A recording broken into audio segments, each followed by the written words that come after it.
Well, yesterday was a memorable day at the show. It was Championship Day in all the rings.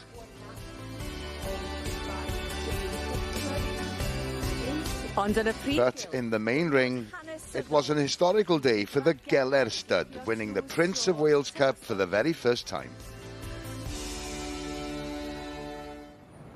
Yes, one more day to go, and as the early morning mist slowly disappears, it looks as if it's going to be another magical day at the Royal Welsh Show 2022. Well, welcome and good morning. Great to have your company once again. It's been a show to remember, especially for the people of Ceredigion. It was quite an emotional day on Tuesday with a presentation of the Dydd Jones Memorial Trophy, and yesterday his good friend Will Vacwn won the Prince of Wales Cup with his Welsh cob Geller Lottie. But who will be making the headlines today?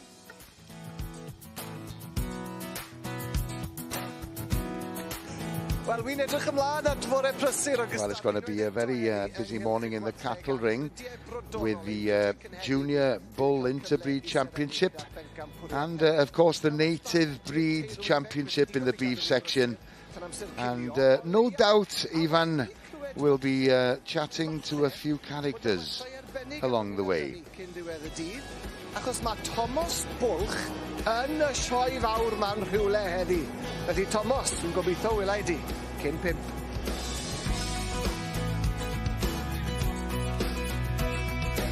Well, there's been an awful lot of excitement in the shearing shed this week, especially last night when the Welsh shearing team beat France and New Zealand. But today we'll be featuring the ladies shearing competition and the veterans shearing competitions. And later on, of course, the shearers will be taking on the axemen.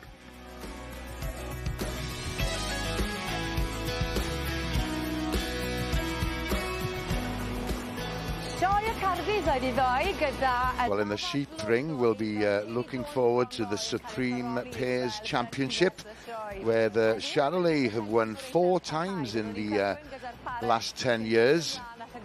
But the native breeds have also had some success recently. We'll also be featuring the Interbreed Sheep Group Championship. So plenty going on in the sheep ring.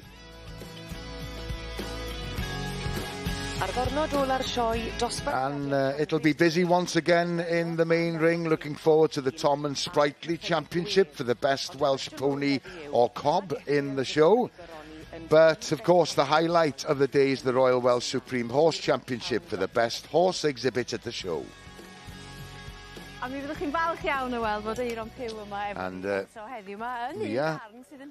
he's talking to Aaron Pugh, who's been out about around the showground all week, and as Nia saying, he's been quite the action man. Well, earlier on in the week, of course, we saw Aaron paddle boarding, and as Nia's suggesting, due to the extreme weather conditions, it was far cooler being in the lake than on it. Of course, we saw him there yesterday on the Currigle, and he's also been with the blacksmiths trying to make a horseshoe. I mean, I think Aaron had already told the experts there, the blacksmiths, that he's an experienced welder, but that wasn't any help to him whatsoever when he was at the blacksmiths yesterday. But today he'll be heading for the young farmers section. And he is just referring to the fact that yes, it's nice, cool and comfortable here at the Royal Welsh. So let's get the latest weather forecast with Alex Humphreys. Yes, it was quite cool earlier this morning, but it's obviously getting warmer after that early morning mist has disappeared. Ideal conditions really if you're visiting the Royal Showground today. There might be a few scattered showers to the west, but tonight it's going to be dry but it'll become cloudy with some heavy showers before the morning. It'll be about 12 degrees centigrade overnight. There'll be a bit of a change tomorrow. Cloudy, some heavy showers, thunder showers possibly, and it'll be about 21 degrees Celsius. The winds will be getting stronger, but on the weekend it'll be far more stable but a little windy. Well, that's the ideal way of looking at the showground here at Llanelwedd. What a view. Yes, English language commentary is available on this programme and our main ring webcast. If you're watching on Sky Plus, Freeview or Virgin Media, press the red button. TiVo or Sky Q box users go into settings and use the audio selection option. Bore da, good morning to you all on the last day of this year's Royal Welsh Show, and you're very welcome to join us on the English language commentary service. We'll be broadcasting live until 5 o'clock. If you are experiencing any problems at all, then please don't hesitate to contact S4C's viewers hotline. They'll be more than happy to help you out. Thank you, Gareth. Diolch yn fawr iawn I ti. Wel, gyfeillion, dyna ffordd ynde I weld. Yeah, as I said, that's the way to experience a bird's eye view of the surrounding scenery and the Royal Welsh Showground itself. Of course, as I said earlier on, we will be here on the last day of the show until 5 o'clock, so hopefully you won't miss a thing. And it's the ideal conditions. It was well visited here yesterday, and we're experiencing a large crowd here today as well. Yeah, just explaining that you'll be visiting a few of the food stalls later on, but we're going to kick off proceedings in the main ring, and we'll join a new member of our commentary team this week. She's joining us for the very first time. Good morning, Sally Lloyd, and good morning, Will Pritchard.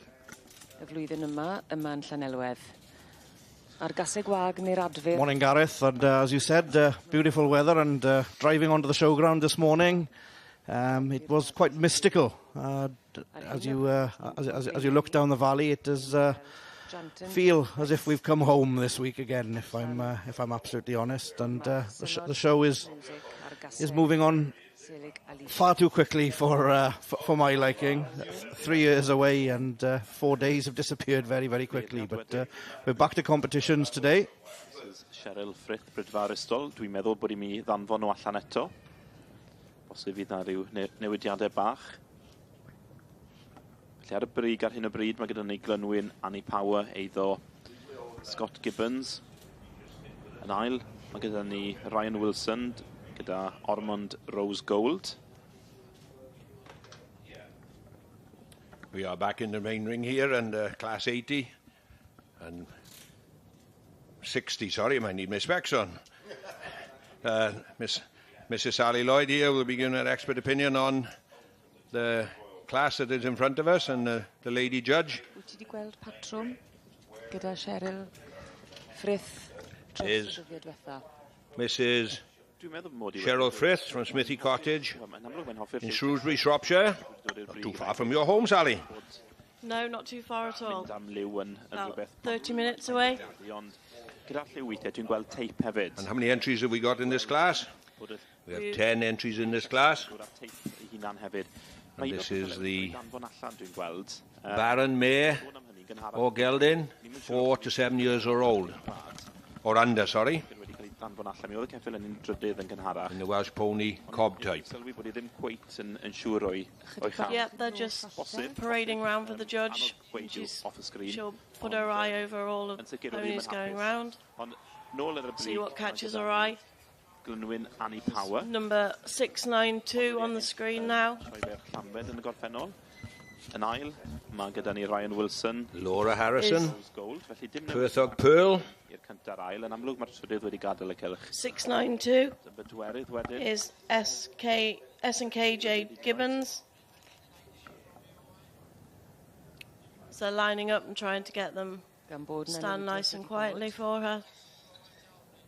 first impressions is everything in showing, whether it be horses, cattle or sheep.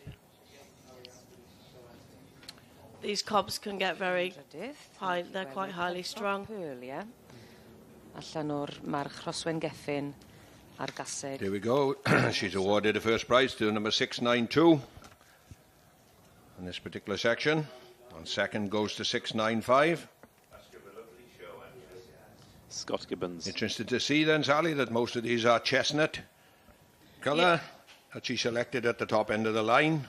Perhaps the judge is a little bit biased and likes that particular chestnut colour, but I'm sure it's the striking appearance of these animals what she's gone for, and you said first impressions count. And as we notice in the horse section here, then different to your experience in the sheep and cattle section, there is no hands-on, it's all visual assessment. There is no hands-on at all, and being able to handle the animal like we do in the beef and the show and sheep sections. Slightly different style of judging. It is very different. We tend to have a lot of sticks and things, and we can hide a few things in the cattle. The horses is really what you see is what you get. They have to be of good conformation, leg at each corner. The colouring probably could be a favourite to the judge, but they are striking, these dark colours, and you can, the shine on them is everything. The turnout is everything. You can see it's got 4 white socks, which is a good thing for the it's what the breeders are looking for, really, to try and breed those 4 white legs. It's not everybody's cup of tea, but when you're breeding one, a blaze and 4 white feet are very striking.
Welcome back on the last day of the show. We're live at the showground until 5 o'clock this afternoon. And let's have our first visit to the cattle ring. And we'll rejoin Will and Sally. Yeah, straight into the cattle ring early in the morning. Some of these handlers, I guess, have been up a lot earlier than you and I this morning, Gareth, getting prepared, getting these cattle to look on top form, even though they've been here for 4 days now. So I'm very impressed by the standard of the livestock that we're seeing through the pictures at the moment. But of course, it's not necessarily the animal that's being judged in this particular class. It is, of course, the handler, because this is the young handler class that we're currently watching. Yes, this young handler competition is very popular. The judge is Melissa Roberts from Shrewsbury. She's a well-known Hereford cattle breeder. She's grown up with a lot of these youngsters. She's an expert in the cattle breeding and the handling, and she'll be looking for the expertise of these handlers this morning. She will so actually be asking these handlers questions about the animal and about the preparation of the animal. She'll be wanting to know what they've done to this animal this morning. They'll want to know their breeding. She may ask us some questions on their ear tags and questions maybe to catch them out, but she'll be looking how they're presented. It's such a fine line in these competitions because they're all immaculate, they're all used to it, and the finest detail, she'll be trying to catch them out on minute things because they're all so very similar. Similar as in a lot of these young handlers have had a lot of experience prior to the show? Yes, a lot of these will be professionals that have they just go out and do these handler competitions all over the country.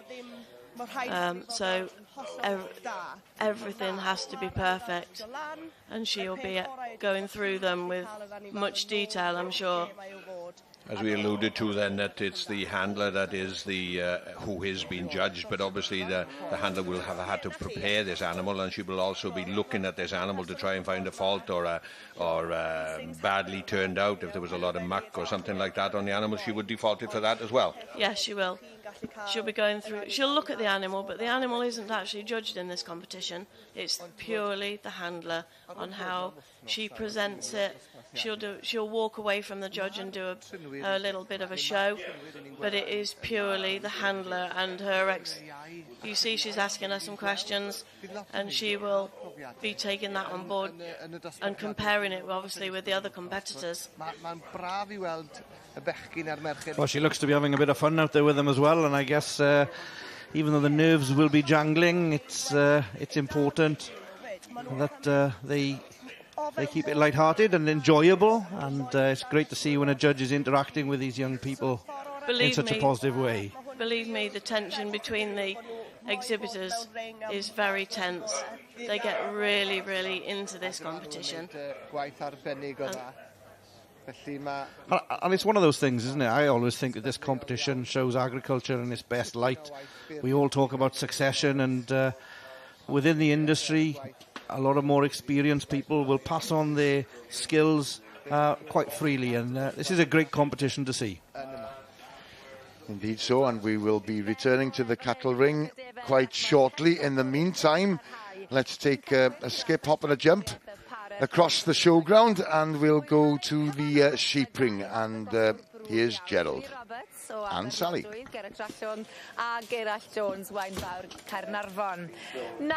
Yes, it's our first visit of the day in the sheep ring, and we're in the pairs competition, the Royal Welsh Supreme Pairs Championship, and the best pair of a breed must consist of one male and one female. And quite interesting, Sally, the breed judge to nominate what goes forward to this particular section. Yes, we saw this class yesterday, the Ram Lamb class, and the judge will. He has a lot of breeds to go through, and he will walk around and inspect the sheep to look at. He'll take his time going through all the different breeds. There's such a variation of breeds in this competition. It will take him a little bit of time to go through them. We see actually in the cattle section and in the sheep section, from some societies actually nominate amongst themselves as breeders who they would like to nominate to go forward. Like I stipulated, then the judge actually has of this particular breed has selected the ewe lamb or male and female to represent the breed, which takes a lot of pressure off the actual society themselves. So internal squabbling, I want to represent or whatever, doesn't happen. So the judge is nominated. So, and as you stated, then we got all sorts of breeds for him to judge, and the actual judge here is Mr. J. Jordan from Moortown, down in Devon. So he has a lot of work in going round to assessing these, and there's a relatively new competitor and new breed which has been introduced into this country in the Valais.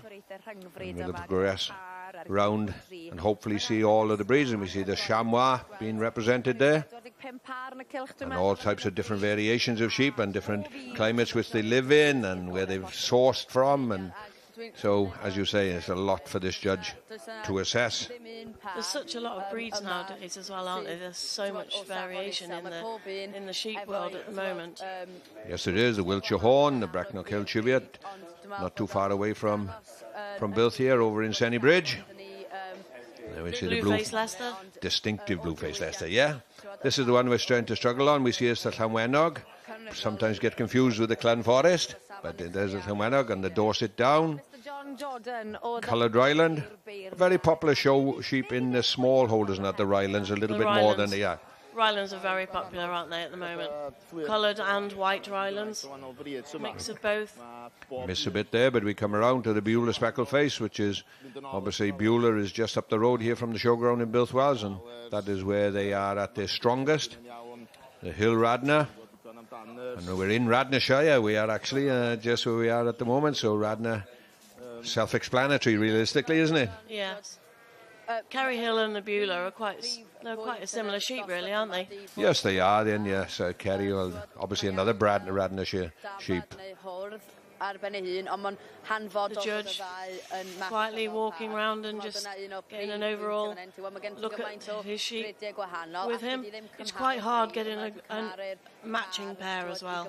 Well, that's right. A male and a female. Obviously, there will be probably a distinctive size, but each society will be trying, and it'll be a big plug for every breed society in here to come out on top of this particular class, wouldn't it?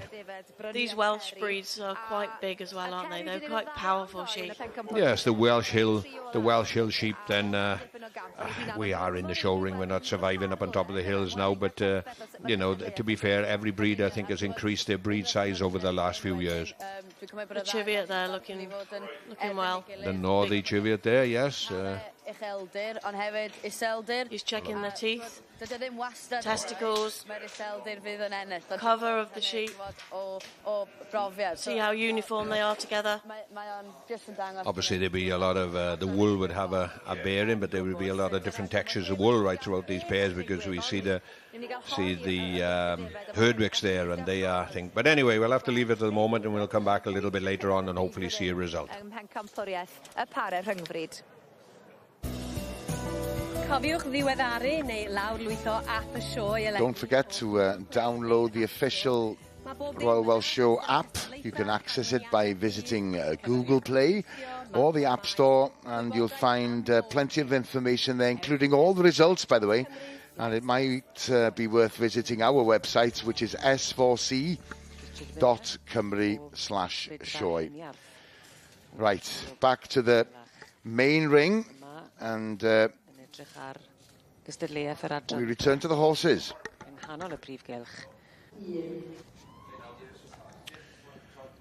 And we're in class 40, and the Baron Mare or Gelding, 4 years old and over. in the Welsh mountain class, and we see the judge there has already made his decision and is handling out his rosettes. Mr. Richard L. Miller from Ferryside in Carmarthenshire, just down the road from myself, but I'm not too fond of the horse world, so I don't know the judges in the horse world in the start, but very attractive. What is the professional colour of that one then, Sally? What would you call that? Well, it's grey, obviously. A ben sbwr yn dod o... Dwi'n mynd hollol siŵr i fod yn onest, ond mae Ben yn sicr yn wyneb cyfarwydd iawn gyda'r dangos Cymreig. So that's, as I say, perhaps this foal could have been born quite dark then when he was a youngster, yeah? Y garden goch yn mynd.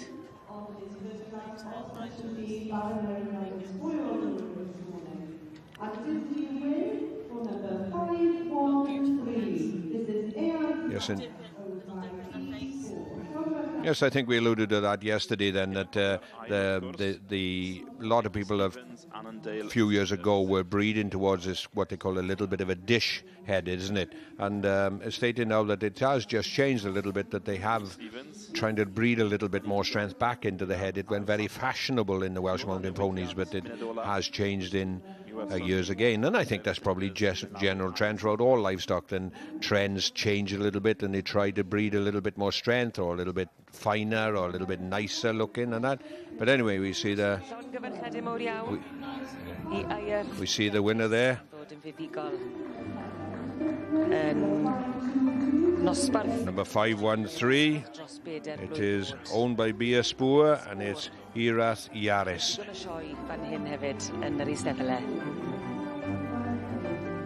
Great achievement to come to the show, and we move on to another class, which is number 114.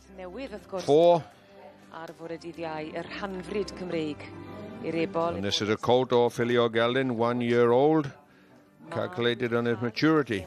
And there's 7 entries in this class. Y glas a'r melyn yn meddiant.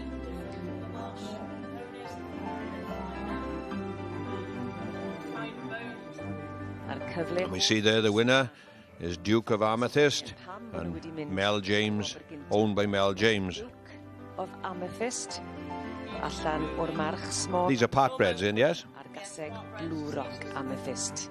Llongyfarchiadau mawr iawn iddyn nhw.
Welcome back to the Royal Welsh Showground here at Llanelwedd, and we're going to return to the cattle ring. So we'll rejoin Sally and Will. Here we are. Must be getting to the finer detail and the closing of this class. They're all doing their little bit of a show. Well, our judge, Mrs. Roberts, will want to make sure they all get their moment in the sunshine here, isn't it? And make sure that they all get the very, very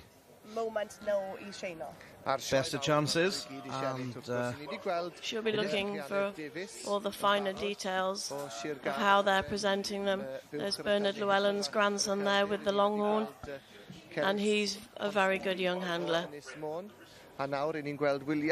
He will be concentrating on trying to get those feet properly placed, leg at each corner. And that's quite a skill using the stick there, isn't it? Just to keep moving them. Takes a bit of time to get a beast used to the stick.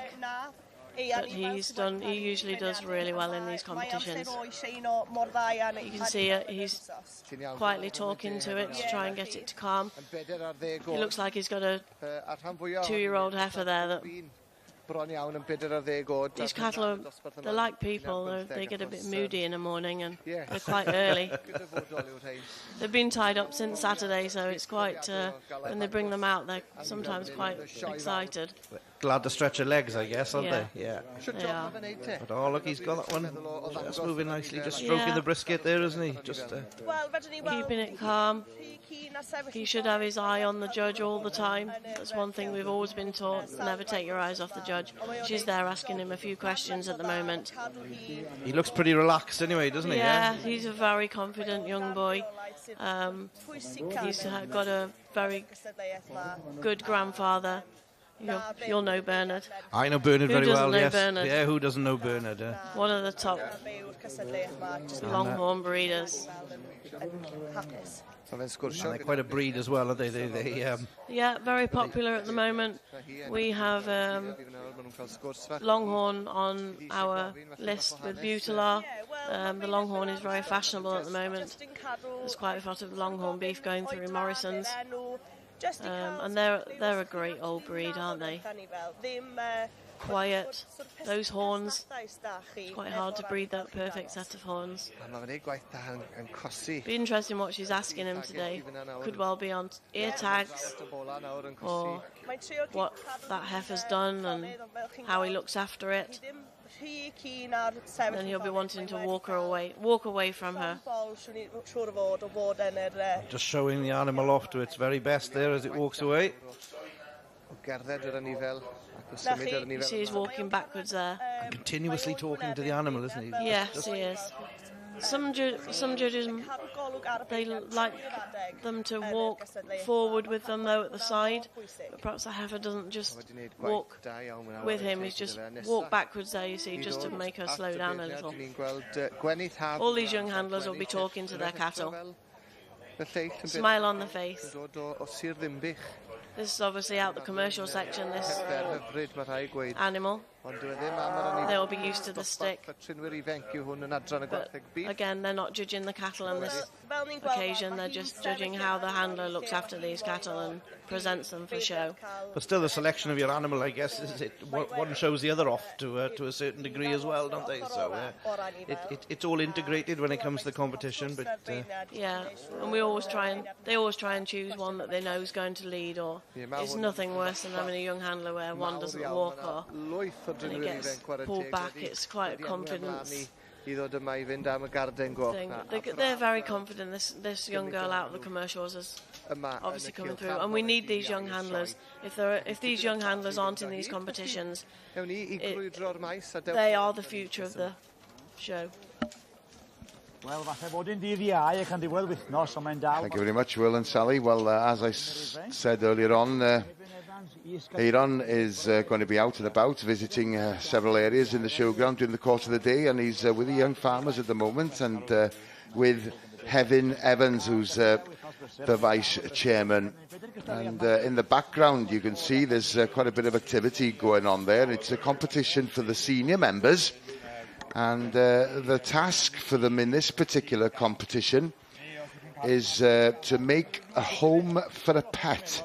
And the items that they eventually put together should be suitable for outside use. And there are two members of each team. And they have a maximum time of 2.5 hours to complete the task. And of course, each team will be representing their own county, so they would have been competing in their local rallies, as it were, and managed to secure a place here at the finals at the Royal Welsh Show. And quite possibly there could be a few carpenters amongst them, but as Hevin is explaining to Aaron, there's a few builders there, there's one or two teachers there as well, and that's the beauty of the Young Farmers Club, is the variety. It's a club that's open to people from all walks of life, and it gives every individual an opportunity to develop different skills. And as Hevin is saying, you may, for example, have somebody who's a bit shy within one club, and then when they come and join the club, they get an opportunity to take part in different activities, be that taking part in a choir that might be competing in an Eisteddfod, or taking part in a competition such as this one here. If you were building one yourself, Gareth, what would you be building? Do you have a pet at home? I don't actually, but if I go back to, going back many years, during woodwork lessons in school, we did build like a bird cage, as it were, but I can honestly say, well, it didn't last very long. But you know, it's great for these young people. I mean, as I was saying before, that's the beauty of the Young Farmers Club. It does offer a variety in several fields, and we will no doubt be returning to Aaron later on during the course of the day. As he said and explained earlier on, he will be spending quite a bit of time with the young farmers, because at the end of the day, the winning team, the winning county, will be presented the NFU trophy. That's later on. Don't forget, you can visit our website, s4c.cymru/sioe, and you'll find all the details that you need regarding the Royal Welsh Show on that particular website.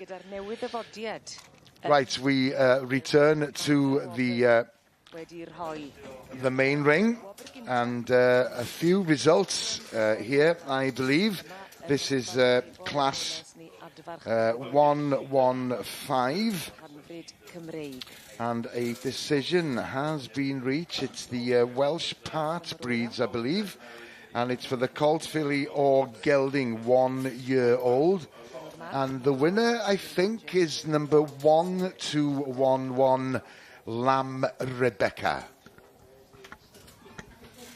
Yeah, you're quite right, Gareth. And this is the colt or filly or gelding, 1 year old. We have a different judge here again. Got a nice shine on it. The winning pony there. Solo. And the judge here is Mrs. D.H. Powell, Langarth Stud, Lower House Farm, the in Monmouthshire. Variety in the class here, with a few collards in, Gareth, at the end. Not the biggest class we've seen. There's only 7 entries. And the second prize has gone to number 1209, which is Copybush So Fashion, owned by Barkas and Sarah McGiven. The second pony a little bit finer than the winning one there. Yeah, there is geldings and fillies in this class, so probably the gelding would just be a little bit stronger, yes? Yeah, a little bit more bone, and the filly would be a little bit finer in the face as well. Still in their own right. To win a card in the Royal Welsh Show is what they've come here for. She'll be pleased with her first prize win there.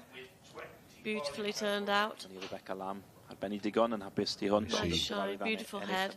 Sioefren hinol gyda'r rhanfyd Some very nice names following these horses in Becklam Aura. The names means everything in a lot of these things. Indeed it does. Everybody hunting for the best names. Wel, mi fydd Sir Benfro'n hapus iawn. Just given a Dosbarth yr ebor. final run round in front of the grandstand. Not quite the quantity of people in the grandstand this early in the morning as it was late after yesterday afternoon when the Welsh cobs were running up and down, but still a very appreciative crowd, and look forward to seeing these lovely horses parading around the style. It's a filly that won. Yma yn yr adran B, gaseg fagu rhwng 4 a 7 mlwydd oed. This is class 41. Valentina. The Broodmare, 4 to 7 years old in the Welsh Ponies section, and the winner was number 526, Wester Valentina. And we're into class 61, as we see there. Back to the Welsh Pony Cob type. And the winner in this section is number 718, Matsfield Lady May. As you can see, the main ring is very, very busy, and several classes being judged at the same time this morning. Job for us to feature them all, so hopefully we get the results and the winners get their recognition. Coming to the top in the Royal Welsh Winter Welsh Show. And the second place in this section goes to number 715. That's Riverbank Pennies from Heaven. Ond Dydd Tommy Fuller yw i. Very nice winner there, very neat, nice bone. And all these horses have turned out to perfection, to be fair to every handler, and obviously the quantity of horses that go through this ring in a 4-day session is a lot, Sally. It is. It's quite hard as well in the heat. At least it's cooler today for them. And in third place, by the way, you can see there, number 700, Stanley Sky Bella. But here's the winner, Matsfield Lady May. Look at that handler go. Train a lot and dream a lot about this run down in front of the grandstand in the Royal Welsh Show. I've never actually had a chance to come and watch these cobs because normally we're in the cattle and the sheep, so you can hear them. Yes, you can hear, yes, you have indeed, to train to do a lot of this. Keep fit, run with these. Anyway, we'll come back a little bit later on and see more.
And we're back in the sheep section, and we're back to Class 751, which is the Royal Welsh Agricultural Society Supreme Pairs Championship. And we featured a few of the breeds that was on offer earlier on, and now we feature a little bit more on the Continentals this time. Sally, we've seen a lot of the native breeds last time, and this is a very even more popular breed, or getting more popular, I should say, than in the Dutch Spotted. Yes, they're very popular at the moment. They've got quite a lot of following. You see Henry Dewitt. This is Henry Dewitt's female here. I think she was the breed champion overall, and Kevin Watrett's shearling top. They're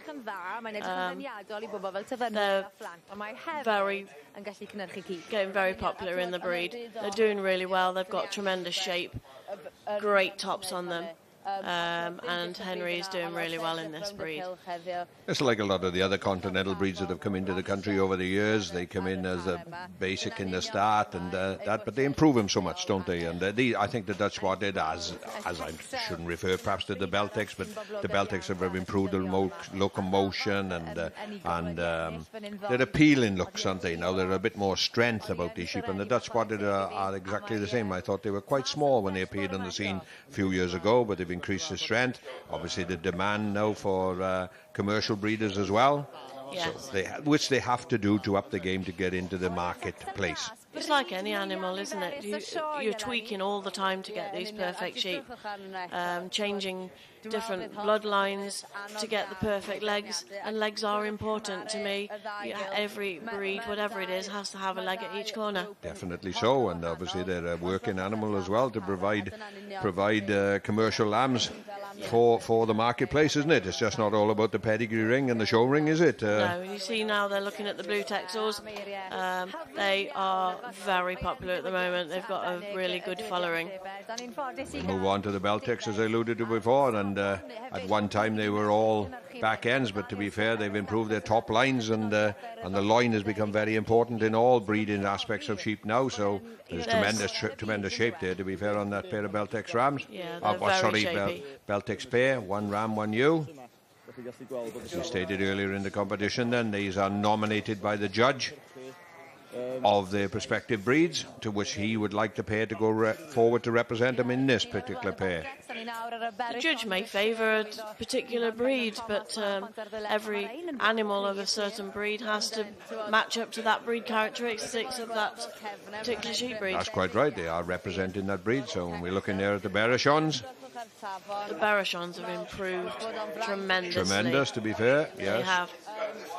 They've come on when they've got shape. They were a breed that had just lost that bit of shape. Well, again, just exactly the same as the other continental breeds that come into the country. Then they came in as a different breed, but they soon realised that they'd have to up the game to match, like as we can see on either side of these Berrichons, then is probably the three dominant in the Charolais, Texel and Beltex, aren't they? And they were the first continental breeds that actually came into this country and dominated the scene, but other breeds have come along like the Berrichon, and we can see the Blue Domain. So if they were to compete in the commercial sheep breeding section of this country, they had to up the game and improve the breed. That's right. And it's good to see that they have done so, and they become now contenders in the show rings and contenders in the commercial ram sales. Charolais pair there, looking very good. Nice legs, good tops in them. You alluded to that the Beltex, that Spotted was selected by the judge and he went for the, but we do know that the champion Charolais was a ewe lamb. But so she hasn't been selected to represent the Charolais section here. So the Blue Domain, and there's Waterbulls. Suffolk's there. Very popular breed. And the Rouge. Suffolk obviously has suffered at the hands of the Continentals, because the Suffolk was the most dominant commercial breeding sheep in this country many years ago, weren't they? And now all of a sudden, due to the introduction of the Continentals producing fat lambs in the country, then Suffolks have suffered a little bit, but at least they're still there in strength. We'll have to come back later to see. We will indeed, Gerald. Thank you very much. Don't forget, we're all over social media. Facebook, Twitter, Instagram, and don't forget to visit our website, which is s4c.cymru/sioe. Right, we're going to return quickly to the main ring, and this is Class 42 Welsh Ponies, a Broodmare 8 years old or over with foal at foot, and the winner in this particular section is number 532, Rotherwood Rambling Rose. Good morning. Hello, nice Anwen, how are you? I'm absolutely I've never been so glad to see somebody in my life. I'm out of puff. My knowledge of horses is limited, to say the least. I've heard there's been dodgy commentary on the horses There this morning. certainly has, but we're so glad that you've joined us. Bore da, good morning, Anna. I've had a fantastic morning myself. Right, so the winner in the section Bs, in the Broodmare senior, 8 years old and over, was Gareth Roberts with Rotherwood Rambling Rose. So the sire is actually Lemons Hill Top Note. So a prolific winner himself, and is handled in the ring by Gareth himself. Congratulations to them. Second place is Sandy Anderson's Thistledown Sheer Bliss. And then in third place we have the Lynxbury Stud with Lynxbury Royal Lustre. So congratulations to everybody involved. Annie, showing the wonderful characteristics of the Welsh Bee. Senior Broodmare, winner is Rotherwood Rambling Rose with Gareth Roberts. A Gareth Roberts y perchennog hefyd. Wonderful striding out there. She's on point today, isn't she? And then we move over then to the other end of the main ring, where we're in the Welsh Partbreds, and this is the filly colt o gelding class 116, which is the 2 and 3 year olds not to exceed 14 to 148 centimetres at maturity. So it looks at the moment like we have on the top of the line is 1219, which is Liz Hampson's Trindod Celtic Lord. She hasn't made her final decision yet, so she's still deliberating, and you can see it's a tough decision, but it looks like the decision has finally been made now. So the winner will be Liz Hampson with Trindod Celtic Lord. I believe Liz had some success down in the other ring 2 days ago in the riding hunter pony breeding. And then in second place there we have 1217, which is H. Walters Brook Hall Pollyanna, who was also placed down in the riding pony breeding back on Tuesday. So our judge here, Mrs. D. Powell, she's been I got experience of this, so I was in earlier with her this morning. She's a fantastic judge. She's been giving us wonderful comments, and she really wants the pony to do a job. Beautiful there, isn't it? So this one will probably end up being a show pony, but this is the versatility of the Welsh ponies. They could go on to be whatever they want. So the stamp of this one is a British riding pony. The second place then is a lot smaller, but will be a child's pony. And then in third place there we have a beautiful stamp of a show hunter pony. I can't see the number 121. Holl bwysig I bob adran geffil, ond edrych yn batrwn, dibynnu beth wyt ti'n hoff o mewn ffordd. But what a lovely variety of ponies that she's put up top. She hasn't followed a type, she's just followed what she wants to like. She likes a good walk, she likes the pony to be able to perform and have a job in its future. So it's wonderful that she's gone for the versatility of the Welsh Partbreds. And you can see each one of these having a saddle on in the future and going on to do something exceptionally well. Ar sgôp mewn rhoi I ti, fel perchennog yr hanfryd, wyt ti'n gallu mynd I unrhyw le, yn dwyt? Ie, gallu di fynd rhywle wyt ti'n moyn. It's actually quite buzzy down in that corner of the ring. I thought being in at 8 o'clock this morning it would be nice and quiet. Oh. Well, it's nice to hear that it's busy, because it's nice to see so many people coming back here to the showground as well. Oh, it's fantastic. And as a first-time competitor in that main ring, you can't practice that at home. That atmosphere is wonderful. But there we are. So they're off to do their lap of honour Matthew and Adrian Everett and Chapman with their Trindod Celtic Lord. And this one's just behaving a little bit up to the atmosphere. Trindod Celtic Lord. But I'm sure he will let him go now and just show off that beautiful stride that he has.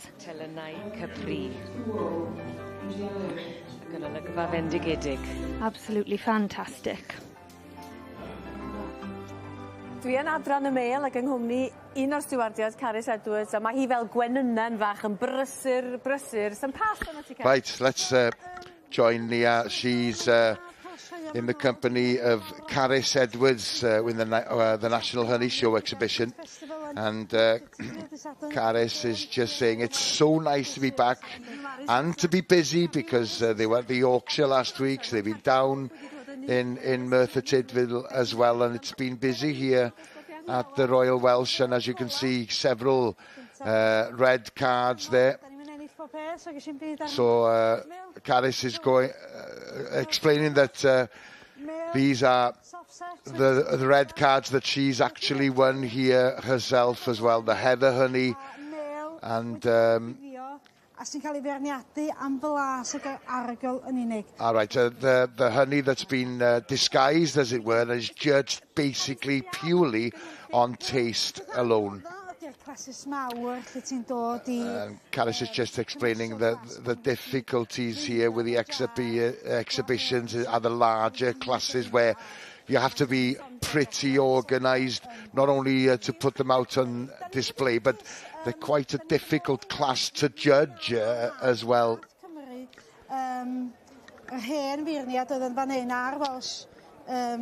Carys is just explaining about the judging process. And obviously there are various exams to be taken, and there are courses held in America, in Alabama, in Georgia, and now there is a degree to be had in Welsh honey judging in the US. And he just asked Carys, do you fancy a job in America? And she just said, no, I'm afraid I'm too busy. And she's obviously had an awful lot of success as well. 12 jars of honey, exactly the same, and she's won the first prize in that particular category. So how many beehives do you have, Carys? I'm up to 150 now. I'm aiming to get to 250 beehives. And here's another first prize and a distinction as well. 3 different types of honey in 3 different types and sizes of jars as well. Well, just cyn Covid, really. And he has just asked Carys, when did you start your particular honey business? Well, it kicked off, as it happens, a year before the Covid happened. She sells bara brief with honey in it. And let's see what we have here now then. These are the mead section, which of course is made out of honey. There's also a beer available that's made out of honey as well. Right, there's a Caesar type of mead as well, which makes use of apples.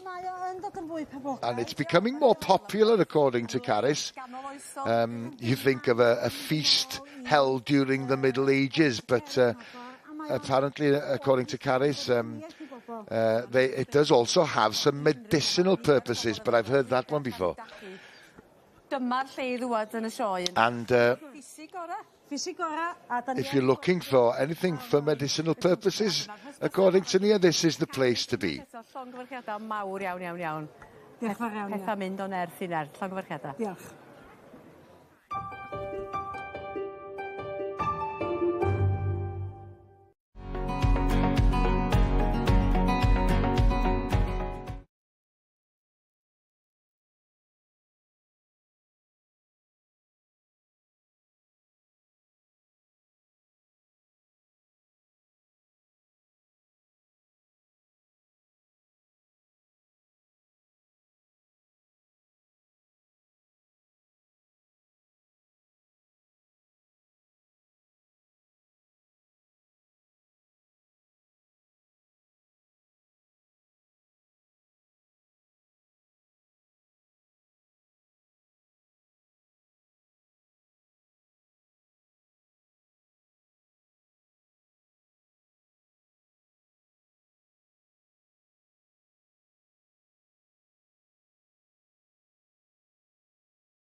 croeso nôl ato ni. Yma i... Well, back to the cattle ring we go, and of course we're picking up the young cattle handlers competition. We've been following it for most of the morning, and our judge, Mrs. Melissa Roberts, has been working diligently and engaging with the young handlers and finding out a little about themselves and about the animals that they prepared for the show. And of course the difficult part of her job will soon begin, and that will be actually picking a winner for the 2022 Royal Welsh Show Young Handlers competition. You see there she's talking to Lewis Jordan, a very good young handler into the Highlands. She's asking him all sorts of questions about his animal. And Sally, would there be a better breed to use for a young handlers competition? I'm guessing some are a little more difficult to handle and train and break into the show-in circuit than others. If you were a young handler today, which of the breeds would you be keen to? Breeds like this, the Highland, is quite hard. It's quite hard with these horned cattle. You've got to be conscious of these horns all the time. And these native breeds are a little bit more temperamental than the continental breeds, I have to say. They've got a bit of attitude. That says a lot. And of course these young handlers, aged between 14 and 26? Yeah, 14 and 26. And they do tend to split them a little. I'm not sure in this, whether they have split it into sections or not. But anyway, that's the age range. But normally when you get in towards the top end of 26, you are obviously more experienced. There'll be quite a few new people coming into this year. There's a few new fresh faces. This is quite a new exhibitor here with the Herefords. And it's all very stressy for them. Harvey Cloak with the Hereford, the very distinctive white face of the Hereford. That's a beautiful little heifer. Turned out nicely. White bits are very white. He's got a big smile on his face. He's quite proud of himself there, and quite rightly so. Yeah, always concentrate on the judge. As you can see, he's got the little bit of a stick on her just to keep her quiet, nice and quiet. Feet are placed nicely. And, to be honest, when they're asking the questions as well, you've got to keep your eye on the animal. It's quite difficult to keep everything going well. It's more when you've got a stressy animal as well and you're asking questions, they get quite emotional, these handlers, and get quite upset about it if they don't behave properly. It'd be no good for me. I'm easily distracted in conversation, so... Sometimes the parents are on the outside of the ring and so giving them instructions and then trying to concentrate on the judge at the same time. Freddie, now. Well, there they are. It is great to see. They're all good friends, these young handlers, but when they're in that ring, they're not friends. As soon as they come out, it's fine. It's like any sport, isn't it? It's all very competitive. Yes, it is indeed. It is. But it is great to see so many young people taking an interest in cattle and cattle showing. Yeah. Bodes well for the future. Yeah, we like to see these youngsters coming through, because if they're not there, then we need the showing to continue. This is a new exhibitor, Kevin Watrett's blue. She's taken Kevin's blue heifer out. Very able young lady here. She's from up north near Carlisle. Travelled down a long way, and she's been doing a really good job of looking after the cattle this week. This heifer will have been out to a lot of shows as well this year, so you'd expect her to behave quite well. You see, she's got the hold on the nose there. She's in control of her. Just tickling that little tummy there with a stick. Well, hopefully we will be back for a result very shortly. Thank you very much. Well, and Sally, we're going to head back to the main ring and join Anwen. I think we're concentrating on Class 62 initially, but before we do so, Anwen, tell us about your morning. Hectic. You've been competing, obviously. Yes, it's been an early start, getting the ponies bathed and platted and ready for everything. So, and then making sure that they've had a good feed for breakfast before they go into that heat of the main ring. Yes, because it's much as cooler than the other day. It's still far better warm. than it was in the first 2 days, I suppose. I'm very glad I was competing today. Well done. Diolch, Anwen. So yes, in front of us now we've got class 62, which is the junior broodmare for 4 to 7 years old, and it looks like Mrs. Seafrith has made a decision, and the red rosette goes to 734, which is Owen Jones's neighbour Raquel, bred by Owen himself and handled today by Catrin in the ring. So they've had a fantastic show so far, having recently lost Catrin's grandfather and Owen's father, Geraint. I think it's absolutely fabulous that they're coming to the thing. So Mrs. Seafrith has really gone for a beautiful stamp of a mare here. You can see the wonderful front on her. This fabulous condition and beautifully producing a foal and keeping him going.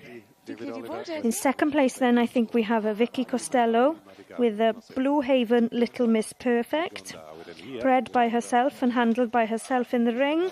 And then in third we have the Oliver family with Rhoswen Cara. So he's had a change of career today as well and is running into the ring instead of commentating. So congratulations to David Oliver there. And then in fourth then I think that's Islinstead. But the standard has been absolutely top class throughout the whole of the section here. So bod na dimlad arbennig lan gyda'r ceffyle a gyda y gymdeithas. So, does dim geiriau os eri. Oedd pawb wythnos y sioe frenhinol, oedd pawb yn eistedd edre. It's lovely to see everybody back in the main ring after such a lull of this COVID. I think we're all fed up of COVID, aren't we? You've all probably said that so far this week. I'm slow off the mark, aren't I? But yeah. No, you're certainly not slow off the mark. It has been mentioned many, many times, yes, but indeed, but it is nice to see that the rings are full and we've seen many, many classes taking part in the ring at the same time, so the ring has been really full on the odd occasion. It has been full on, yes. And I don't know how many of you at home lost your mojos over COVID. I certainly did, but it's nice to get back out in the ring and get the passion going again for the breed. So there she is on a lovely lap of honour, Nebo Raquel, handled in the ring by Catrin Reid and owned by Owen Jones of the Nebo stud in Ceredigion. O'r march Donis Highwayman ar gaseg Nebo Rachel. Llon gyfarchiad y mowr iawn. Congratulations to all the Jones family. A Catrin fan hyn yn dangos Nebo Rachel. We'll see her later on then for the Mare Championship. And then we swap over to the Shire horses, where looks like the red rosette has been handed out. Wouldn't we quite get so many of these in the ring as you would of the mountain ponies, would you? Oh, crumbs, no. And they all jingle in the collecting ring and they scatter everybody. Jingle, yeah, fair enough, yeah. Sorry, that was not a very technical word. But, the hours and hours of polishing. I admire these people. The turnout is beautiful. So does everybody else at the show. Oh. If you'd had a hectic morning this morning, I can imagine that the people getting these Shire halls ready also have had a hectic morning. Oh, bless them, Hopefully yes. we come back and see the result of them as well, yes? Yes, definitely. Congratulations to all. Thank you, Anwen. Thanks, Gerald. And we return to the young farmers area. We saw Aaron here earlier on this morning. And, of course, this is the woodwork competition for the senior members and the task they have to achieve within the 2.5 hours is to create a home for a pet. Now, Aaron's chatting with some of the competitors from Meirionnydd. They were late arriving. And Aaron's just asked, why were you late? And he was very reluctant to say why. So they're a bit behind Meirionnydd. Aaron, of course, during the course of the week has been taking part in several different activities. I doubt whether they'll get a look in here because these are competing, of course. Yeah, you're just explaining, keeping a close eye from a distance. This is the team from Anglesey, and they're putting together a dog kennel, and they've been practicing for a couple of weeks. They've had one trial run, and that was beneficial. Well, Aidan's got to let them crack on because they haven't got much time left. And the guys from Carmarthen should have said, don't come and disturb us because we're going to be very busy. How's it going? Was it a bit early to tell yet? And as Aidan's saying, I'm going to get out of the way. I know where my place is. And this is the team from the Eryri area.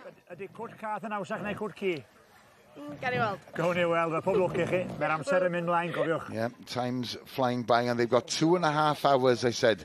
Hopefully, we may well be back later on to see how they've all got on.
welcome back to the Royal Welsh Showground. Another glorious day here at Llanelwedd. So we're going to head straight back to the cattle ring.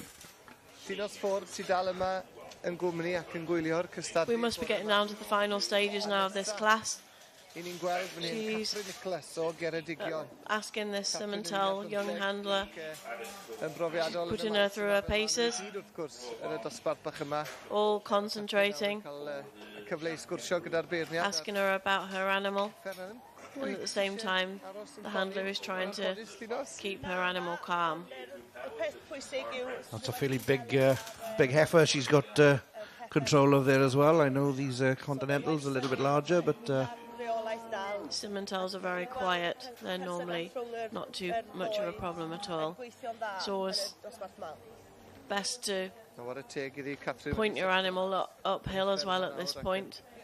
Don't like to have an animal facing downhill. But she's keeping her nice and calm with the stick. She's smiling. She's working with the judge, and now she'll walk away. Keep that heifer walking on, head up. She's walking backwards just to keep an eye on her animal. Sometimes they like to walk keep your animal close to your side and walk with you. But she's just conscious that this heifer might just do something. And is there an age limit on the actual animal? We were talking about, obviously, the handler's been between 14 and 26. No, I think the only thing is they can't take any bulls in. This actually is my son, Ted. He's handling a pedigree limousine heifer. He's done a lot of young handler competitions, but he gets very anxious at this point. He'll be wanting to do his very best. And Mum next to me, she's probably just as anxious as well, really, aren't you? Yeah, probably a good job I'm in here and not down there. But it's best to just leave them and let them do what you can't really interfere and leave him to it. He's quite confident instead. He shows our sheep as well. He's been doing young handlers for a few years now. Oh yeah, that one's standing absolutely plumb there. She's a young heifer as well. Limousines can tend to be a little bit harder to handle. They're quite highly strung, but she's coming. She's a nice heifer. And Ted will be answering her questions, and he looks like he's talking well anyway. Yes, an old head on young shoulders there, wasn't it? He won the actual sheep young handlers in 2019, but he's moved on to the cattle one. This is a new competition for him here.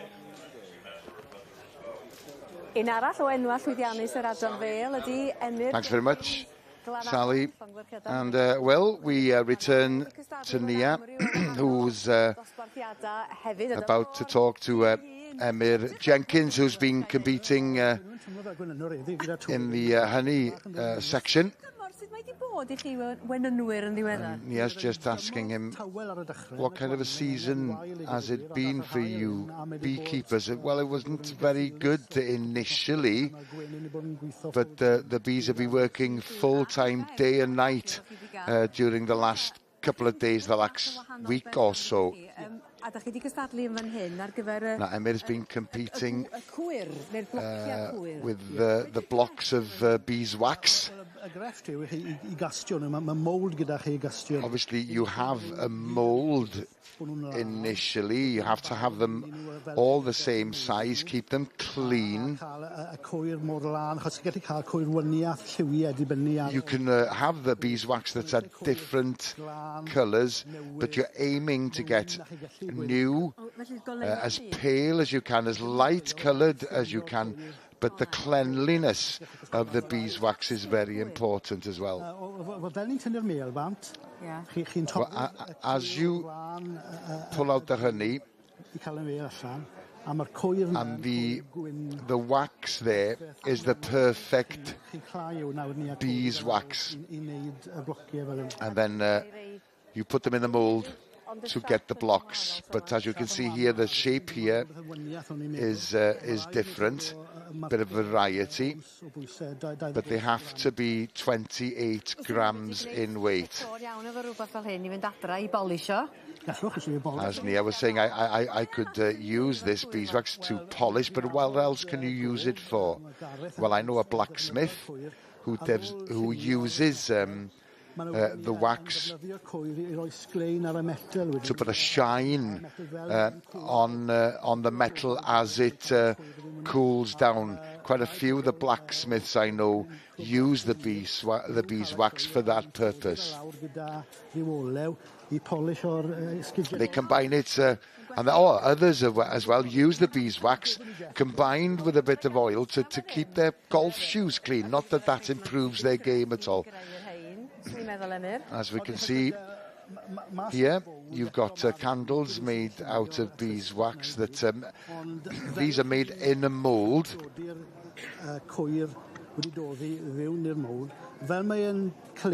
But as it hardens, the little air pockets can be trapped within it, so you have to work it so that you get rid of those air pockets prior to putting them on display.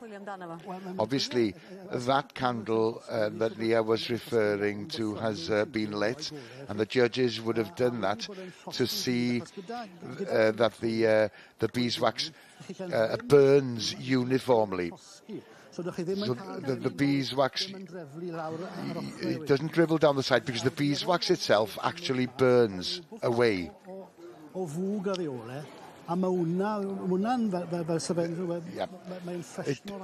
It does, as the beeswax candle burns, the aroma, of course, works like a kind of an air freshener, if you like.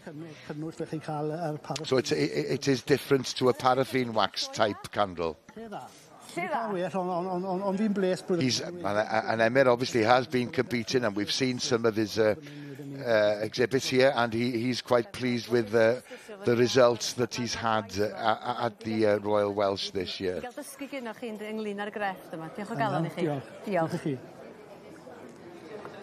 Pethau'n poethi fan hyn nawr yn Cylch y Defed achos hencampwriaeth y pare'r rhangfryd. Mae'r rhestr ffer o 6 wedi cael ei gwneud. Yes, we return, hopefully for a result this time, Sally, of the Supreme Pairs Championship in the Royal Welsh Show this year. We're not too sure at the moment in what we are looking at, but we'll soon work it out in terms of who has been drawn forward. And we look like we've got a short list. Bueller's and Cheviot, maybe? Yes, Cheviot, and the Blue-Faced Leicester. He will have selected a short list, and this is in the non-NV side. We get to see what's been pulled forward in the NV side. Blue-Faced Leicester, beautiful. I love these sheep. I'd like some, but... Well, they're very distinctive sheep, aren't they? They're beautiful, sharp ears on them. I've put a downer on it slightly in terms, I'd call them the Holstein of the sheep industry, but to be fair, they have their role and their purpose in the breed, and obviously the mule is the biggest and largest numbers of maternal sheep throughout the country, so they have got a very good place in the sheep industry, haven't they? Oh yeah, we need these to breed these females for everything quite right, else. you're quite right. And it looks like we've got the Dutch Spotted, the British Texel. I can see so far in the shortlist. Charolais, is it, at the end? I can't quite see. Yes, it is the Charolais, yeah. 3 very popular breeds at the moment. Where do you think they're going to go to then? Oh, I don't know. It's very difficult. I think we've seen this Texel U coming through yesterday. Yes. And winning the championship, so obviously, tremendous. So what the Rams matching her or not, but obviously our judge, Mr. Jordan here, has a task, but I think you alluded to earlier on that the Dutch Spotted have 2 winners in the representation, so obviously they will be a strong contender. I think the Dutch Spotted looking well. They're all looking. They're all looking well, yes, but it's just to peak at this particular. We're in the 4th day of the Royal Welsh Show. These sheep have been away from their natural environment for a long time, and in good credit to the shepherds to keep them in this pristine condition then, isn't it? Yeah. It is quite stressful for them as well, being in pens that aren't, they're not hugely big. It's totally different week for them. It's a long time since Saturday, And the weather obviously has been so hot the first 2 days, but the fans in the shed are tremendous. Well done. Glad to hear. Then They are, and credit to the Royal Welsh Society. They've done everything in their power to keep those sheds good. The new fans are amazing. Well done, well done. Welfare of the sheep is paramount. It is, and at the end of the day, we're all here. If the animals weren't here, we wouldn't be here. That's quite right. And it'll be tense now. They'll all be trying to do that last little bit for them. well, as I alluded to before, then it's the breed representation they're in here at the moment as a pair, and for these to go forward, a little bit of bragging rights in the breeds, aren't they? Then that we were successful in the Royal Welsh Show, and well, it's not a little bit; it's a big bragging bit, isn't it? It's a massive thing, even to win a rosette here. Fair comment. Oh, he's drawn. Oh, he's made his decision, and it is the well done. That's spotted. They must handle tremendous. They do look tremendous, anyway. Yeah. So yeah. That's Henry Dewitt there with his ewe. Ali Jackson for Kevin Watcher up in Scotland there. These sheep have been recently, they've just come out the Great Yorkshire, they will come down to the Royal Welsh. He's had a tremendous run this year with the sheep. And we could say that the Dutch Spotted have grown now in terms of popularity, as we stated earlier on, but they've climbed the ladder in the show ring now, haven't they? And they reached the top now. To win here with the Dutch Spotted, I would say that's really put them on the map. Fair enough. They're not massive numbers of flock. They're mainly people that have just come into the breed and they want to do have something a little bit different. That's quite right, but I think they've grown because I've been fortunate enough to be commentating on it for a few years, and we've seen them start just as a bit of a novelty in the start, but they have come through now and obviously to reach the top end, which is to be fair, so they will be a future threat in this show from here on in. As you say, they've grown in size, their power, the tops are incredible. They're very eye-catching. Yes, they are. And everyone is different. Their markings are so varied. Fantastic, thank you, Ali. And I'll have a quick. They are a pair, aren't they, too? They are a pair. Regardless of where the spots are and whatever, but they are a pair of uniform sheep, and that's an exceptional. They're good on their legs. Well, congratulations to the Dutch Spotted, and well done, Henry. We'll see them later on. And Ali. Right, we're back in the cattle ring. We're still waiting for a decision in the young cattle handlers competition. I think we're getting ever closer, but let's get the latest now with Will and Sally. We're here now. I think she's just about made her decision on this class. And it looks like the winner has gone to the Highland 3-4-3-1, and that is Bernard and Margaret Llewellyn's. Yes.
Welcome back to the Royal Welsh Show.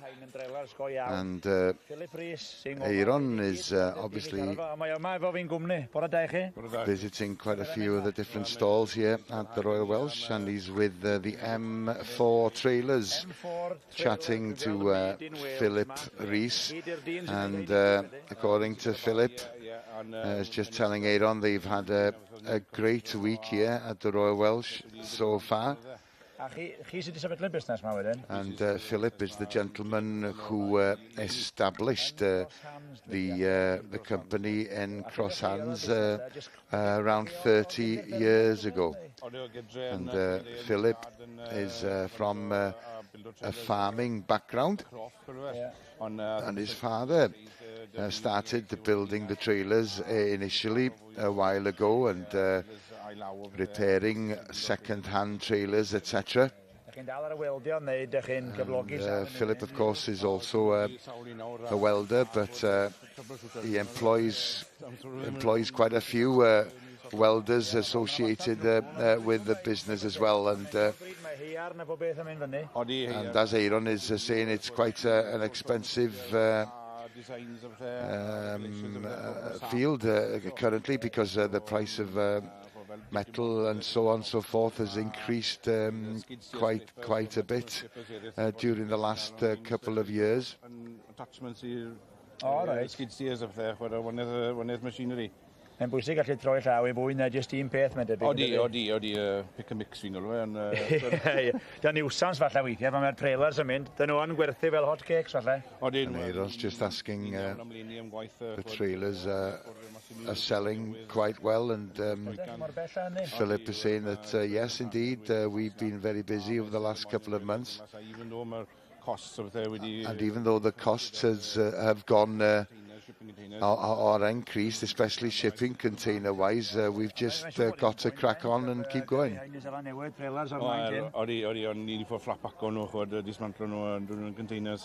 And as Philip was saying, these trailers could be flat packed before being shipped off abroad in the shipping containers.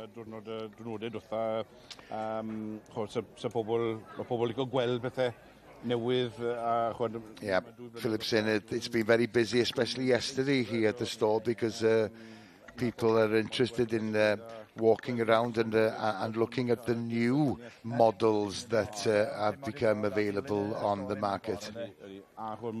And they want to speak to me because I not only design these trailers, I'm also responsible for putting them together as well and building them.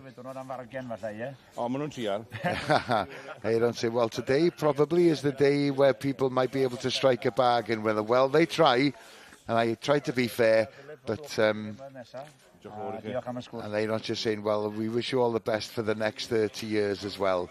Well, we've had a lot of excitement here in the shearing shed during the last couple of days. This is the first heat, I believe, in the Ladies Shearing Championship. Let's join Gerald and Will. Yes, it is indeed, and we went on Monday morning to the juniors and worked our way intermediate, seniors, and all the way through to the excitement yesterday of the Shearer of Wales and the Open All Nations. And now we go on today to the ladies, and we have a very mixed bag of competitors in terms of people and ladies from other countries coming here. And we have a French lady, an English lady, and a New Zealander, and a Welsh lady competing in this first heat. There's only 4 of them in the first heat, but every one of them will be trying their best and shearing correctly, and hopefully that they will qualify for the final or semi-final first and then the final later on, and be crowned ultimate lady shearing champion of Wales. Yeah, there'll be no surprise that I'm sure the Welsh competitors will get the biggest cheer down in the shearing stand. It is an unashamed bias towards our own shearers every time I pass, but it's great to see an international competition really being held here at Llanelwydd. Yes, indeed, and as I've stated many times, these ladies will have been shearing good many days of the summer period here and shearing the sheep right throughout Wales and, well, the home countries then, and I'm sure the French lady will have probably had a bit of experience before she comes here in shearing Welsh sheep, and as is the New Zealand lady. And we are looking there at our Welsh competitor number 5, which is Sinead Williams. And there on number 4 is the New Zealand lady, is Charlotte Sims. And on number 3 there is the English representative, Rachel Stratton.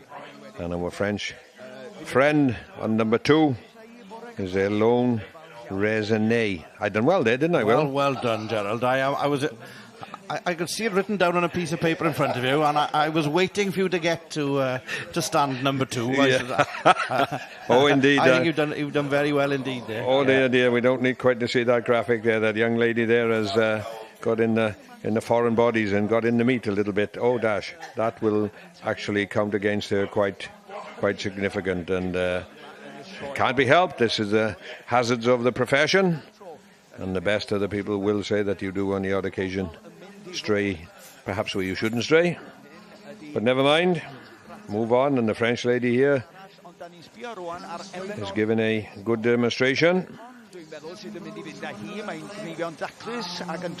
very precise, filling a comb and not going the fastest, but qualifying is the essential part of this particular competition. And there we are, she's out. She finished first, so hopefully we'll come back later on, Will, and see some more ladies in action and maybe the semi-final and final.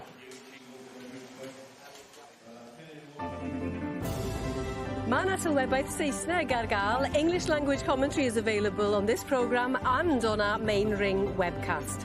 Depending on your device, either press the red button or use the audio selection option. Any problems, please contact the S4C viewers hotline. The details are on the screen.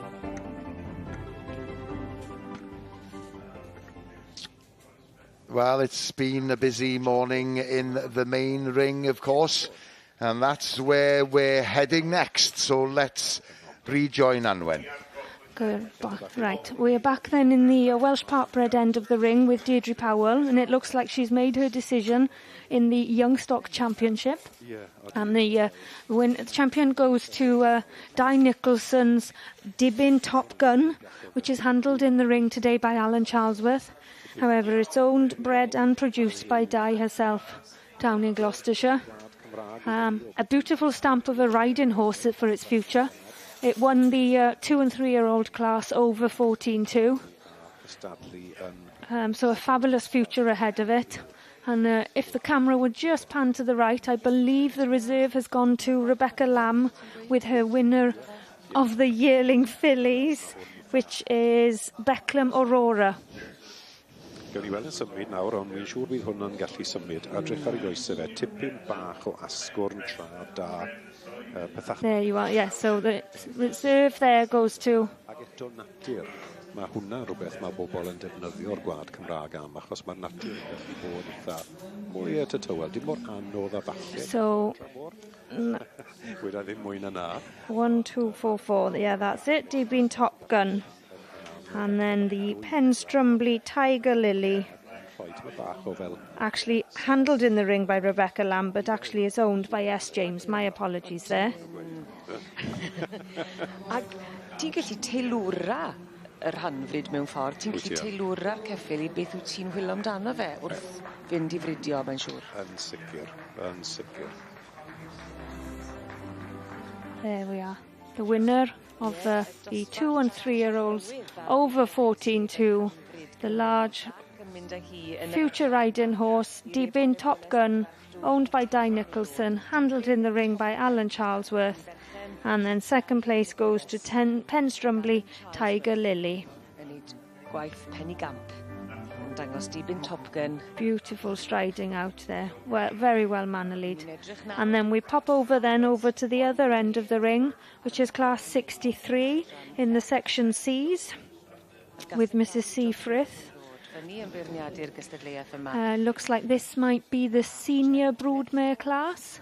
And it looks like she has already given out the red rosette. So the winner there goes to 761, which is R.W. Roberts' Ren Cullen Pretty P. There we are.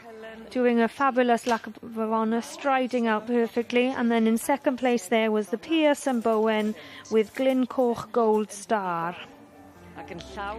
So we will see them later for the Mare Championship.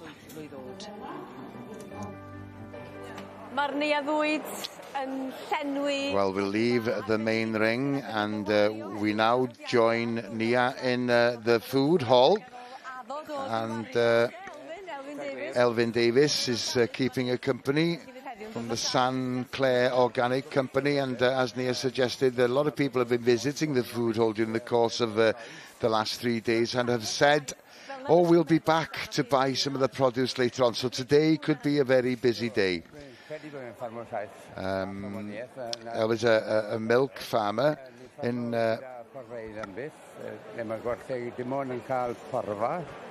dim llafur o Russia, dim soya o Brazil. And he's talking about how they farm on their farm in St Clair. It's an organic farm and they have been so for almost 30 years now. And he's quite proud of that, and he was one of the first farms to do so as well. With the milk of the standard that you have, you're quite confident that you can produce a product of the highest quality. In the beginning and the end, meal would be much nicer. And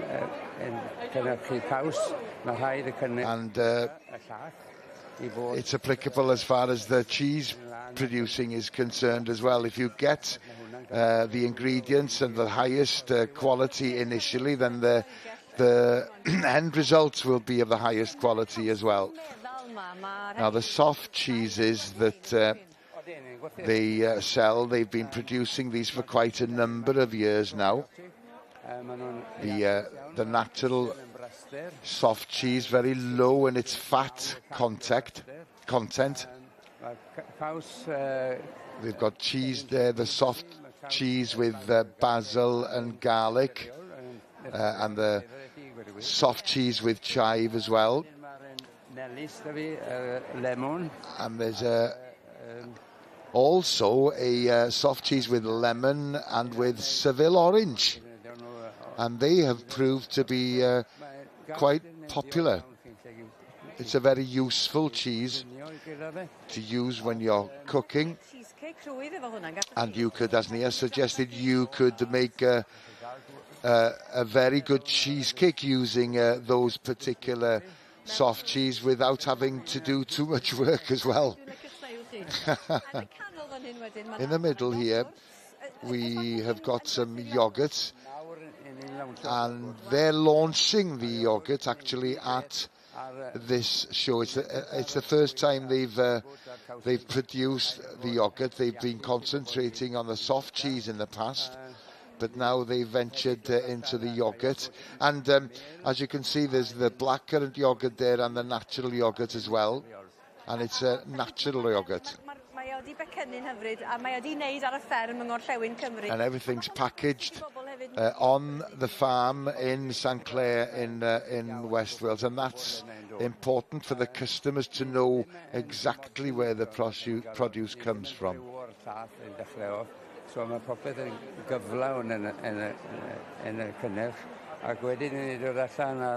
And they're also launching their kefir, natural kefir product as well, which is very beneficial health-wise as well. If you can keep the stomach healthy, then the rest of the body will follow, as it were.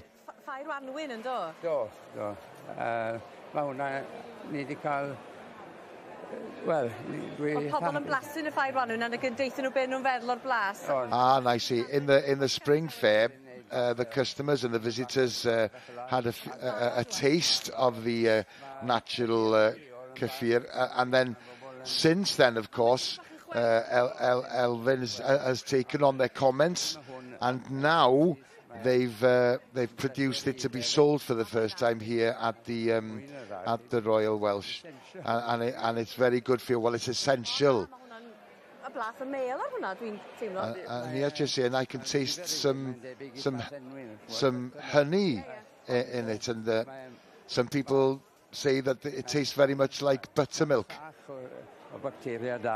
And there's a lot of good bacteria in there as well. And it's good for your health. And as Nia said, right, we'll leave you alone at the moment now, because I can see that you're very busy. Mae'r cyffur yn absolute, wel, lot o egni gyda fi yn classes neithwr, gyda'r menwod lawr yn Whitland. And she's just saying, down in Whitland, in the classes we had last night, I was full of energy after eating the cyffur. Well, you two are the best adverts for the produce you have here on the stall. Back to the shearing. Here's Gerald. Yes, we come back to the shearing, and it's the shearing heat 2 of the ladies section, and there's only 3 ladies in here. And unfortunately, there's no Welsh ladies in this particular one. We have 2 French ladies and a English lady. So when we're looking there at stand 2 is one of our French friends in Cecile Valdez. And behind herself there in stand 3, we'll see, hopefully, will be another French counterpart, and Lorraine Grencher. I hope I pronounced them right. And then on stand 4, we have an English friend in Susie Parish. So there isn't quite that many numbers of Welsh ladies representing Wales in this particular competition, but we only need 1 to win. We'll have to wait and see, but then our English friend there is having a bit of trouble with a lively lamb. I'm sure qualifying is paramount in their minds to get through to the semi-finals and finals of this particular competition, but probably there won't be a semi-final then. On the numbers that are represented, they will go straight through to the final. And they're very precise, Gerald, aren't they? Yes, they need to be precise in keeping that bottom tooth on the skin, so you do not, as I say, second cut. And second cut is, as I stated, cutting the actual staple of the wool in half. And obviously they devalue the product by doing that, so wool in certain countries are of a significant value, and perhaps not here in the UK. Then you wouldn't be, as the farmer, you wouldn't be very pleased if you had shearers cutting the staple of the wool in half and devaluing your product. But so the judges there are keeping an eagle eye on what the competitor is doing, and as you say, it's not all about speed, but there is a percentage of the competition is speed, and what we've seen throughout all the qualifying sessions of all competitions, the speed appears to improve as the further into the competition we go, and obviously the finals is what is the crowd are here to watch, and it creates that fever pitch atmosphere. And the shearing shed, it's been very well attended during the week, as we've seen. Yes, indeed. Every time we featured it, it has been exceptionally good, and it is a very popular sport. Listen, it only lasts for a couple of months here in our native country of Wales, but a lot of people take great pride in their work of shearing sheep. It's nice to get the recognition for people that do take this occupation on, that there is a competition at the end of it to show how good you are. There's lucrative rewards, as we've seen yesterday, and Champion Shearer of Wales and Open Nations will get tickets provided to go down under for our winter and New Zealand summer to compete in competitions, and obviously work as well when they're down there, and hopefully they will, like I was fortunate myself, to work my way around the country and see the beautiful country of New Zealand as well. Just a quick shot there of one of the judges, a man that's done all that in the ceremony, is Nicky Bynan from down the Gower there. Just hanging his handpiece up a little bit, or going a little bit slower than he used to, and taking on the judge's role, which obviously in all competition there has to be judges, and the best judges in my opinion are ex-competitors in all sport, and who have been there and witnessed it and experienced what these competitors are going through, and it counts for a lot in my opinion. Yeah, you have to be eagle-eyed as well, don't you, because they probably know all the little tricks and all that. Yeah, fair comment, yes. Yes, indeed. The There's a little purple spray there on the lamb, and that would be to indicate that the competitor didn't take that little nick, that it was the actual guy that was preparing these lambs for the competition made that nick, so when it comes out the back then they see that thing. Anyway, we see our French lady there out first, so hopefully we'll come back and see her later on. Thanks very much, Gerald. What a glorious view. Yes, the sun is shining on the Royal Welsh Showground once again. We're going off to the main ring, and here's Anwen. Yes, we're heading back to the Welsh Parkbreds, where we can see now Deirdre Powell, our judge, all the way from Monmouth. Going for her young stock champion. So here now we had the winners of the yearling classes, the smalls, under 14.2. The winner and second place of the yearling class in the large. And then the 2 and 3 year olds both from the small and large section. So we had Seren James with Duke of Amethyst, the yearling winner.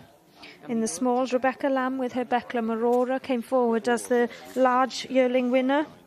Then we have Trindod Celtic Lord as the small 2 and 3 year old, and then the eventual champion for the young stock is there in front of you here now, Di Nicholson's Deepin Top Gun.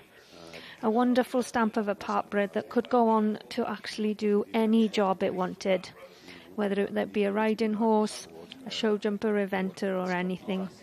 And Deirdre there looks like she's having a lovely chat with Alan Charlesworth, who's handling him in the ring today for Di. Dangos I chyffyle hi fwyaf. Maen nhw'n byw, digon agos iddi gilydd. Derbyn Top Gun, March Man Red. So Mrs. Powell has actually founded her own stud back in the 60s and actually started with the Welsh Section B, but then went on to breed with the Parkbreds and has actually gone on from there and had many a successful year. Interesting to say, Anna, and that they could go on and do any job, so there is no set rule that these will be hunting horses or show jumpers or whatever. No, a lot of these horses will compete at different competitions, different levels. Most definitely, and I think this just goes to show the versatility of the Welsh breeds and how by introducing another bloodline into them, the Welsh Parkbreds can go on to be any type of horse.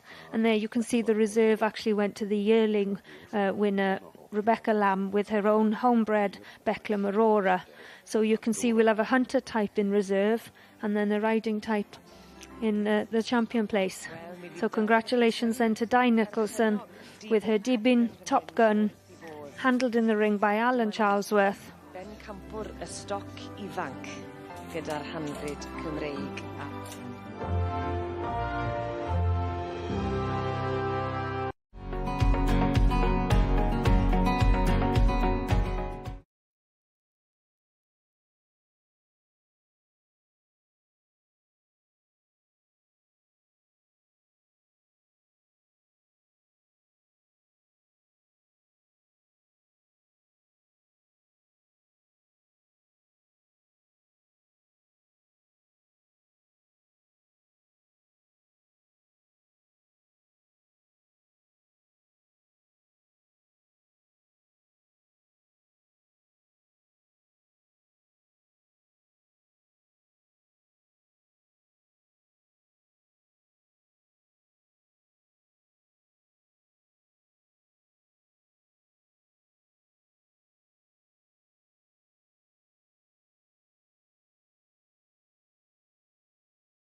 Welcome back to the Royal Welsh Show here at Llanelwedd. Another glorious day, the last day of this year's show, of course. And we'll be going over to the cattle ring, and Ivan has company. And this is Thomas Builth. He's a bit of a character. He actually is a regular contributor on Ivan's radio show on Radio Cymru. Oh, and he's just saying he's wearing his grandfather's tie. Was he sim tie dati? Na. He's wearing it because he doesn't have a tie of his own. Ond pan bod ti'n mynd gwisgo trwser? Rhi dwy'n. He's wearing shorts because it's too warm. Ddim amser bore yma. Ivan said, I'm a bit disappointed that you haven't polished your boots. And the answer, quite simply, for that, didn't have any time this morning. Oh, what a good answer. Ivan said, why were you so busy then? Because I had to have my breakfast. Well, there's food available on the show. There's no point buying food and wasting your money when there's good food to be had at home. O, dim prosecco na'n byd Mary? O, na. Na, a dim byd I chi'r alcohol free na dim byd fel? Na. Na, dim byd fel? Beth ydych mlaen I weld yn y sioe heddi? What are you looking forward to seeing today, Thomas? Watching the young handlers. Well, as it happens, that's what we're going to be featuring next, with the dairy cattle this time. So let's hand over to Will. Yes, it's the young handlers that's going on in the background. Pwy fryd yw'r da godro sydd â dwcwl di? Ffrisian o'r sios. Wyt ti'n helpu fe da'r godro weithio? Ydw. Da iawn. Wyt ti Thomas nawr de? Thomas is being interviewed by Ivan, of course, and obviously telling Ivan that, yes, he's very active on the farm, helps his father with the milking. And he has actually shown sheep in the Llandysil show in the past as well. He came second in Llangeitho with the young handlers, and he didn't get anything in Llanpeter, and he was third in Llandysil. He is, I think, a person to keep an eye on in the future. No doubt we may well see him in front of the camera here at the Royal Welsh in the future. A proper character. Mae'n beth mowr yn dwi? Ori. Well, in the background, of course, the competition is taking place, and it's the same age as it is with the beef young handlers. They're 14 to 26-year-old. We are, of course, judging the ability of the handler, not only to show the animal in the ring, but to prepare the animal for the ring as well. And pace is just a little bit slower than with the beef animals and that, isn't it? They're not quite as fluent and walk as the dairy breed section, are they? They've probably been up a little bit earlier in the morning to get for the milking. I don't know about that. I don't think this one's been up early in the morning. No, indeed. But no, they are. It's just a little bit sedate and a little bit of different style showing the dairy animal, because we've watched them over the last few days and showing the side profile of the dairy animal and lining them up across the ring in a line, say, from corner to corner. So there's different styles slightly, isn't there? And the way that they handle these sheep, cattle, sorry. Yeah, certainly is, and it is a whole different competition. Stating the obvious there, of course, but in terms of what you're trying to show off with the animal, with the beef animals, you're trying to show the hindquarters off. With the dairy animals, you're looking for that femininity coming through the animal. You're looking for the slenderness through from the shoulder all the way through to the hook and pin bones at the back of the animal. So show them in a different way. And here's our judge, Ms. Linda Batty, and she's all the way down from Derbyshire to judge this competition. And just as our beef judge was a little earlier, he's engaging very well with these young people, and I think that's important.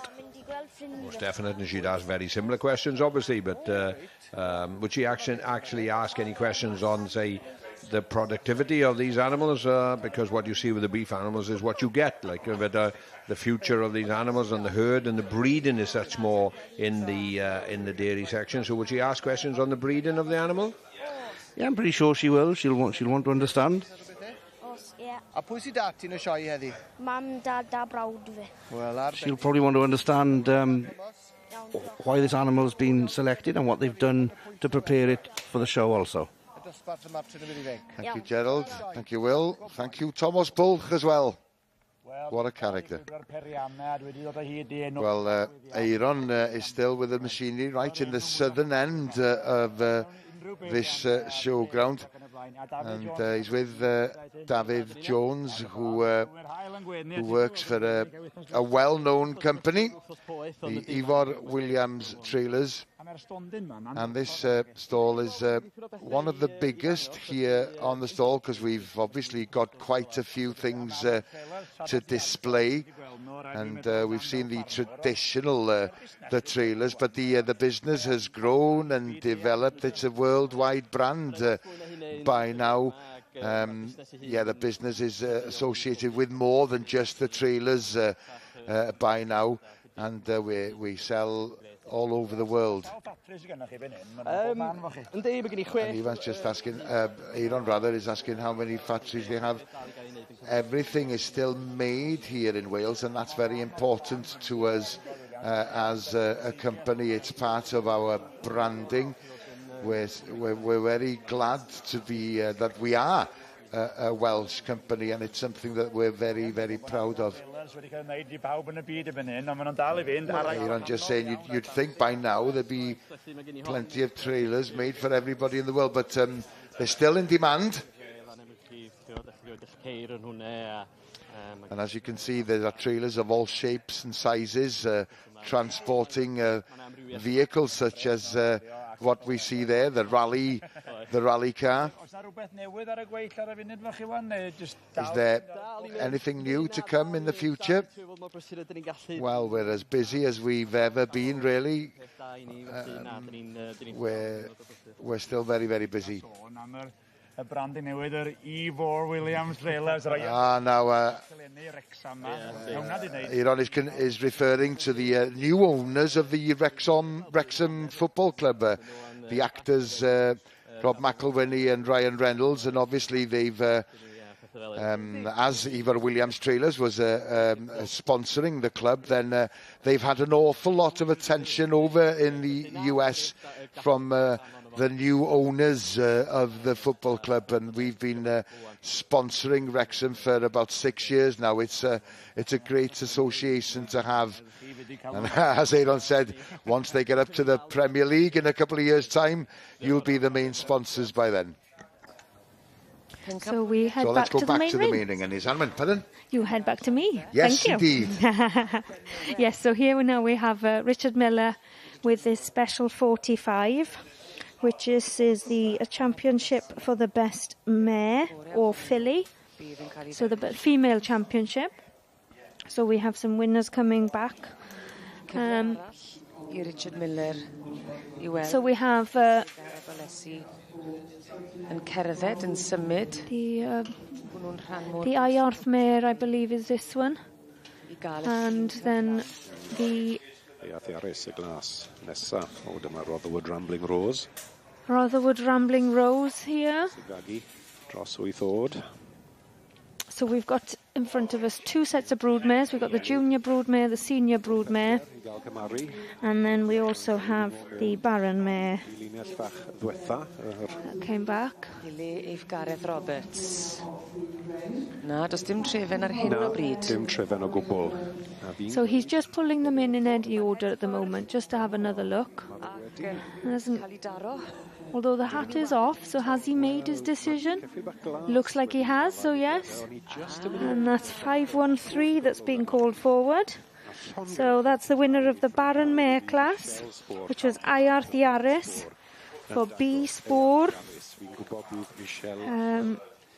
Sired by a Rosson Adonis out of an Iarth Mare, Iarth Pansy.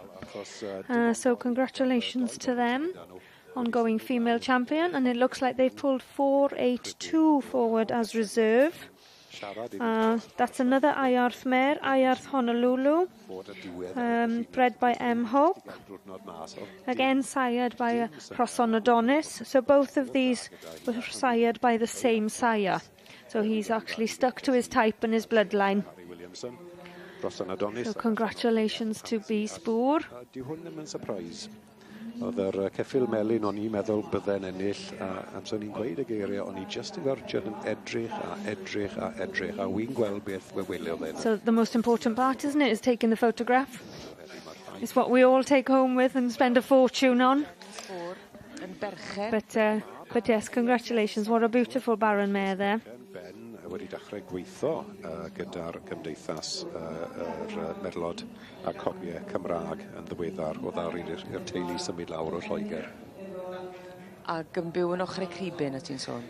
So I understand the handler of this Ben Spoor actually has moved to Wales recently, down in Cribin. So eisiau bwyd ar y boni fyd, a drych beth sy'n digwydd. Amser wyt ti ddim yn parnu'r drws newydd na, ro bwyd i'r ceffil yn lle, a bydde di'n ben capwr yn y sioe. Yeah, we are. So, just getting a little bit fidgety with the atmosphere, but hopefully now she'll just shine on her beautiful lap of honour as female champion. And she'll come back later then to contest against the male champion that we will see later on.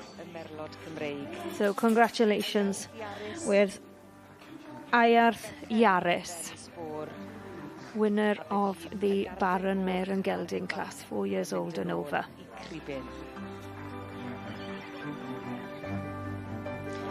And then we head over to the other end of the ring then with the section C's.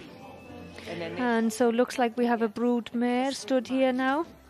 So this is the this is actually the special for the best Broodmare. So you'd have the junior Broodmare up against the senior Broodmare, and it goes to the senior Broodmare, Rencullen Pretty P, property of Rhian W. Rogers, and actually shown in the ring today by Shane Rogers.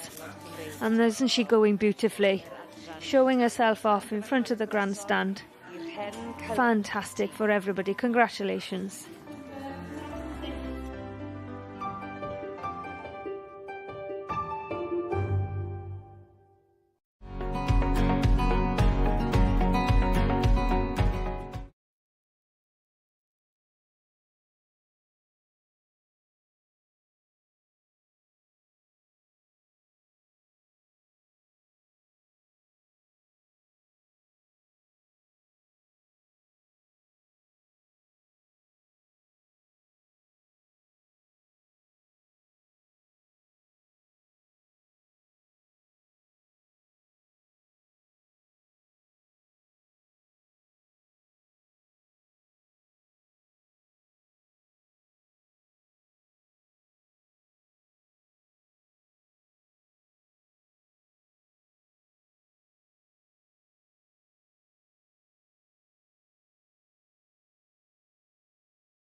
Welcome back to the Royal Welsh Show. It's been a while since we visited the sheep ring, so let's do that now and join Gerald and Sally.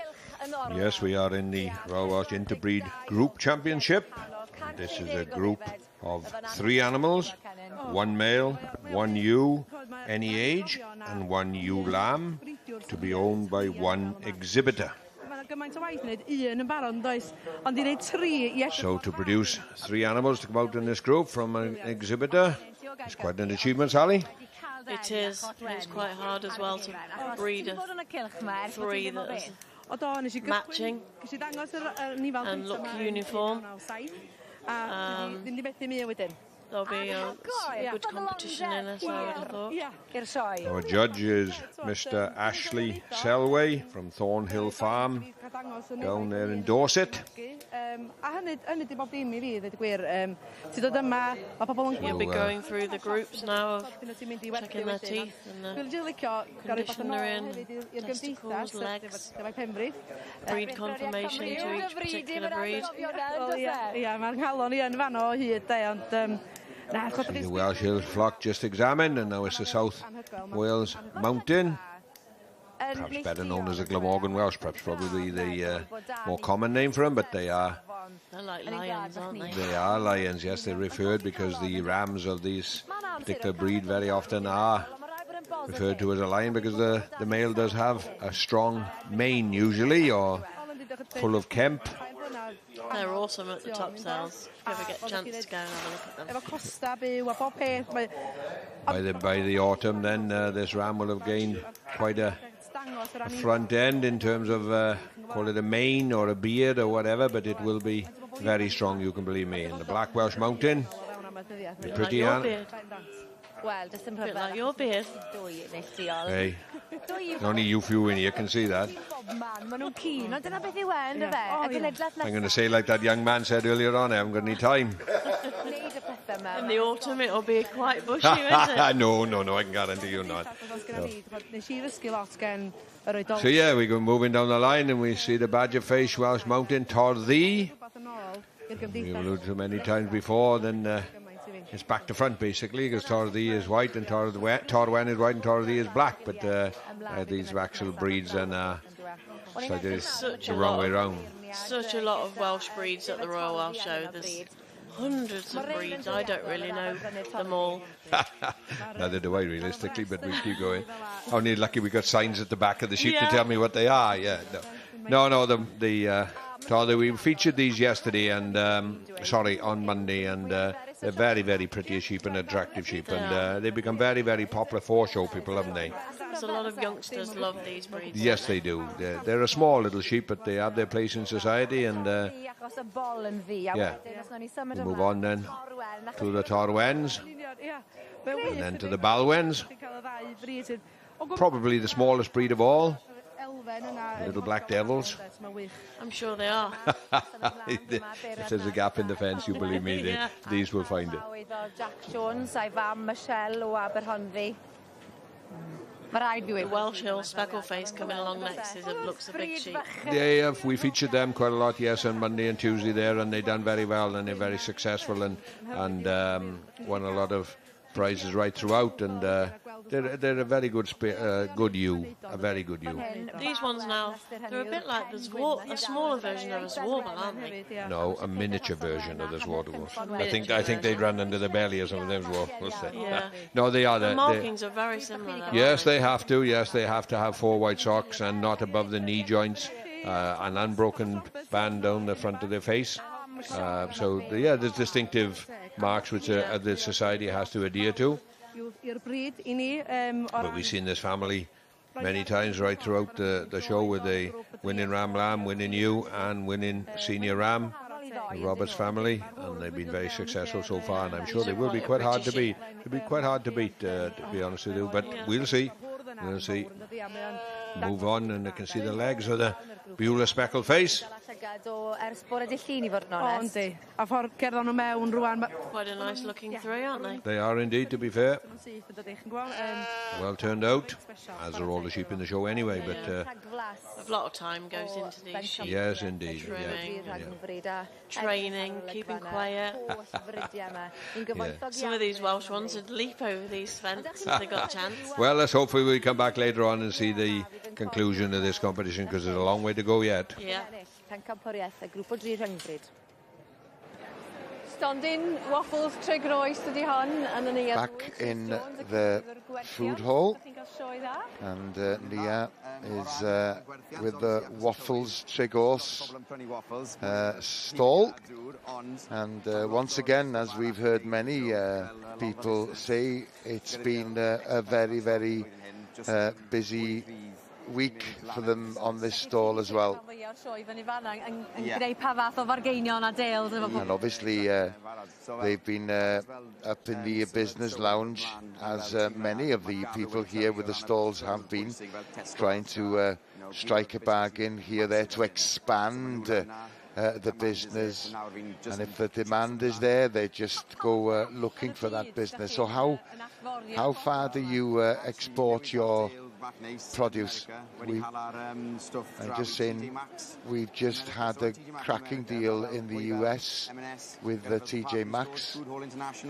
So the waffles in the boxes over there and the crackers have gone to about 300 or 400 stores in America, so things are going very well. Of course, they started off with just the waffles, but the crackers is a relatively new produce. They've launched them with Tesco, the supermarket, and they've just started doing that, and after about 3 or 4 weeks, the sales numbers have increased, so it's going very, very well. We're very happy with the way things are going. How important is it to you that you get to meet the customers here at the Royal Welsh? Well, as many people have said, due to the 3-year absence that's been due to COVID, people are just glad to see us back. So, yeah. A faint o waffles a crackers da chi'n rannu fel tasters? How many waffles and crackers do you put out as tasters? The children obviously like the chocolate ones, so they're always available. But about 300 or 400 waffles over the 4 days.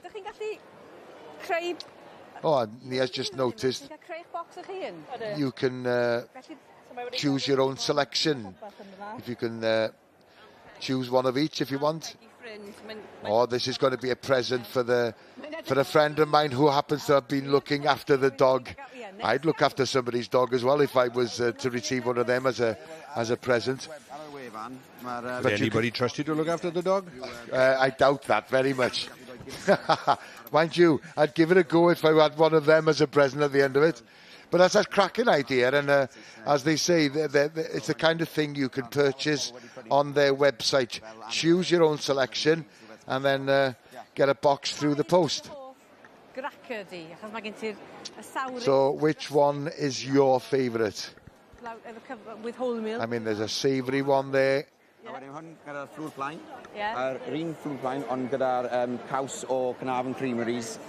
It's the one with the cheese from the Carnarvon cheesery, and that's another good point.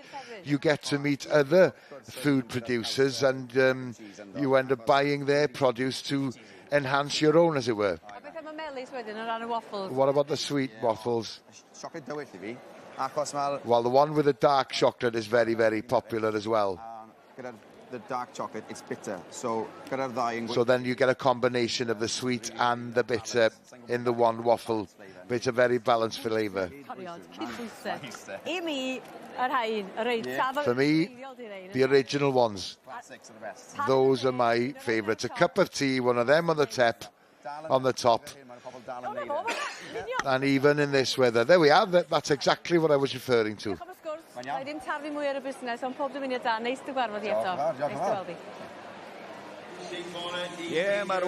Right. From the relatively quiet food hall to the noisy shearing shed. This looks like the veterans section to me.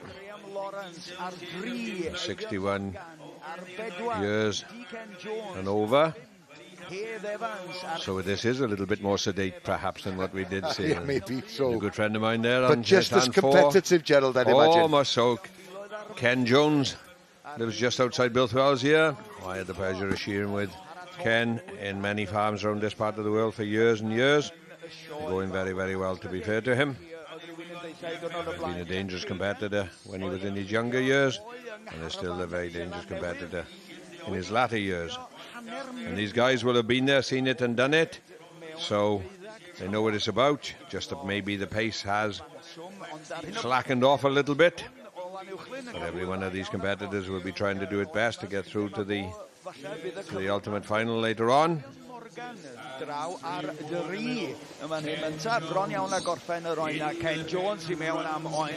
Jones going in there for another lamb. He was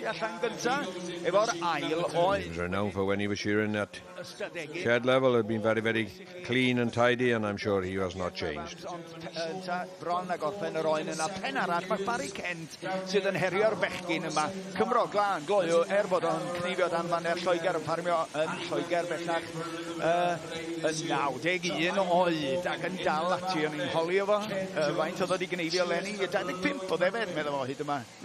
Gentleman here shearing on stand number 1 has got his glasses strapped on in case things get a little bit out of control. He hasn't got time to push his glasses back up his nose. He's got them strapped on in case. He's still doing a professional job. Oh, a little bit of assistance from the shed door. Keep my balance. Certainly getting the job done, though, Gerald. He is getting the job done, yes, Gareth, indeed, to be fair. His left hand, I think he forgot how to use his left hand, is the only problem. Oops, there's a major second cut, which will cost him quite dearly. I believe that's Graham Lawrence there on stand 2. Another guy that just lives outside Builth on the Llanafan. Whoops. Porthole is a lot smaller, perhaps, than what it used to be, perhaps. And there we are, Graham Lawrence is finished. Ken Jones from Builth is finished. The gentleman on number 1 here is taking his time and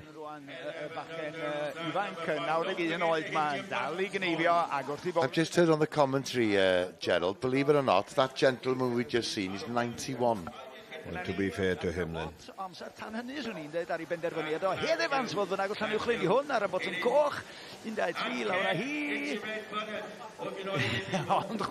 There's another one that's reluctant to go as well. Perhaps there was a bit of wool left on and it went to taken off, perhaps, yeah? I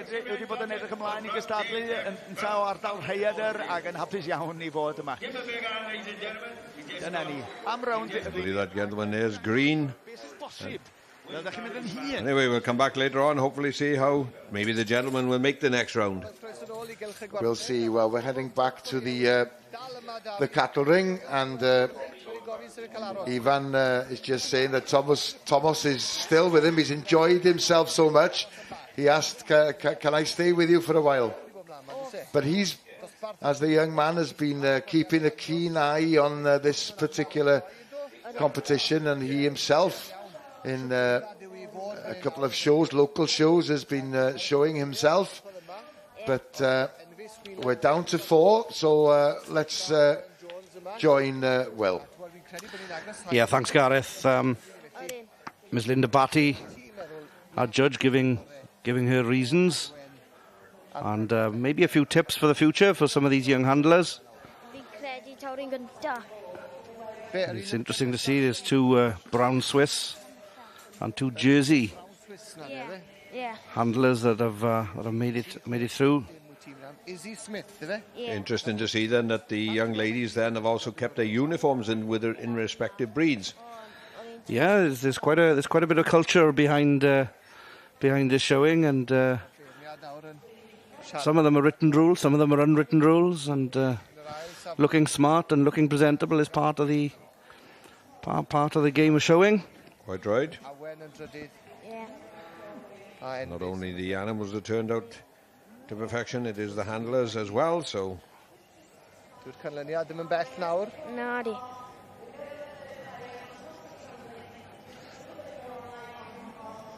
A beth yw moment. Yeah.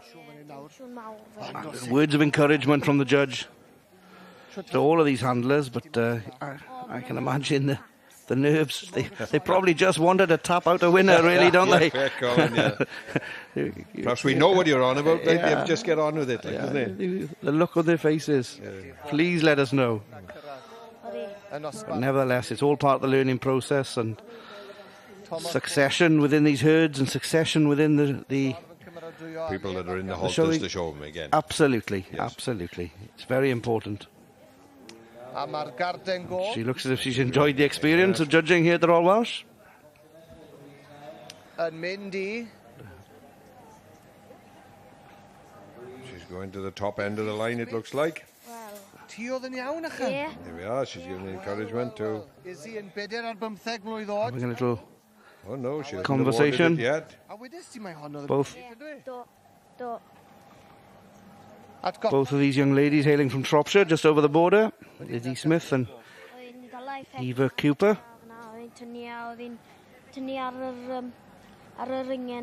And she is being thorough, isn't she? She's making sure they get plenty of feedback. Oh, there you go. And there's the young lady's hand. And it is Izzy Smith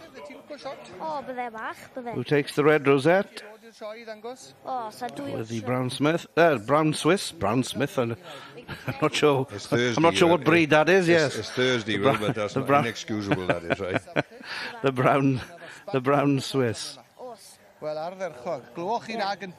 And lovely to see the camaraderie between the competitors.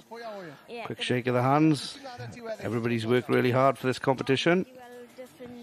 There is no exclusion from this. You could win this year on, or if you do win this, are you excluded from the future competition? Well, I don't think so, not until you're 26. So that's me well out of the game, I'm afraid, Gerald, yes. Here's sofa. Yeah. Right, here's studio now. They've... Yeah, good. Iawn? Yeah. Wydr wrth ymari di. Mae'n cael y sac a ti dwi'n Ivan's just trying to persuade Thomas to join him on the highlights programme later on this evening. That'll be worth watching. We'll be back after the adverts.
Welcome back to the Royal Welsh Show. And just a reminder, we will be with you until 5 o'clock this afternoon. As you can see, Aaron is still with the machinery, and he's joined by Ewan Jenkins, and they're referring to the cats that are on display here. And Ewan, of course, works for a company called South Wales Fork Trucks. So this year we've started selling the cats, and it's nice to be here at the Royal Welsh just to show the technology and the power that these machines have. And these cats are quite familiar. And as you once said, you look at some of the Hollywood movies, and you quite often see a caterpillar. And as you also said, if you bought a caterpillar, then you've made it. That particular model they're looking at is a 2.2 ton, and you get a set of buckets with it.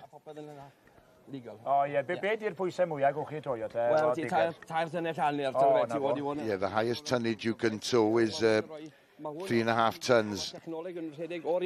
So you would be able to tow that particular machine away. But the one behind them, as Ewan said, is the model that's referred to as the Rolls-Royce. It's a 9-ton piece of machinery, and it has a twin pump system, so it allows you to track and turn around, and you won't lose any power. And then you can track it with a joystick because of the new technology. So basically, you can just lean forward, and because people have to or usually lean forward, then you could sit back in that particular seat, which is a suspension seat and a heated seat, and you control everything off that particular iPad that's located to Aaron's right. And Aaron's just asking, how complicated would it be then if things were to break down? But you can use that touch screen to slow it down, to make it faster, and increase the power if you chose to do so. And in and as Aaron said, it's not just a bucket you've got at the end of the digger. That particular is a flail mower. So you can cut the hedges with it and so forth. And you was just also saying how far things have developed, of course, in the last couple of years, as far as the technology of this machine is involved. Well, Aaron was asking if it was for sale. Well, as it happens, Ewan's just told him this particular model has already been sold. But others are available, Aaron. Aaron just said, Ewan, you're a bit of a salesman. Perhaps we'll have a chat off camera later on. Right, we're back in the shearing shed, and this is a heat of the veterans, but this time in the 50 to 60 age category. Yes, we are, and we've actually seen a guy on stand one here, Andrew A.J. Morris from down near the road in Aberedo, who has been actually shearing in the All Nations. So credit to himself that he is obviously between 50 and 60, and he's going very, very well for his age. We have another Welshman on stand 2 in Rydian Price. Another Welshman on Hugh Rees on number 3. An Englishman in the middle on number 4, John Froggatt. Another Welshman then, Howell Wigley-Jones, and Reinald Hughes from Wales bringing up the rear on number 6. But it is Andrew Morrison down the road there who's going in for his second lamb. And Andrew is no stranger to the shearing shed here in Wales, and as I stated, he only just lives down the road there in Aberedo.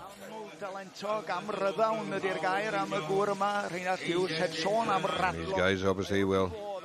This is heat number 4, so there's quite a lot of veterans shearing in this competition, so I suggest that we will have a semi-final And the final.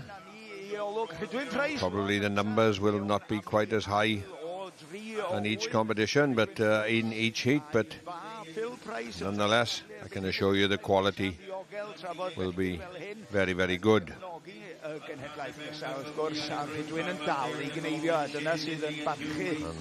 standing before the English gentleman of John Froggatt, in for another lamb. We have back to Andrew Morris here on stand 1. Here in the background, the crowd is not quite as irate yet at the moment, but there still is. It is only the qualifying heats. I'm sure they've all got their supporters there somewhere as well. Yeah. Quite likely that some of these gentlemen maybe have a son that has been competing as well, so perhaps the son and the father on the way home will have a bit of banter in bragging rights and who done best or whatever, but so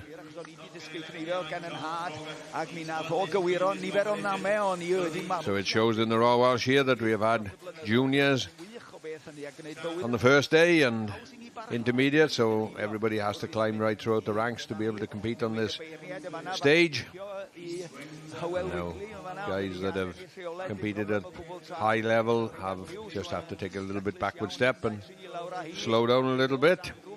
Comes to us all, unfortunately. The quality, as I alluded to, is still very, very good, and they take great pride in doing the job correctly.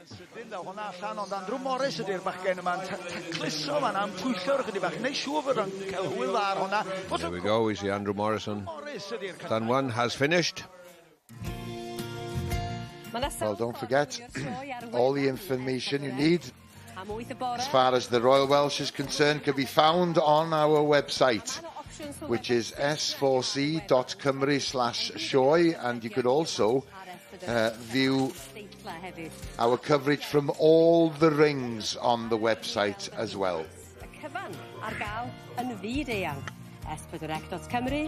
Well, quite shortly we'll be leaving you for the news headlines, but before we do so, let's have a quick visit to the main ring, and here's Anwen again. Thank you very much, Gareth. It looks like we've gone back to the middle of the main ring into the section Bs with Richard Miller judging the senior stallion class, and it looks like the winner has gone to L. Wilson's Walsica, Colorado, handled in the ring by Colin Tibby. And then in second place we've got K.N. Williams' Kelton Sinbad, and then in third place we've got Holly Harford with Blind Pentre Harvey Moon.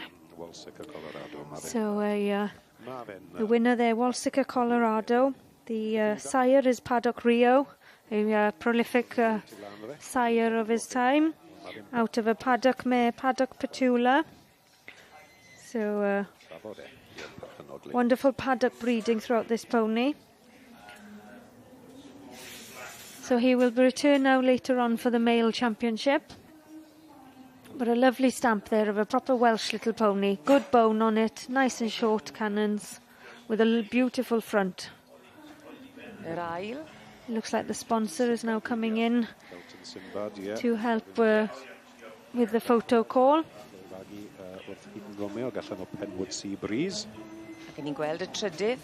So you see there the Palomino there in the shot. Kelton Sinbad, bred by K.N. Williams. The sire is actually Heaton Romeo, out of a Penwood mare, Penwood Sea Breeze. Heaton Romeo ar gaseg Penwood Sea Breeze.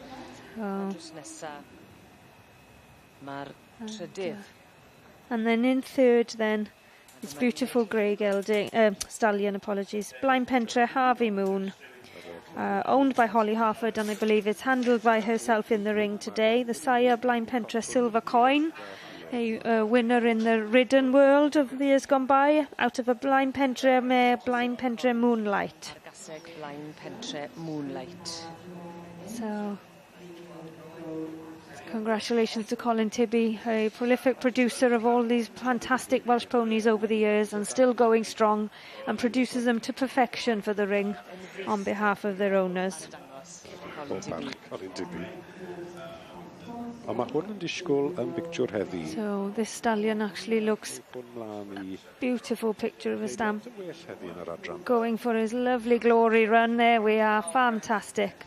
Lacey Stud, L. Wilson's, Walsica, Colorado.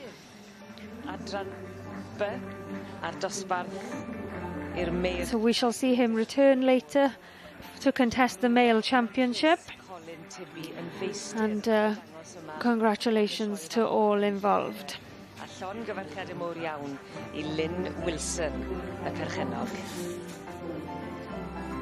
Yeah, and then we move over to the Welsh part bred section of the ring. And then we see this class then, which is class 121, which is the Baron Mare and Geldings 4-year-old and over, not exceeding 14.2. The winner is Parkinson and Thompson Romano Quickstep.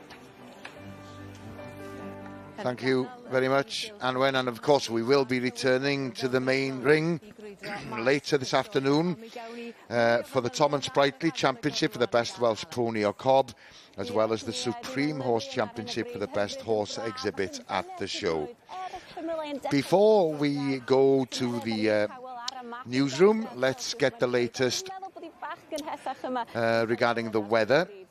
As you can see, the background, a lot of people have already travelled here. There's some light winds here in Wales at the moment, and later this afternoon, maybe 1 or 2 scattered showers, but which will get heavier later on this evening, and the temperatures this evening ranging from 17 to 12 degrees centigrade. Now tomorrow, there could be some very heavy showers, some thundery showers, and the temperatures ranging from 19 to 23 degrees centigrade. Those thunder showers concentrated in mid Wales and South Wales. Saturday, there could be some cloudy weather and some rain as well, and be an increase in the wind as well. But of course, I'm sure a lot of farmers will be glad to see a spot of rain. And yeah, just referring to the fact that, yes, it's far more cool here, much, much cooler than it was earlier in the week. Hence, probably the reason why there are so many people here at the showground at the moment. Well, as I said, we're leaving you for the time being for the news headlines. But of course, we will be back later. See you in 5 minutes.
Pnawn da. Dal I gynyddu mae nifer y bobl sy'n ar restra aros am driniad sbyty yng Nghymru. Mae'r ffigurau diweddara'n dangos fod mwy na 65,000 o gleifion wedi bod yn aros ers dros 2 flynedd, ac mae yna bryderon am adrana brys ac ambulansis hefyd. Mae Llywodraeth Cymru'n deud I bod nhw'n cydnabod y pwysau eithriadol sy'n ar y gwasanaeth. Mae 2 ffoadur gafodd eu cartrefi o dan gynllun Homes for Ukraine yn honni iddyn nhw orfod gadael eu cartre oherwydd fod eu lletiwr wedi bod yn ymddwyn yn ymosodol tuag atyn nhw. Mae nhw bellach wedi cael eu cartrefi mewn llety brys gan gyngor Sir Caerfyrddin, ond mae nhw'n deud fod y profiad wedi gadael nhw heb bres na dogfenna angenrheidiol. Yn ôl Llywodraeth y Deyrnas Unedig, mae mesura diogelu llym yn ei lle ar gyfer ffoaduriaid, ond mewn ambell I achos prin pan mae yna bryder am ddiogelwch, gall cynghora ddarparu llety. Mae elusen iechyd meddwl sy'n cynorthwyo pobl yn y sector amaeth yn deud I bod nhw wedi gweld cynnydd mewn galwada am gymorth. Yn ôl sefydliad DPJ, mae'r galwada a'r problema yn fwy cymleth erbyn hyn ac mae mwy o bobl sy'n cysylltu hefo nhw mewn argyfwng o'i gymharu â 6 mis yn ôl.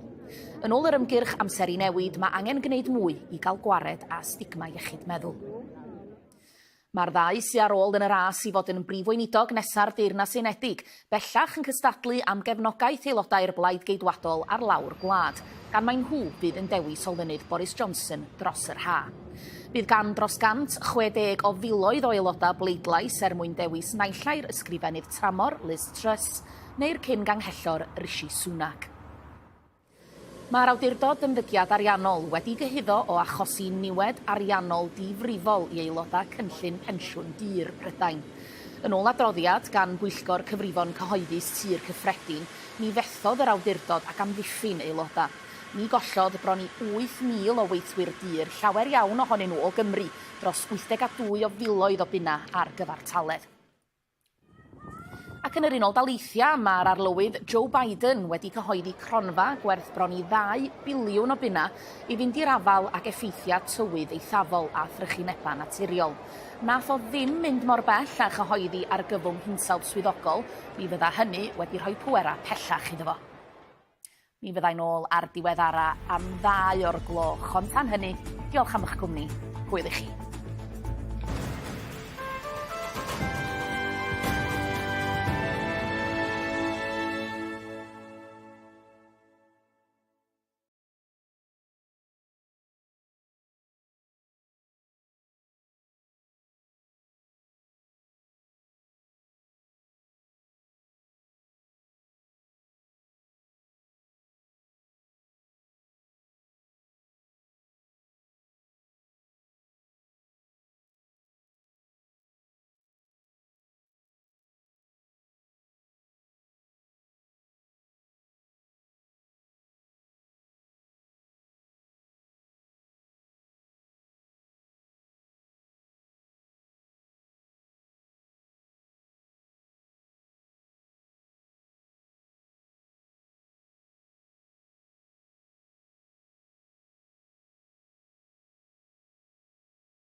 Golygfeydd hudolus Ben Bora. Well, it's been a magical day here at the Royal Welsh Show. The last day of the 2022 show. Cystadlu brwd There's been a lot of competing all morning. o'r hen fridiau From the old breeds i'r hen gneifwyr. to the old shearers and the stars of the future. Yes, there's plenty to look forward to this afternoon at the Royal Welsh Showground, especially in the main ring, and we'll be visiting there shortly. And as you can see, it's another glorious day here today, and the crowds have come in their thousands. I rei dipyn bach yn hun hefyd, a mi fyddai'n crwydro'r maes yma rwan drwy'r prynhawn. Yeah, just mentioning the fact that she'll be visiting the food hall and other stalls during the course of the afternoon. And of course you can follow all the action from all the main rings here at the showground on our website. All you have to do is visit s4c.cymru/show. And it's to the main ring we're going to go first of all this afternoon. And let's rejoin Anwen. Thank you. Yes, we're rejoining the middle part of the main arena, which is the male championship for the Section B ponies. So Richard Miller looks like he has actually made a decision, and the young stock champion from yesterday has come forward to compete against the senior stallion, and he's decided that it's this 3-year-old colt from yesterday that is his male champion. 495. Exhibited by Liesl Mead, owned by Sandy Anderson, Calored Heartbeat. Fabulous stamp of a Welsh pony with beautiful bone, substance, but still maintaining that quality pony. So congratulations to all the connections. And then in reserve, the senior stallion was pulled forward. Walenska, Colorado. Ie, Anderson yn credu sydd wedi fagu fe. Fi'n siŵr bydd ar y we yn edrych os nag yw hi. So Liesl there doing a fabulous job of handling this 3-year-old colt. For the obligatory photo call. Gweda ni am y meirch, mas o'r meirch ebolion neu'r adferch. So we will... we'll see Liesl come back in and shortly for the overall Section B championship.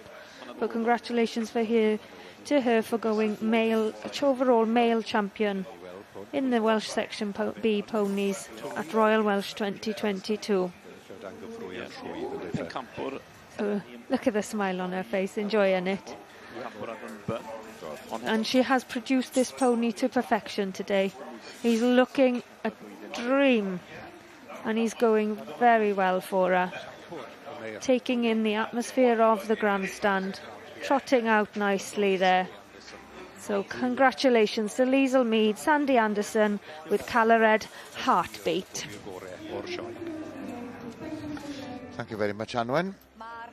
First visit of the afternoon to the sheep ring. So let's join Gerald and Sally. Yes, and we're back in the group of 3. It looks as if we're getting a little closer to the results, Ali. Yep. Final lineup. We have them large Balwens on display, look. I know. Yeah, no, it's these waterballs that have come forward. We didn't feature them earlier on, but we've seen their miniature counterparts in the Balwens. And down the line there, I'm correct. I think I'm correct in saying it's the South Downs. Yeah, I think it's Blue Texels in the far end, Dutch spotted, Charolais. The Torwens and the Charolais. And obviously our judge has got the same scenario in through the tunnel to the non-mighty and the mighty, so has to cleanse his hands every time that he goes through that little arch in the middle. Can't quite see what he's got pulled through in the under the tunnel yet. So every time he disappears into the other side, the competitors on the opposite side are thinking, oh no. Blue Texels there, nice 3. Very good. 3 young stock boys there. Now then, youngsters, to be fair. I think they're from Anglesey. They've been drawn forward. Oh yeah, push forward, and the spotters, and the Charolais. Where are you going to go this time then? Oh, I don't know. No, indeed, I don't know. I think I'll have to want to favour my breed of the blue tech. Well, good luck to you. Good luck to you. These young lads are make their day anyway, make their show if they do come to the fore. Very good match in three. They are. Tremendous tops in them. Shape. But then we Oh, did see... he's gonna lose it. Oh, dash. Hang on. Great to see these we youngsters. did. We just witnessed the young handlers in the cattle section, but we are seeing the younger version here in the sheep section. Anyway, most definitely. We've got A testament to their parents to giving them a chance. We've got a lot of young sheep handlers coming through. It's great to see it. Blue Texels have drawn a really lot of new members and a lot of young members. Well done. Well done. Good for the future of the breed and good for the future of the show. So we've got the Blue Texel, the Dutch Spotted, and the Charolais. These young men leave no stone unturned. They've had some good education from somewhere on how to show their sheep off. They have. Always learning. He's through the other side. We're going through the other side now to see what... Oh, he's on his way back. You see the Kerrys, the Jacobs.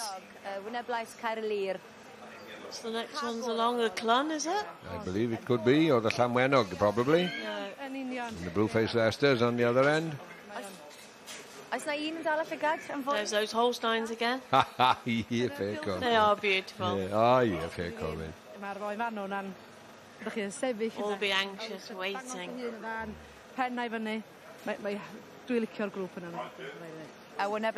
Must be warm out there. They've still got the shorts on.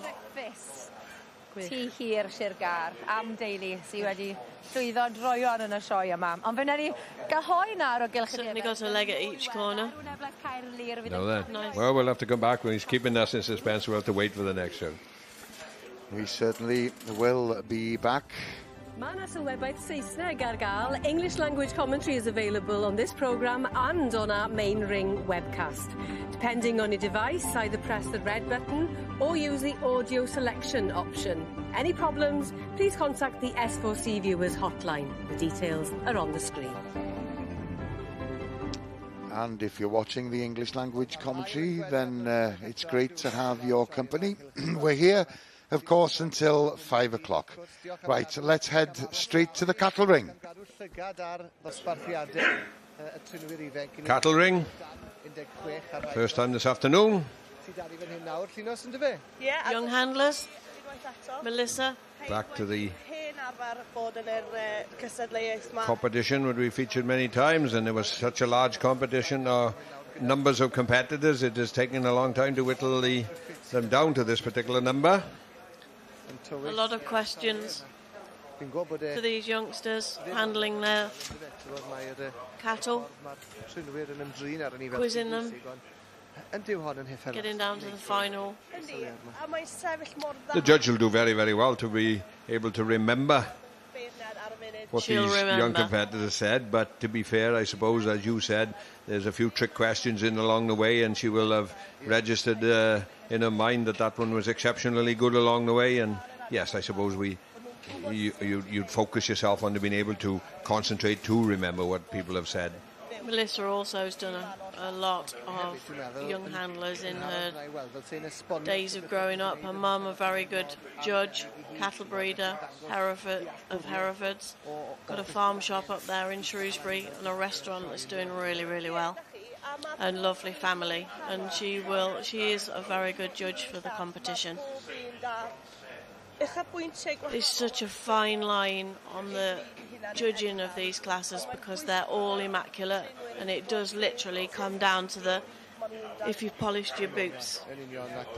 Or if Well, you so it tried- should be. It They're handling the cattle for Yeah. whether they're handling their own cattle or on behalf of somebody else. I mean, you shouldn't leave no stone unturned, should you?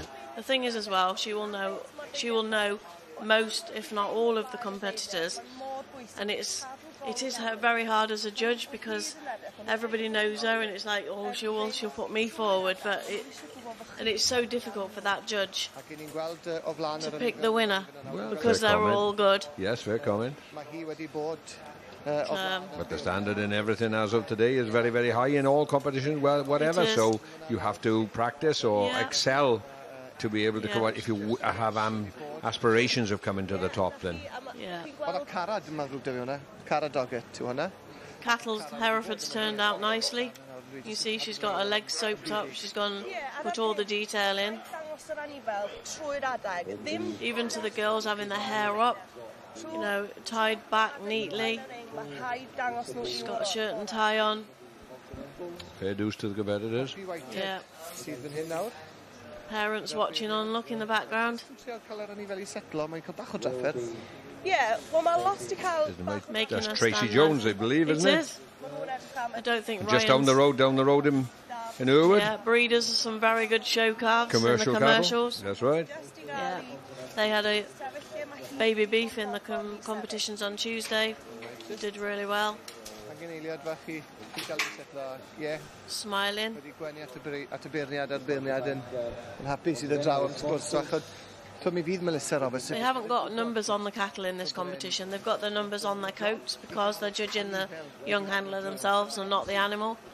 But normally, if they would cattle wear a number, you would have a matching ribbon or something just a little bit nice to set it off. She's wearing jeans. Some people like to wear black trousers, or so they're all in neat. So, all look good for the pictures. So Sally, we can see in picture there that this is the over 16s category. Yeah. You did allude to it a little earlier that they very often split these groups into different do. age groups for the handlers. Yeah, they split them in age groups because obviously there's a level of experience, and the ones at the top end of the age groups really are perfectionists. They're very good at their job, and it's fair when there's a lot of competitors to split them in their ages. And we will come back shortly for the winner.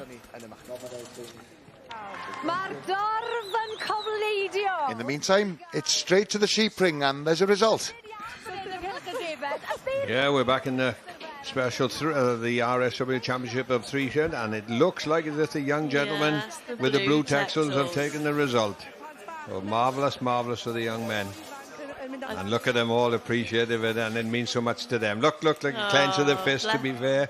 I think they're Elvin's sheep from Anglesey, and there'll be a mixture of handlers here. Elvin from Trisant Design, recently gone into the blue texels, and what a Ponies brought. They are great sheep, and it's lovely to see these young handlers coming to the fore. They were busy on Tuesday in the classes, and Elvin, obviously from Trisant Design for banners and things, he's just new into it, but what a show he's had. And those boys, they'll never forget that moment. No, indeed. Congratulations to them. And Well in the done. background, it looks as if the Dutch Spotted Dutch will Spotted. reserve. Two breeds that are really, really popular at the moment. They have come to the fore. Yes, they have. Loving it. Oh, gwych. Y texel glas am gampwaith iddyn nhw. Chwarae We just had the pleasure of watching the young handlers handling the cattle in the class, but these young men are doing equally as good a job. They are.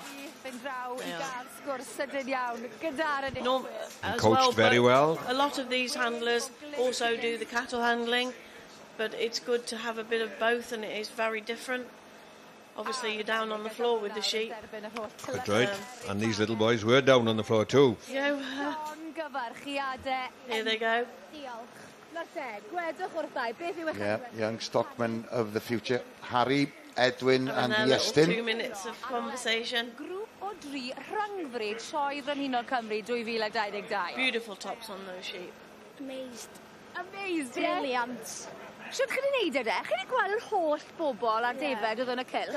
I mean, it's just asking them, Gweithio'n galed. how did you manage to do it with all these people and all the sheep taking part in the competition? It's hard work, he said. Very hard work. They'll be ready for an ice cream afterwards. He's quite nervous. He's had quite a shock, in fairness. What do you want to do when you're older? Show the sheep. Good boys. Oherwydd mwy o siapus i ddweud. Chi'n sylweddoli beth chi wedi neud? I mean, he just asked them, have you realised what you've just achieved? And they said yes. Sbwyloch chi'n racs ar ôl yr gampwaith i chi wedi neud? Dech chi fod yn browd iawn? They look in shock, don't they? They do indeed. Amser chi feddwl am beth chi moyn nawr, okay? Well done, boys. Well done, Blue Texels. Da iawn chi, fechgyn. Yeah, many congratulations.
Wel, dwi yma yn y cylch Thymer Ifanc am yr gystadleuaeth gwaith coed newydd orffen. Welcome back. Well, we were with Aaron earlier on, and we could see the woodwork competition. Well, the time has passed, the competition is finished, and these are the guys who finished second in the competition. And the task for them, of course, was to make a home for a pet, and the items should be suitable for outside use.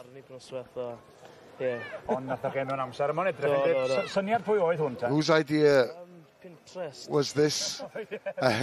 A combination. And they must have done quite a few of these in preparation for this particular competition. And as Aaron's saying, it really does stand out, and apparently it was a close decision between the first and second. So second prize goes to Carmarthenshire, and yes, we're going to. This was the third, the one who won the third prize, and here the winning team. Arwel and Theon from Ceredigion. He's quite modest as well. Aaron complimenting him, saying it looks fantastic. But it's been a very, very good competition. Quite close at the end as well. But they were up bright and early this morning. And they had about 2.5 hours to complete the task. And both these young gentlemen happen to be carpenters as well. That must have helped. And as Aaron said, you must have a pretty well-trained dog to walk up that ramp and settle on the mat on top of the kennel. Yeah, Aaron's asking they work as carpenters on site. Is this for sale? Yes, everything's for sale. As long as the price is right, I suppose. Sorry, Gareth. Once a Cardi, always a Cardi. Absolutely. Yes, Ceredigion winning that woodwork competition for the senior members of the Young Farmers. Let's hear from Manwen again. Yes, we've gone back to the top end of the main ring in the Welsh Partbred section with Deirdre Powell judging. So in front of us now we have class 122, and this is the Baron Mare o Gelding, 4 years old and over, exceeding 148 centimetres. So in front of us now we have exhibit 1249 standing out in front of the judge. That's Mrs A. Crawford's Cundle Green Ferdinand, handled today by Zara Owen. The breeder is actually unknown. The sire is Felinbach Tory Boy, and the dam is Miss Katie. And as you can see in front of us here, a lovely stamp of a hunter.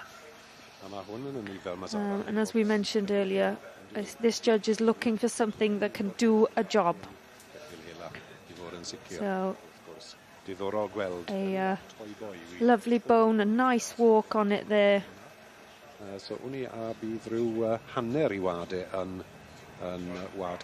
So the one element that is perhaps lacking in this catalogue is finding out the percentage of Welsh bloodlines in them.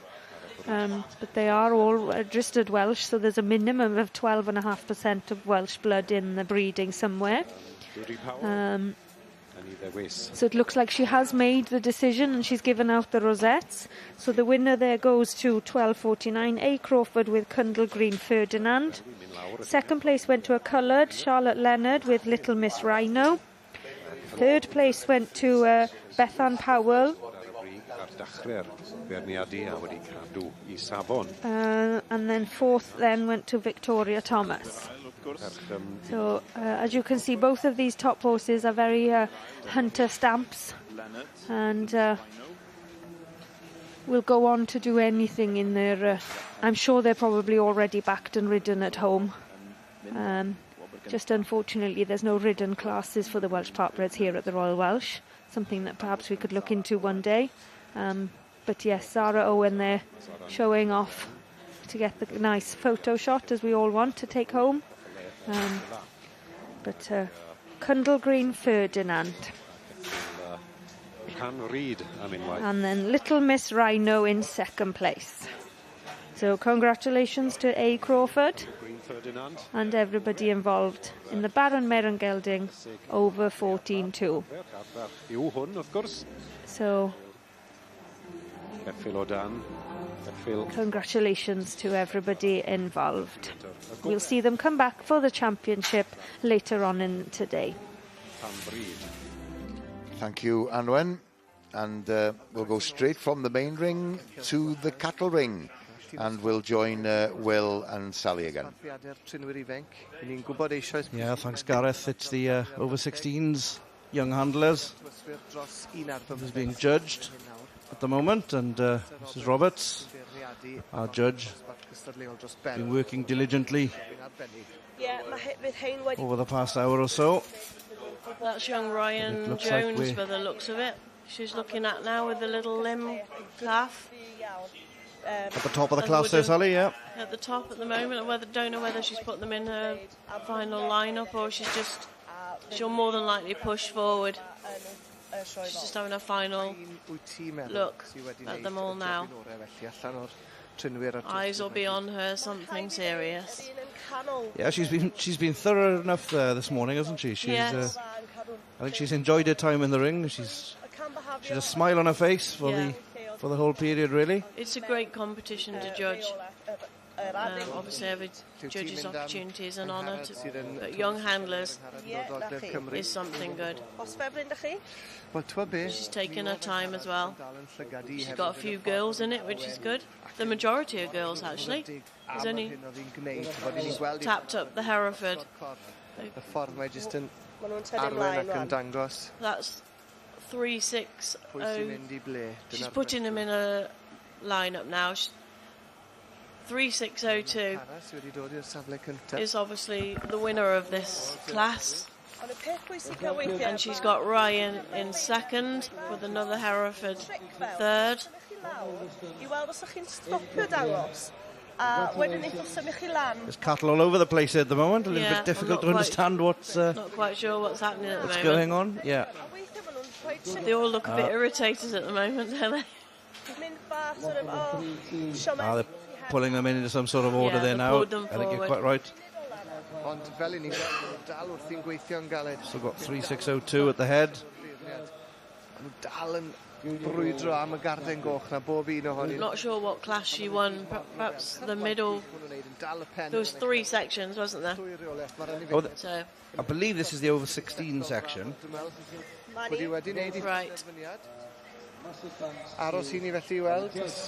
Final look. Looks like she's nearly done it. Looks happy in her decision.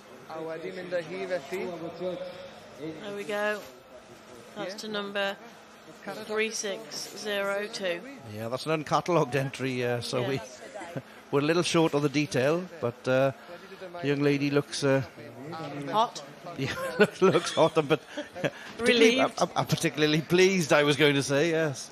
Normally when the judge and the young handlers gives the prizes out, she'll probably say what she excelled in, and those further down the line, if there was something they could improve on. It's normally a good thing that they say for next time. Only this week, just for the show. What put you over? Obviously the show, but what's the connection? Who have you got here in Wales? We're just here for the show, really. Been shown with Maple Jim Shorthorns for the last few weeks. What do you think of the Royal Welsh? It's really good. It was hot at the beginning of the week, but it's nice weather now. Have you got something similar in New Zealand? Not this hot, no. No. Do you have agri shows like this in New Zealand? Yes, but with COVID, they've been on a bit of a standstill, but hopefully they're coming back. And will you be back? Yes, planning on back in October.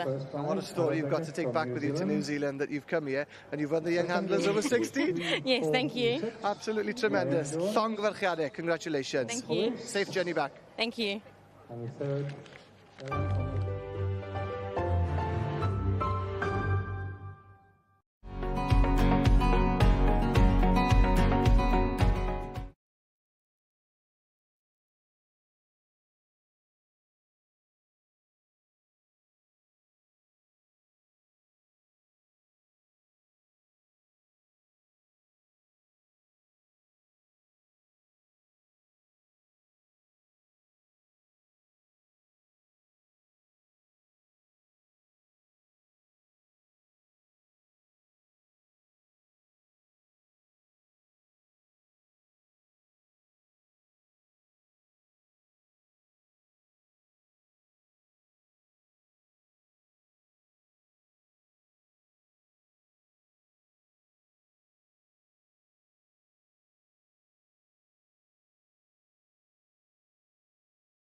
you fancy pay neu basti? Welcome back to the Royal Welsh Showground. And if you fancy a pie and a pasty, well, the food hall is the place to be. Nia's joined by Teleri from the Celtic Pie and Pasty Company, who are based in Crosshands, and they produce pies, pasties, various types of cakes, sandwich fillings as well. But today they are here just selling the pies and pasties, and these are special pasties. They've just launched a new brand called the Real Tidy Like pasties. Oh, ma nhw'n ffein iawn, ma nhw'n real tidy. And they're real tidy. But they've just launched them in the Principality Stadium. They've just had a new contract, and will be selling these pasties at the stadium from October onwards. Now, as Nia is explaining, it's obviously a shop window here at the Royal Welsh, and they've been extremely busy during the last 4 days. But there are quite a few flavours in the pies and the pasties, with cheese, Stilton, asparagus, and they've proved to be quite popular, obviously catering for the vegetarian market.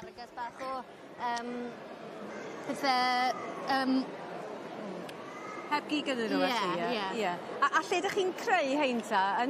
Yn Farm Fresh in Crosshands. And they're all produced at the Farm Fresh in Crosshands, which I believe is owned by Castell Howell.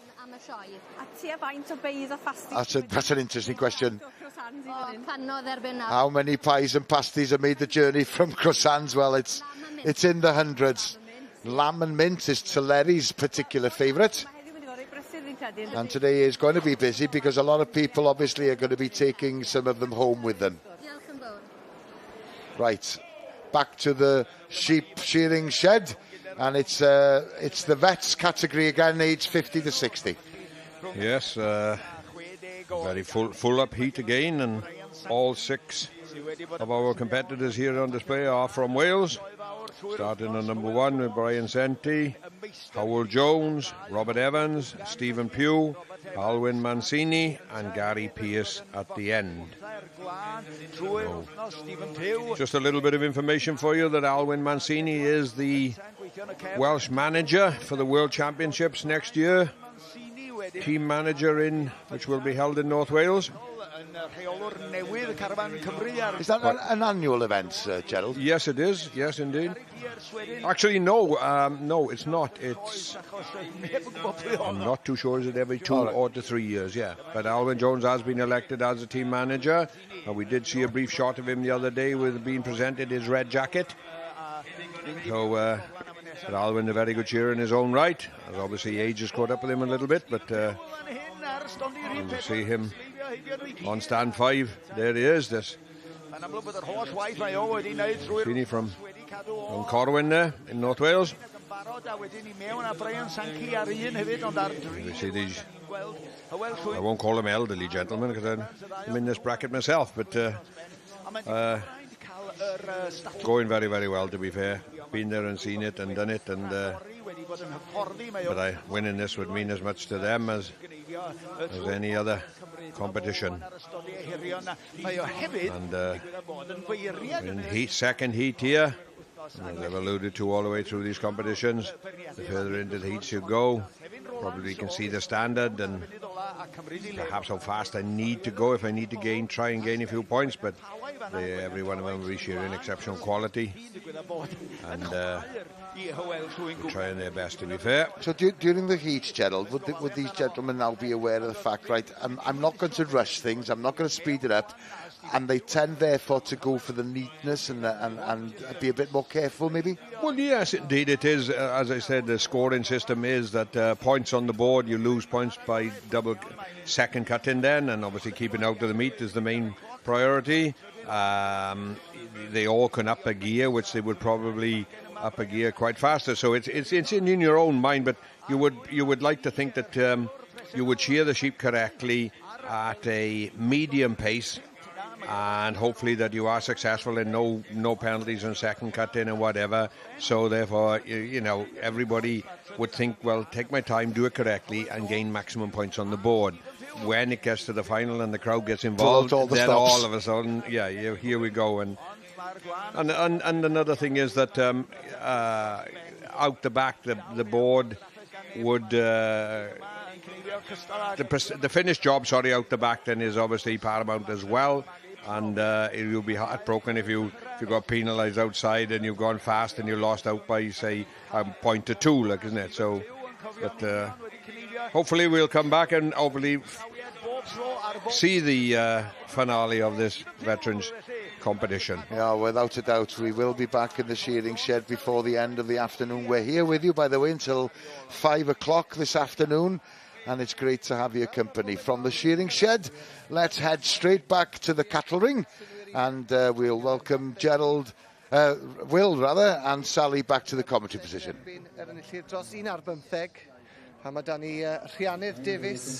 Well, Sally, the old adage is that a good older one will beat a good younger one, and we're just about to find out if that's actually the case here with the young handlers.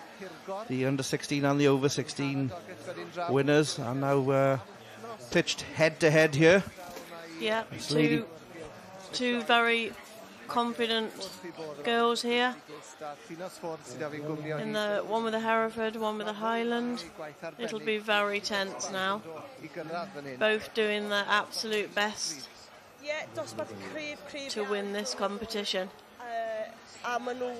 So interestingly, the lady with the Hereford, with the white-headed heifer, is she's from New Zealand. From New Zealand, yes, and is over helping with the Hereford breed. Yeah, for a few weeks, and what an experience for her as well to come over and be able to compete. Can you imagine taking that rosette back if she's lucky enough to win this competition? Yeah. She's taken the sticks off them at the moment, which is they're obviously very, very close. She's taken the sticks off them for them to do a bit of a show without it. Is that normal? I haven't seen that before. People do different things on young handlers. They either swap the animal so that they have to lead something that they've not had any experience with, and cattle are very funny. Sometimes they'll go to anyone, or they will be very particular who leads them. But today she's decided to drop the sticks. Well, that's a great leveler, isn't it? And both those animals parading. The Hereford is walking very nicely side by side. She's had a little bit of an advantage as she's following one, which is always a bonus. No one ever likes to be first. Best to be in the slipstream, is it? Yeah. See, they're having to reach a bit further now. She's got no stick, so she's trying to do it with her foot. Putting a hand on the shoulder does help them push their back feet back into position. As you saw the Hereford girl then, she just put a little bit of pressure on her shoulder and she went back into position. Highland's been a little bit more awkward. They have little attitudes, little native cattle. Obviously, hadn't had the memo about how important this class was, has he? Giving them a little scratch. Eyes both on the judge. Just ask them to walk forward.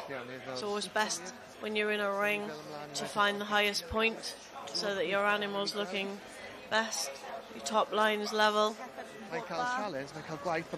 Nothing worse than dropping your animal in a hole and then the outline is easily lost. Pushing the hand on the shoulder, you see, makes her put that back foot. Melissa Roberts, not very easy when you haven't got a stick, but the heifer is playing ball. Well, they've got both of those standing quite squarely there at the moment, haven't they? Very difficult decision for Melissa here. Concentrating. Is it going to be Wales or is it going to be New Zealand? It's going to be New Zealand winner. It is well indeed. Done. Something nice for her to take home today. Absolutely. And a great story when she gets back to Ydy Cara wedi mynd a hi. Back to the homeland. So they're going to bring the second prize to her in the class in. Dros 15 yn y mewn yn erbyn. Yeah, we saw this earlier with some of the championships, didn't we? Where they, bring the second one in. Yeah. Wedi stico at y penderfyniad. Felly Cara wedi neud I. She's pushed her forward as reserve. Well done. She'll be over the moon with that. Well done. She looks very relieved about that. She's telling her now what she saw and what she was looking for. She's discussing it. She's telling her now what she's probably seen or can help them in future competitions. And that's what it's all about, isn't it? It is. And you're learning every day. Even I'm learning. And I've been doing it quite a long time. I won't ask you how long, Sally. No, don't ask me how long. But it's improvement through competition. Yeah. That's what showing's all about. And my 3 sons have all been through young handler competitions. Wel, Rhiannydd Davies, llongyfarchiadau I ti.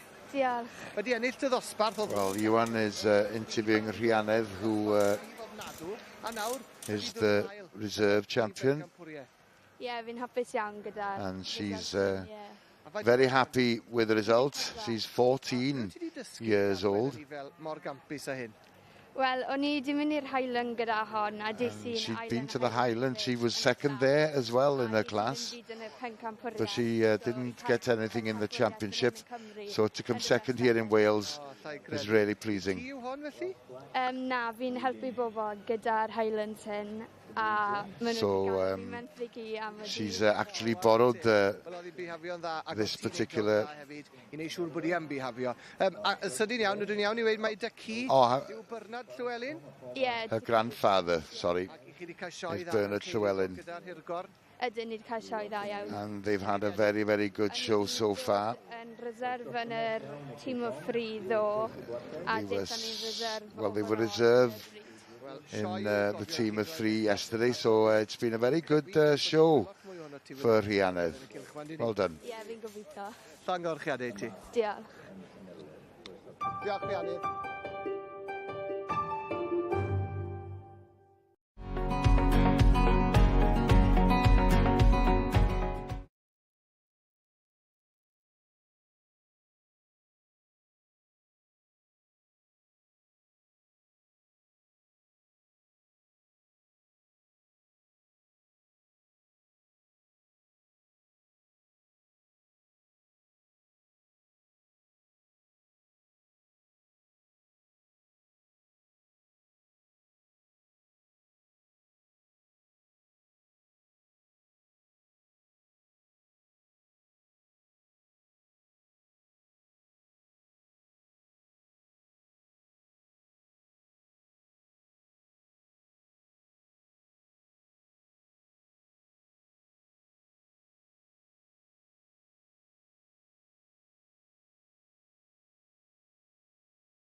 yn ôl i'r de. Fe ewn ni I gael golwg ar y dosbarth nesaf yn yr adran. Welcome back. And yr eboles gore allan o'r cesig sydd wedi cael ei ddangos heddi. Mynir beirniad, Mrs Cheryl Frith. Let's go over to the main ring, and it's Anwen Griffiths again. So we're back at the north end of the ring with Cheryl Frith in the Welsh Ponies of Cob Type Section C. So we're looking at class 66, which is a foal class. It's actually the filly foal class. So we exhibit... Miss Fabulous, dwi'n meddwl, os yw'r rhif yn gywir wrth gwrs. Roger Davis wedyn. Oh, I believe this may actually be the champion of the best foal. So we've had the first and second of both the filly foals and the colt foals come forward. And it looks like the best foal prize has gone to 788, which is property of Carl Costello. Numbers. With Blue Haven, Little Miss Fabulous. There we are. The shake of the hand. Oops, the card very nearly in his grasp there. Ydy, mae hynny'n wir. A wy'n credu ni'n gweld y merched yn yr un dosbarth, falle bod nhw wedi dod ar ddoi gystad. And then you can see there's 780 then in the reserve space for the foal. Property of R.J. Davis, Huey Limited Edition. In the colt foal class. Amanda Harris. So, Amanda Harris there, kindly donating the trophy for the best foal from the Tiddy stud. So they get their own trophy from the Tiddy trophy and a Royal Welsh Agricultural Society special rosette. And the cup there presented to him in the ring. Blue Haven, Little Miss Fabulous. So the winner of the best foal at the Royal Welsh 2022 in the Section C is Blue Haven, Little Miss Fabulous. Maybe Black Guitar, the Blue Haven, Little Miss Perfect, a Vam.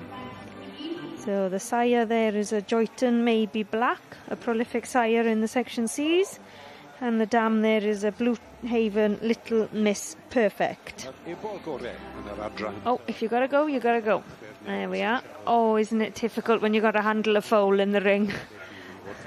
Blue Haven. I'm sure he'll do a lovely little run out then as a... There we go, showing off those wonderful paces.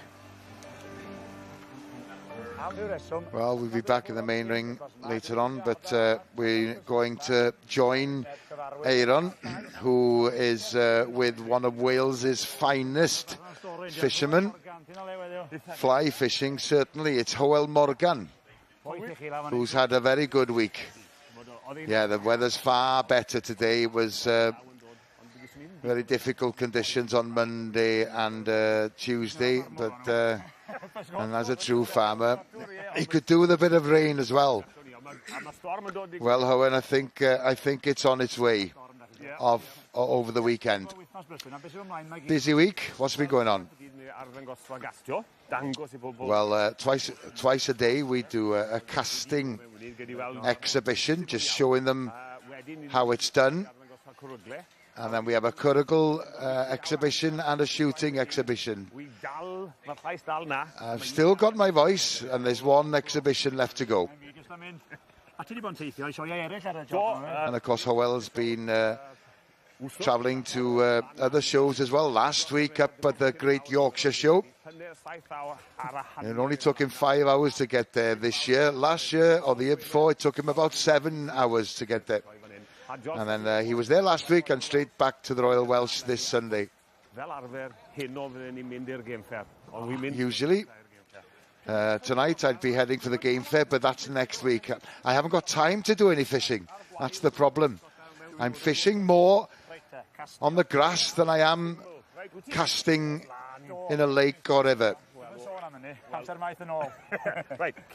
Right.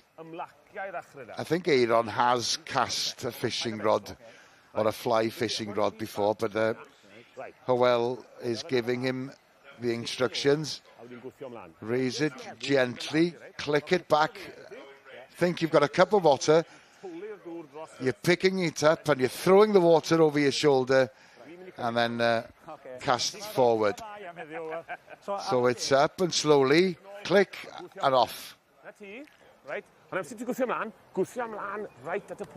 But as you're casting, throw it towards that little pond you've got in front of you.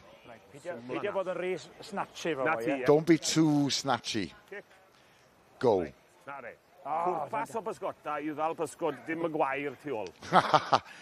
Yes. You're casting the fly fishing rod to catch a fish, not the grass.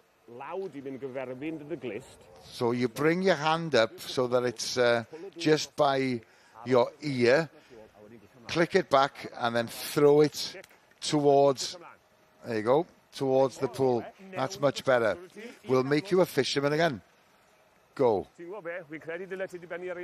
I said, to be honest with you, Aaron, you should have finished with the previous one.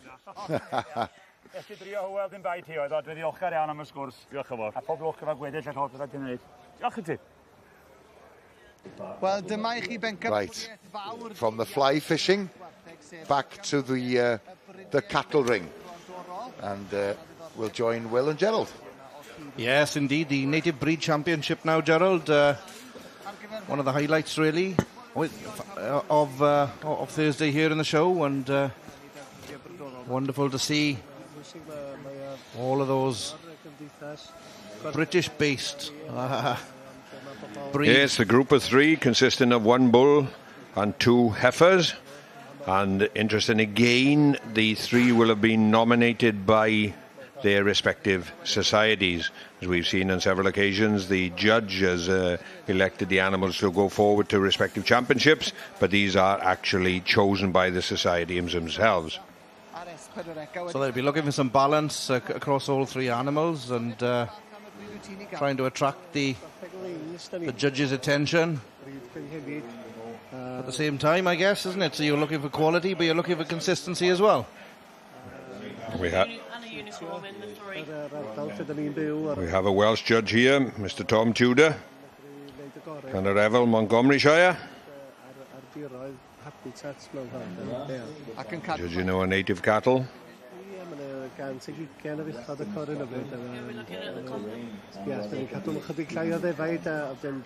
looking at the confirmation of the three, making sure that they are all looking good as a three, looking at their legs and their balance, seeing how they walk and form together.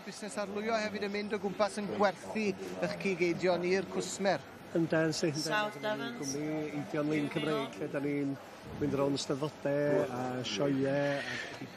Interesting to see that we don't see any perhaps senior bulls in. We try, because they're two heifers, then they try and keep perhaps their junior bull to match up a little bit better than having quite a large male animal in the class, a senior bull I should say then, and makes perhaps the heifers look perhaps a little bit on the smaller side then, doesn't it? Yes, and it's nice to see a young team as well. That's right. Nice. Longhorns looking well. Nice trio of longhorns, yes indeed. Ben Bellew there on Gentons, one of the females, and I guess the other two are Bernard Llewellyn's, one led by his daughter and the grandson.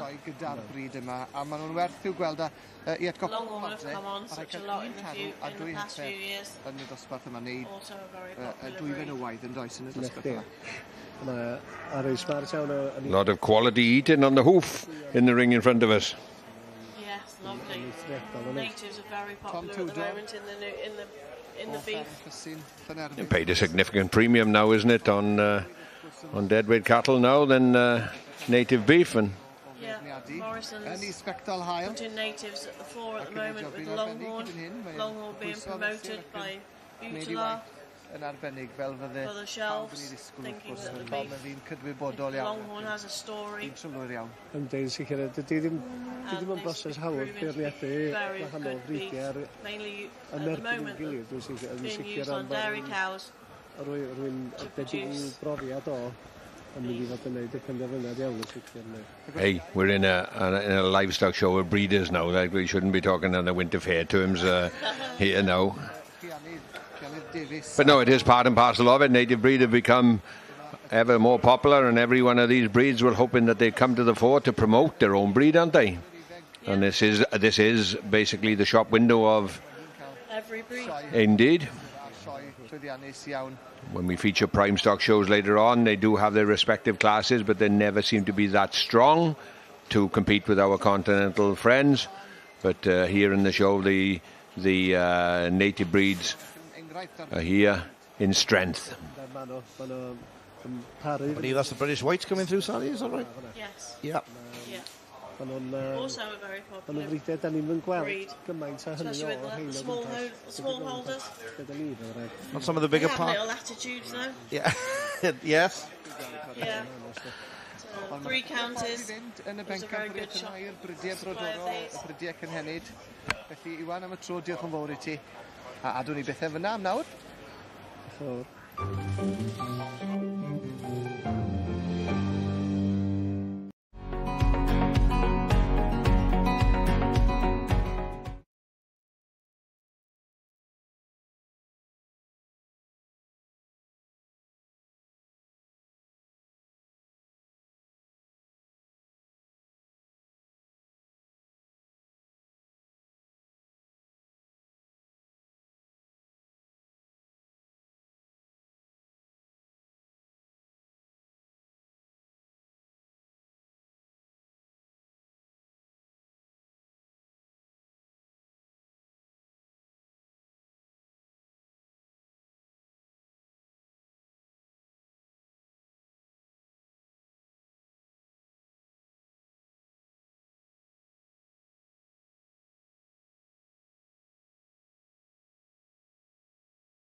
Welcome back to the Royal Welsh Showgrounds, and we're back in the food hall with Nia, and well, the name kind of gives it away. Cwrw being the Welsh word for beer. 2019. And Flynn started making his own beer in 2019 and he's expanded lot of music since then.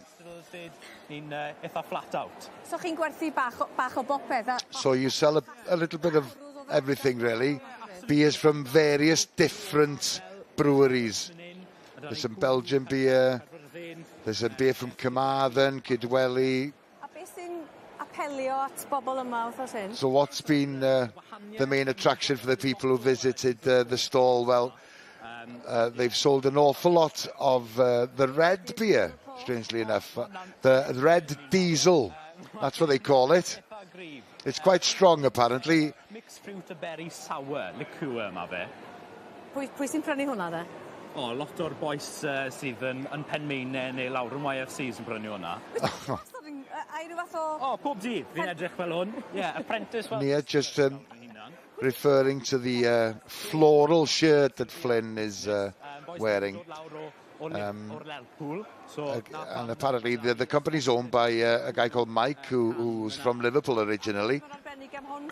So, cwrw ein hunan yw hwnna. This is our own beer, a New England IPA. Mike created the label just for a bit of a joke really as to where he comes from. And a lot of Scouse terms there. Do you want a bevy? And the design on this can is quite similar. So this is your first beer as a company. We have been selling beers from other breweries, but this is our first beer, and we're selling, as you can see, we sell T-shirts and we actually sell socks as well, and we've sold quite a few of them. Yeah. So beth ti'n dweud, fill your socks? Yeah, fill your socks, sorry. Hwn di'r grafarn sy'n gynnwch chi? And these are pictures of the pub that we have on King Street in Carmarthen. Music venue it was a music venue before we bought it and refurnished it. Yeah, diolch yn fawr. Reit ta, ymateb da oedd yma lot o werthu? Yeah, mae di bod yn okay. How's it been this week as far as sales are concerned? Yes, quite a people who actually come from Carmarthen have been here because we're relatively new. It's nice to meet our future customers, as it were. Be ydych chi'n cael nôl? Dyna'r cwestiwn, ynddo? So how does it work? If you're selling other people's beer, how does it work? So we discuss with people with like Bluestone Brewery and the people are producing gin. So we just work together. It's a cooperative in that respect. Can we taste something? Let's have a bit of the red diesel. I will if you will. Good health. Let's watch the reaction here then. Well, it is Thursday afternoon after all. Tastes like medicine. I think she'll be looking for a glass of water after that one. Right, we're back in the shearing shed, and we saw the heats earlier on in the female shearing competition, and this is the final. Wedi dod I gystadlu yma am y tro cyntaf yn y sioe fawr ac wedi gwneud y rownd derfynol dyma hi. And as we saw earlier on, maybe the pace has picked up a little bit compared to the heats, but they're still as precise as they were previously. We've got a few French ladies here competing. Here's one of them. An international flavour to this particular competition. And it's nice to see people who've travelled here from over the border to take part in this year's Royal Welsh.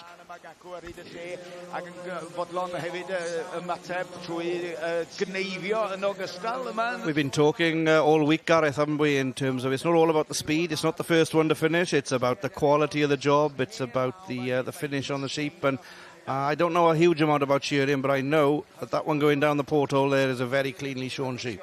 Yeah, I mean, listening to Gerald and his commentary during the shearing this week, the judges obviously keep a keen eye on what's going on, and you've noticed that during the heats particularly, they were a bit more careful, perhaps not going as quickly as they usually do so that they secure a place in the final, but the pace has picked up somewhat here.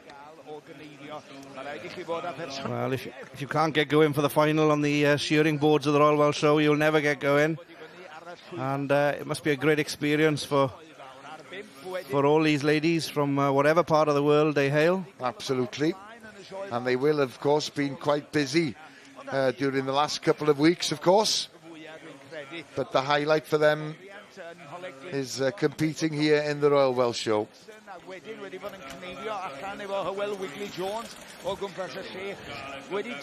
How's your French, Gerald? Not great, mate, not great. I'm struggling to present the names, but... Yeah, this being the final, of course. We saw the heat earlier on, as I said. These ladies are giving a good account of themselves, to be fair. Yeah, very thorough. And they will probably have competed at most of the major shows and royal shows throughout the British Isles, and obviously on the other side of the world, the French ladies, well, just over the channel actually, but probably a lot of these ladies will have travelled around just like the gentlemen do and shear sheep around the world. I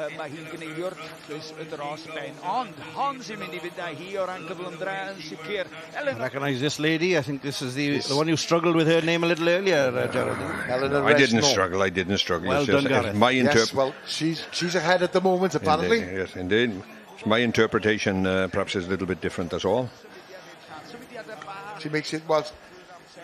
She's going very, very well. Very she's good. Quite smooth in her action. Yes, indeed, yes, to be fair. A very good shearer, to be fair. Let's hope we come back and see the result or the finale of that. But she's a lady that's out first anyway, but as I alluded to, it doesn't mean she wins. Thank you, gentlemen. There's the bird's eye view that we've seen quite often during this week of the showground here in Llanelwedd. Let's head for the main ring. Here's Anwen. Yes, thank you very much. We're back up now to the top end where we have the Shires. So this is being judged by Mr. John C. Etches, and it's the championship. And congratulations, it goes to exhibit number 1987. Mr. Etches. Siglo llawfed.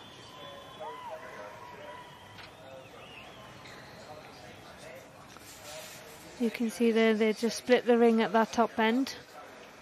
So the and the reserve there goes to oh, I do apologise, 1987 actually had the reserve there, so it's 1961 that has had the winning exhibit. Des Brooks Alfred. So 1987 there in front of you is Edward Jones with Cyberllan Blackjack. Of course, and the reserve then winner is Des Brooks Sir Alfred. How come he hasn't got so much jingles on him? Because this isn't actually a turnout class. Oh, the jingles was what we class a turnout class. Oh, indeed. This is actually judging the breed as a Shire breed in itself. I'd love to be able to plait all that beautiful colours into their manes, though. I think that's a skill in itself. Very good. They're marvellously presented on the ears. You alluded to before, even with all the jingles on, they are tremendous. And I think probably turned out as good as breed of any breed of the horses. And it's a breed we need to encourage a little bit more about, because they're not quite on the shortlist yet, but there's not many of them breeding in this country, so we need to keep them going. Perhaps they might not be working horses as they used to be in years gone by, but a lot of people still use them. Yes, indeed, yeah. They're coming back in now in the terms of forestry and use of work like that, I believe. So some horses still have an aspect. I Well, know. every horse has an asset, but it's the utilising that asset it is. And unfortunately, these are large animals, take quite a bit to keep them. The upkeep of them would be a large, wouldn't they? Oh yes, there's a fabulous company down in my way in South Ceredigion. They're Gentle Giants, and they do fabulous weddings with their beautiful shires. Well done. So well done. They Magnificent horses, probably the most magnificent horse of them all. I think so, yes. I wouldn't want to actually keep one myself. I'm a little bit too much of a midget, I think. But I'd need a stepladder just to put a rug on it. Yeah. But no, congratulations to everybody involved. We've got Jonathan Worthington with Des Brooks, Sir Alfred, and Kai Berllan, Black Jack.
Welcome back on this, the last day of the 2022 Royal Welsh Show at Llanelwedd. Let's head for the cattle ring and join Gerald and Will.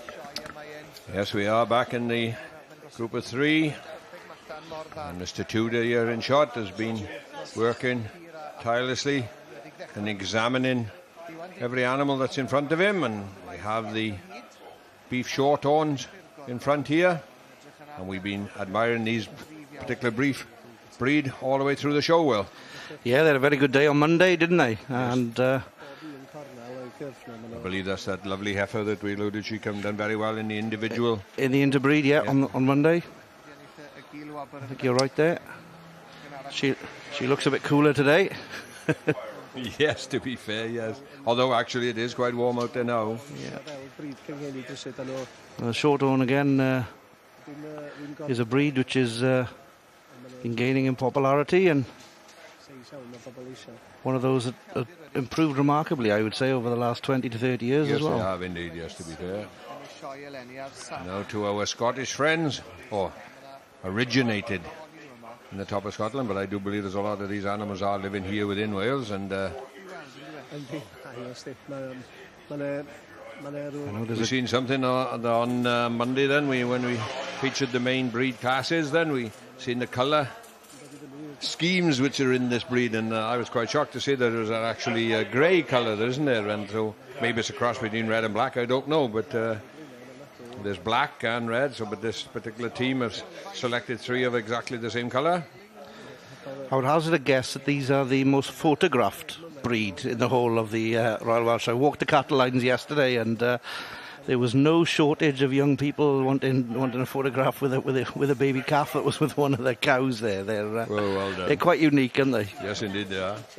I don't think these 3 are very great friends with one another. There's great distance between them, isn't there? Or is that something to do with the horns that are on the other end? And you can't get too close; they'll get. You want to turn your back, will you? Tangled up, as we say down in Pembrokeshire. Yeah. You don't want to turn your back on these anyway.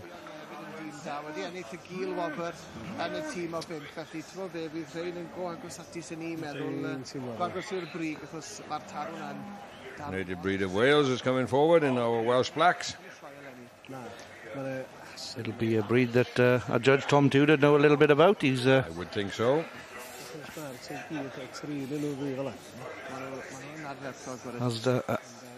Has bred Welsh blacks himself a few years ago. Ac i'r pethau gweud y gwir yng Nghymru, Eisteddfod a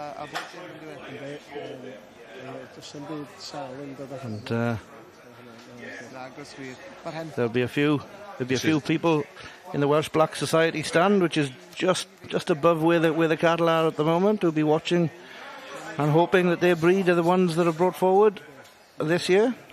Robin and Joe Ransom's bull there, and this 4 William the 8th was in shot.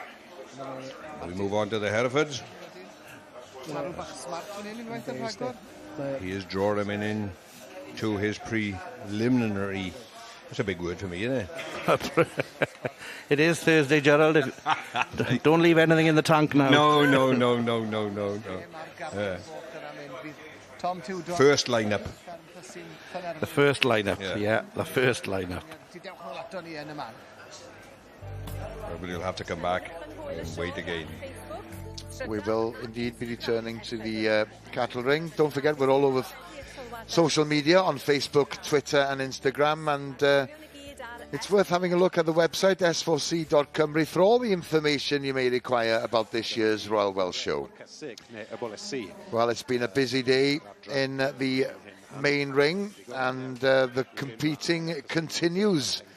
And later on this afternoon, of course, we'll be looking forward to the Royal Welsh Supreme Horse Championship for the best horse exhibit at the show. But in the meantime, we'll pop over there quickly now, and we'll hear from Anwen. Yes, we've gone back to the Section C end, and this is actually the female championship. So Mrs. C. Frith, Cheryl Frith, has done her job, and she's actually chosen exhibit number 692.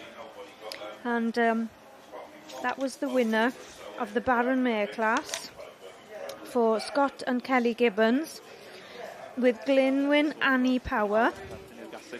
And she's one hell of a mare. And then in reserve spot, you've got Jonathan Batt with the winner from the yearling filly class. Abergavenny Rosie O'Neill. So it's lovely to see her coming back from the junior classes that were here back on Tuesday. But there's a lovely shot of the female champion.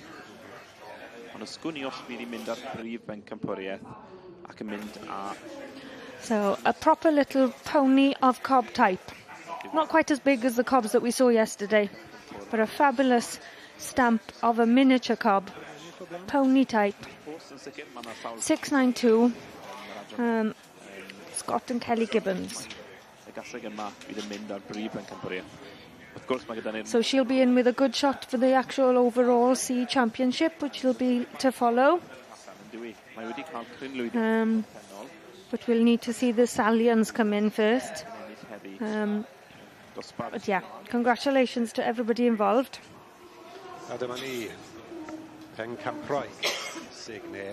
So there we are. There she's opening out her stride there. The female champion of the Royal Welsh 2022, Glynwyn Annie Power, for Scott and Kelly Gibbons.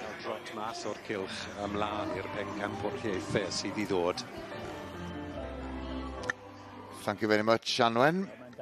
And then we'll return to Aaron, who's reached the sports area here at the showground with Gemma Owen from Sports Powys.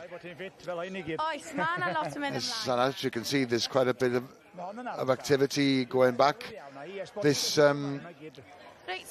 area has been busy for most of the week, and during the day today there's been some archery, some circus skills, as you can see in front of us. There's also been some boxing going on earlier this morning as well. And there's also been some football, rugby, cricket. And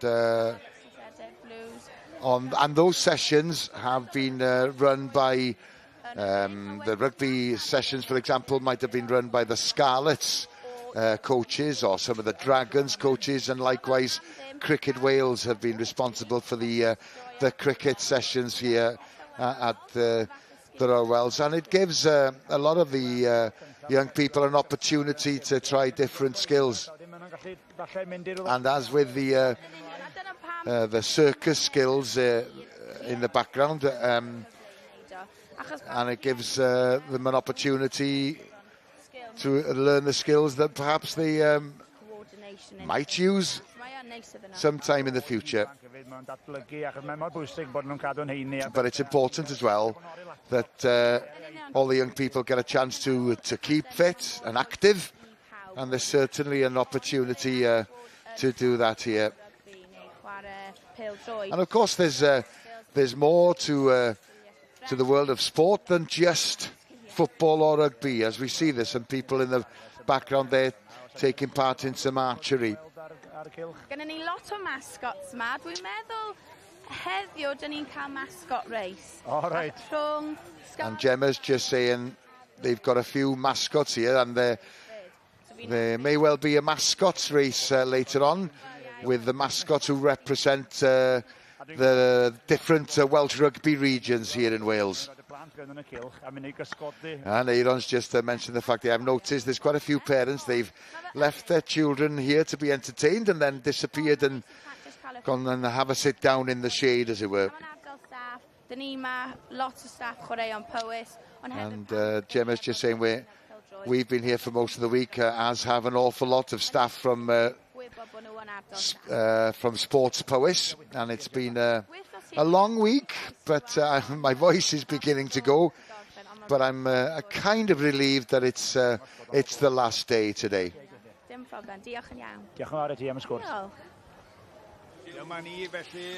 Right then, sheep shearing time again, and this is the vets final, I believe. Yes, indeed, and friend Ken Jones there in stand 5, and behind him is Heath Evans on stand 6, and just in front is Evian Morgan, Graham Lawrence, Jeff Evans, and on stand number 1 there we see is Barry Kent from England, a real veteran. Yes, he's representing England from what I understand, Gerald, but he is Welsh, and he's 91 years old, as I said before. Well, fair dues to him. To be fair, to be shearing a sheep at 91 years of age is a tremendous achievement, to be fair. And not only that, up on the probably the second biggest stage in the world in terms of a shearing, because I would say, and I think every shearing person would agree with me, that the main stage of shearing is in Masterton, in New Zealand, where the Golden Shears is held. But this would be, everybody would want to win this as much as they would want to win that. See there on number 2, Jeff Evans, and there on number 6 we see Hayes Evans. And we have 5 Welsh competitors except our English friend on stand number 1.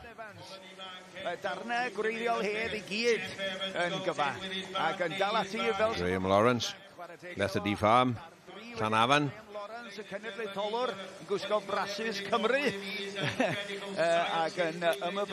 I stated earlier on, it would mean as much to these competitors to win this as perhaps it would have years ago to have won the competitions throughout the stages of their career. And gentleman there, number 1, is finished.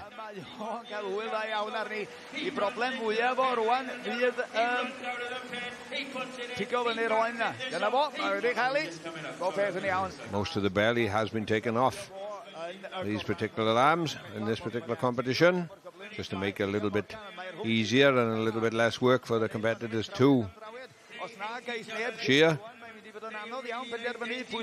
Still doesn't retract from the fact that they will do an exceptional good job with a bit of the wool that is left on.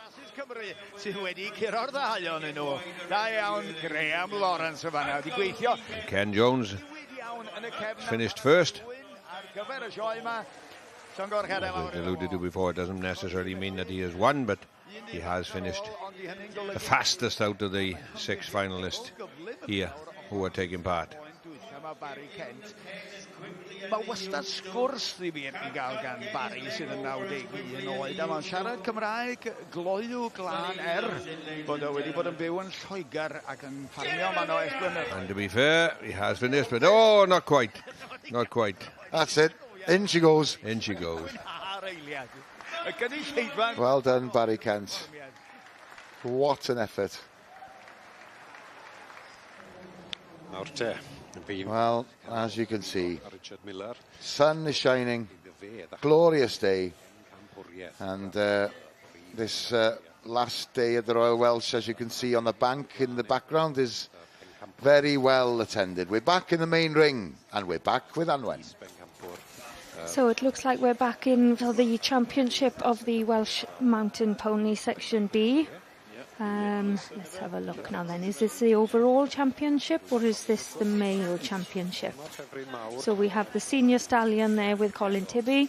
We've got the junior colt. No, this is the overall, because the junior 3-year-old colt, young stock champion from yesterday. And then we've got the Baron mare, Iarth mare 513 here, stood right on the right-hand side of the screen. So this is the overall championship. So Richard Miller's got his work cut out here. Ben Spoor here, handling this Iarth mare. Wonderful for him to come to the top in his class and in his section.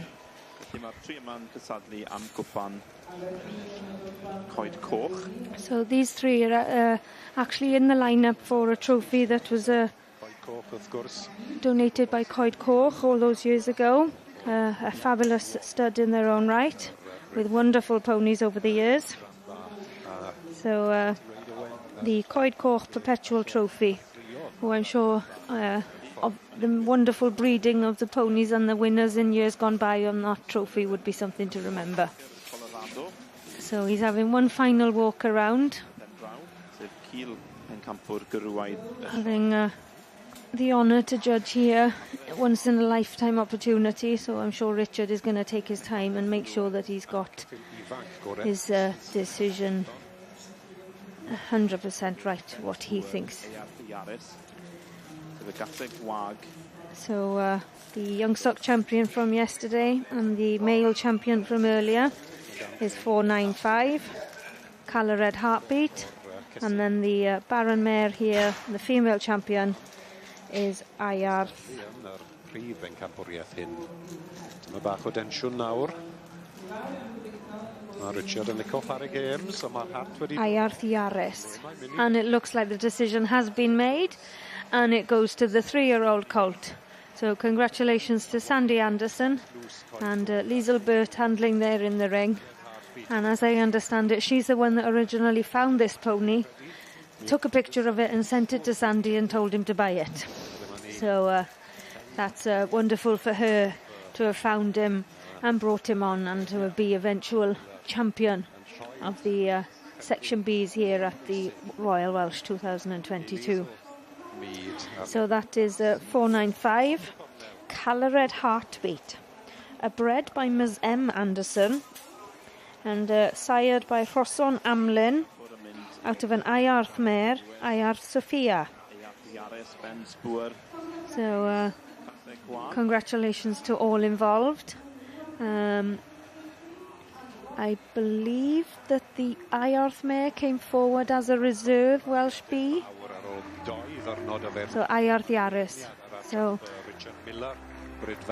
Richard Miller has had a wonderful 2 days of judging here at the Royal Welsh Show, and his eventual winner there, Calored Heartbeat. And as somebody mentioned to me earlier, he certainly makes your heart beat. So he'll have a good shot for the Tom and Sprightly Cup later on. And then we flick over then to the junior stallions with Cheryl Frith over in the Welsh Ponies of Cobb type. And the winner there goes to a very sweaty, bless him, young man, Will Perrins, who I believe is showing on behalf of his girlfriend. So, and that's Starland's son Ray. So congratulations to them. And then I believe in second place in that class is TJ Lee with Lebron Thomas O'Malley. And then in third then we have Joe Mason with Savoy Peaky Blinder. So a fabulous class that came forward for the junior stallions in the Welsh Section C.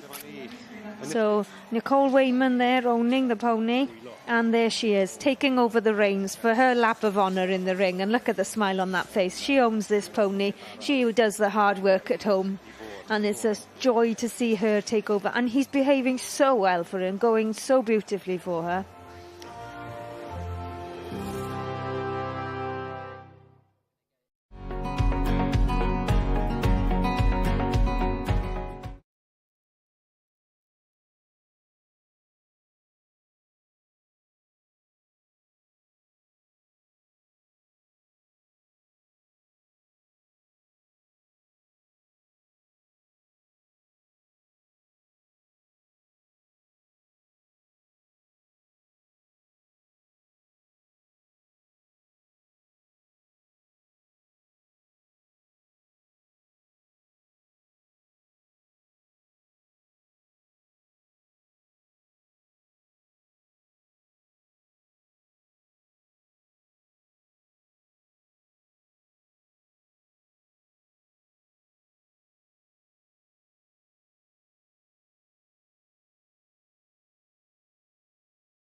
Welcome back to the Royal Welsh Show. We were in the main ring just before the break. Let's go back there now and rejoin Anwen.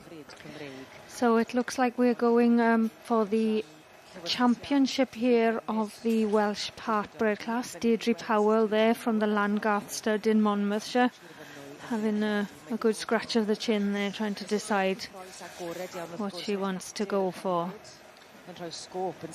So it looks like here actually the large breeds here, so the over 14 twos. It intrigues me, Anna, and Anwen in part breed. What does that really mean? So for the purposes of the Welsh stud book, they have to have a minimum of 12.5% Welsh blood in their bloodline somewhere along the line. As in Welsh blood, in Welsh cob, or Welsh mountain? Or Any breed. So this is why the section has been split into under 14 twos and over 14 twos, the smalls and the largest, so that you can have a mixture of any bloodline, as long as it's Welsh, some registered in that stud book. And these are the three winners from their respective size sections that have come together to win this prize? Yes. So it looks like you've got the large winner right at the end there with the gentleman in the light blue trousers, Wyn Morris, who I think is handling on behalf of Alan Charlesworth. You've got the young winner there of the over 4-year-old in the small sections, handled again by Alan Charlesworth.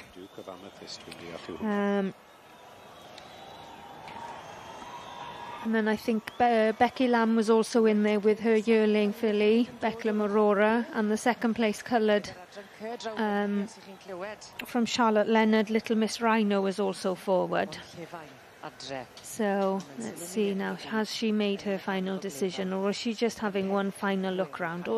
But she was such a fantastic judge for me to go under this morning. She had a wonderful chat with all of us, and it was lovely to actually be able to have that chat. Usually a judge will just give you a rosette and say thank you very much. So she was brilliant. It looks like, I think Alan has had the reserve spot, and that the champion there has gone to what Alan actually handled in the ring this morning for Di Nicholson, which was Dibyn Top Gun. So Alan can't be in two places at once, so he asked Wyn Morris to actually help out and handle. So two very different types of ponies, but two beautiful quality ponies. Oh, I'd love that reflection in those sunglasses there. So the champion there, she's definitely given out the rosette, so he doesn't have a back number on, but he is actually exhibit number 1224, which was the winner of the 2- and 3-year-old class, exceeding 148 centimetres at maturity, owned by Di Nicholson, bred by herself, Dibyn Top Gun, sired by Marcher Manor Red Arrow, out of a Dibyn Chick Flick mare. And then the reserve then goes to Alan Charlesworth.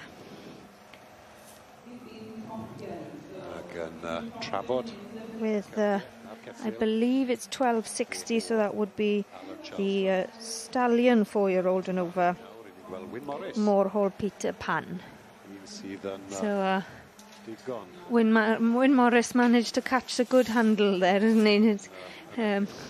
Bless him, he was asked to step in at the last minute, and he did well. So Di Nicholson dal yn byw yn Africa? Na, mae'n byw draw fan hyn. So Di Nicholson is actually originally from South Africa and now lives in Gloucestershire. So congratulations to her. And her 3-year-old Dibyn Top Gun. Ar hyn o bryd, I chi'n gweld pen campwr there we are. The Welsh part-bred champion, who will return later on for the in-hand supreme in the main ring. A hynny ar ran Di Nicholson, y perchennog. Don't forget, all the information you need from the Royal Welsh Show is available on our website, s4c.cymru/show. And of course, you can view all the action in all the rings on the website, so it's well worth a visit if you want as much information of the show as you possibly can. S4C, /Sioe. Right, let's go back quickly to the cattle ring. Yes, we're back in the group of three, the Welsh Interbreed champions. And we've joined Mr. Tudor again, who has drawn his first lineup, and whether he will tap his champions out of this first lineup, or whether he will draw another lineup forward, we're not too sure. Different judges have different styles, slightly, but usually on a even though it's a large class, Sally, it isn't quite as big as the main event and groups of fives and whatever, with so many groups of different cattle. They are all native breeds, so the numbers isn't that large, so it'll be quite interesting to see if he takes maybe 3 or 4 out and then takes his top 2, or will he take his top 2 out from this lineup? I should say he'll push 4 forward, I would say, and then go 2. There you go. He's got a nice selection of he has a very good selection, yes indeed, yes. Shorthorns looking really well. Yes, they are. Big job for him. Big job, yes. There's some indeed. nice natives around now as well, of all different breeds, aren't they? They're very uniform, the Shorthorn. Yes, they are. They are. She's a lovely heifer, a Millie Hendy. Yeah. That is a good 3, to be fair, aren't they? Yeah. A matching 3. They're matching. The colours vary a lot in the Shorthorns at the moment as well, but Well, they picked a nice team. Yes, we've alluded to that many times throughout the show. Then we've seen white ones, dark red ones, light roan, dark roan. Yeah. Even though they're all the same breed under that skin, but there has been a significant difference in colour. Whereas perhaps, as we see Park White, which is obviously self-explanatory, isn't it, that they are white, and the Longhorn remains with this great long white mark down their back with a freckle down the side, and the South Devon there are a solid colour. Yeah. Very distinctive Herefords in The white head and Herefords are white bellies, and then of course our Welsh Blacks are all one colour, aren't they? Yeah. So, The Herefords are very uniform. They're almost identical height. yes, they are. Very nice heifer on the right. There is, to be fair. Yeah, she was the breed champion. As you have followed the show in Sally for a very long time now, and you've seen the quality of some breeds may dip a little bit and other breeds improve and that. But there we are. He's gone for the Welsh Blacks and pulled his 3 out from the major lineup without going forward, and I do believe he's tapped the Herefords out in second. Yeah. So Joe and Robin Ransom's bull with Arvon Williams, senior heifer, and Ben Reynolds, 2-year-old heifer, I think, make a good team. So you have Mynach, Gwyneth, Trevecan, Dav Helen, and as 4 William the 8th. They're making a trio up of the Welsh Blacks that have won this particular Herefords competition. Reserve. And you picked it out then, Sally, saying that the Hereford you thought were a very uniform 3 and a very equal size 3. But they didn't just get over They didn't beat the Blacks. the hurdle today, and it's the Welsh Blacks day today.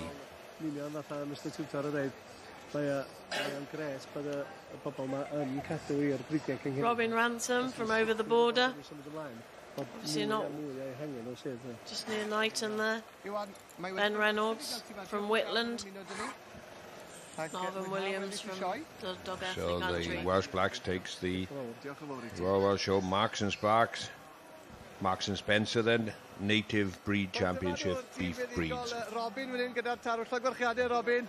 Arfon yn y canol, llagorchiadau ti Arfon, a Ben ar y pen. Llagorchiadau mowr iawn. Arfon, am sioe i chi fel cymdeithas? Wel, da ni wedi bod yn ffodus iawn, mae'n greu da, wartheg bod yma. Not far away, the Blacks, they always have a bit of a... They're always in the interbreeds, aren't they, with their groups. Ac wrth gwrs, da ni wedi cael wythnos blwyddyn yn siawn efo'r grŵp o 5, ac rwan efo hwn yn goron arbennig yr wrsos. Just referring to the fact that it's been a successful show for the breed. Reserve champions, of course, for the team of 5. And cattle of the highest quality. Mae gyda ni'n poeni'n arw, dweud y gwir, ond da ni'n ffodus ac yn falch iawn o gael. We're very fortunate to have won. Y gwartheg di am boes wedi gwneud i yn ein sioe cenedlaethol ni. It was a very good competition, Sally, and any one of them groups could have come forward, and wouldn't have been a disgrace any, would they? No. Well, there we are. Just to remind you that we are here until 5 o'clock. But if you want to follow the Tour de France, it's stage 18, the final mountain stage. It's on the Sports Facebook page, S4C Sports Facebook page, and YouTube channel as well. From 2 o'clock, the Tour de France will finish in Paris on Sunday, and unfortunately, from a Welsh point of view, Geraint Thomas will not be amongst the leaders. Right, it's still warm here in Llanelwydd, but just a few clouds above. But it's important, if you are coming here or going outside, to remember the sun cream. Now then, this afternoon it's going to remain dry. Few spots of rain maybe here or there, but they won't last very long. And the highest temperature about 21 degrees centigrade, 20 degrees centigrade here in Llanelwydd. This evening it's going to be dry for a period, but overnight it'll become cloudy, and some heavy showers will arrive in the east around the early hours of the morning.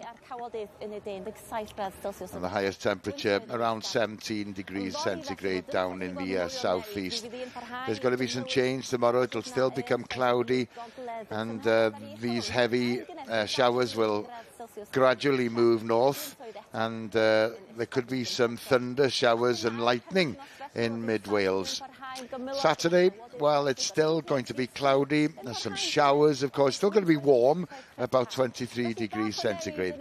So a bit of a change in the weather towards the latter stages of this week. And I suppose quite a few people will be glad to see a spot or two of rain. Well, we will be leaving shortly again for the news headlines, and we will be back. And of course, the highlights in the main ring would be the Supreme Horse Championship. That's to come, but we'll be leaving you for a short while, but we'll be back in about 5 minutes.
Pnawn da. Mae disgwyl ymateb chwyrn gan undeba wedi cyhoeddiad Llywodraeth Cymru am gyfloga athrawon y pnawn yma. Y bwriad ydy cynyddu cyfloga 5% y flwyddyn nesaf ac ystyried cynnydd arall o 3.5% y flwyddyn ganlynol. Ond mae undeba wedi deud yn barod y dylai unrhyw gynnydd fynd y tu hwnt i chwyddiant. Yn ôl y gweinidog addysg Jeremy Miles, mae'r Llywodraeth wedi ymrwymo i wobrwyo a chydnabod athrawon. Mae'r BBC wedi cytuno i dalu costa sylweddol i gyn-nannu'r tywysogion William a Harry, oherwydd honiadau ffug amdani, i bod hi wedi cael perthynas â'r tywysog Charles ac erthylu babi. Mi gafodd yr honiadau defnyddio i drefnu cyfweliad i panorama rhwng Martin Bashir a'r dywysoges Diana yn 1995. Mae'r gorfforaeth wedi ymddiheuro i Alexandra Pettifer oedd yn arfer cael ei nabod fel Tiggy Leg Burke. Dal i gynyddu mae nifer y bobl sydd ar restra aros am driniaeth sbyty yng Nghymru. Mae'r ffigurau diweddara'n dangos fod mwy na 65,000 o gleifion wedi bod yn aros ers dros 2 flynedd. Mae Llywodraeth Cymru'n deud i bod nhw'n cydnabod y pwysau eithriadol sydd ar y gwasanaeth. Ar ddiwrnod ola'r sioe fawr yn Llanelwedd, effaith Brexit ar y diwydiant amaeth sy'n cael y sylw. Dyma'r tro cyntaf i'r sioe gael ei chynnal ers i'r Deyrnas Unedig adael yr Undeb Ewropeaidd. Mae effaith y penderfyniad yn bwnc trafod mawr ar y maes, fel y clywodd Iwan Griffiths. Mae'r cytundebau masnach wedi bod yn anodd i ni, mae wedi bod yn bilsen chwerw i ni lincu. Ar ôl yr addewidion am wnaed yn y cyfnod cyn Brexit am na fydde na unrhyw gyfaddawdi o ran safonau bwyd, mae'n bilsen chwerw i ni lincu. Wel, costau, chymod yn fe? Costau wedi mynd trwy'r to, chymod yn fe? Wedi trwblu yn dyn nhw gyda? Trwblu, chymod? Odi. Mae gymaint o restrictions a gymaint o licences a mwy o vet fees. Dwi jyst ddim yn gweithio. Gweld gwir effaith Brexit ar hyn o bryd. Mae'n ffydd i yngwleidyddiaeth wedi lleihau, wedi diflannu felly. Ac mae'r awdurdod ymddygiad ariannol wedi gyhuddo o achosi niwed ariannol difrifol i aelodau cynllun pensiwn dir Prydain. Yn ôl adroddiad gan Bwyllgor Cyfrifon Cyhoeddus Tir Cyffredin, mi fethodd yr awdurdod ag amddiffyn aelodau. Ni gollodd bron 8,000 o weithwyr dir, llawer ohonyn nhw o Gymru, dros 82 o filoedd o bunna ar gyfartaledd. Cofiwch am yn prif raglenni am hanner awr wedi 7 heno yma. Dyna ni gen i am y pnawn. Tan hynny felly, hwyl i chi.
Well, there's more than one way of arriving at the Royal Welsh Show.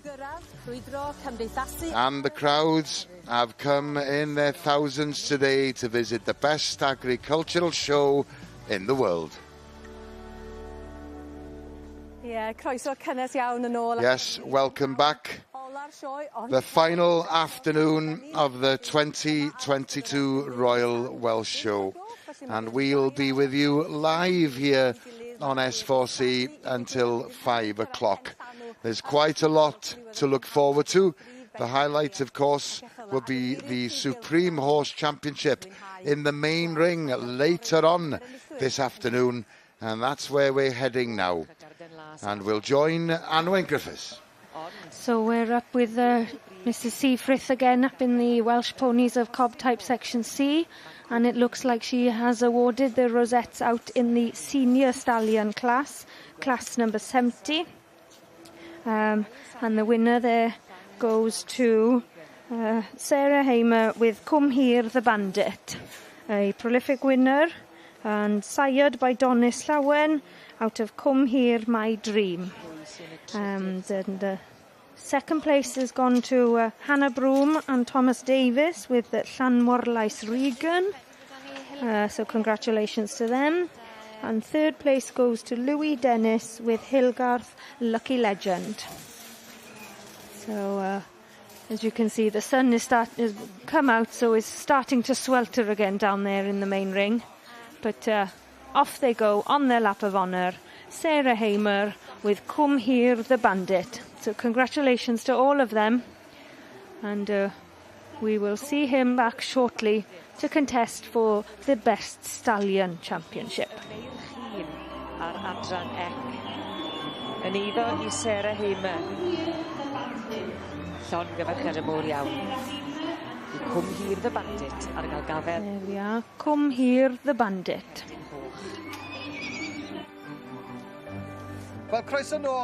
Come Here the Bandits winning in the main ring, and we're going to join a couple of bandits now. Here's Gerald and Will. Hey. We're back in the cattle ring, and pairs of the beef pairs of the future.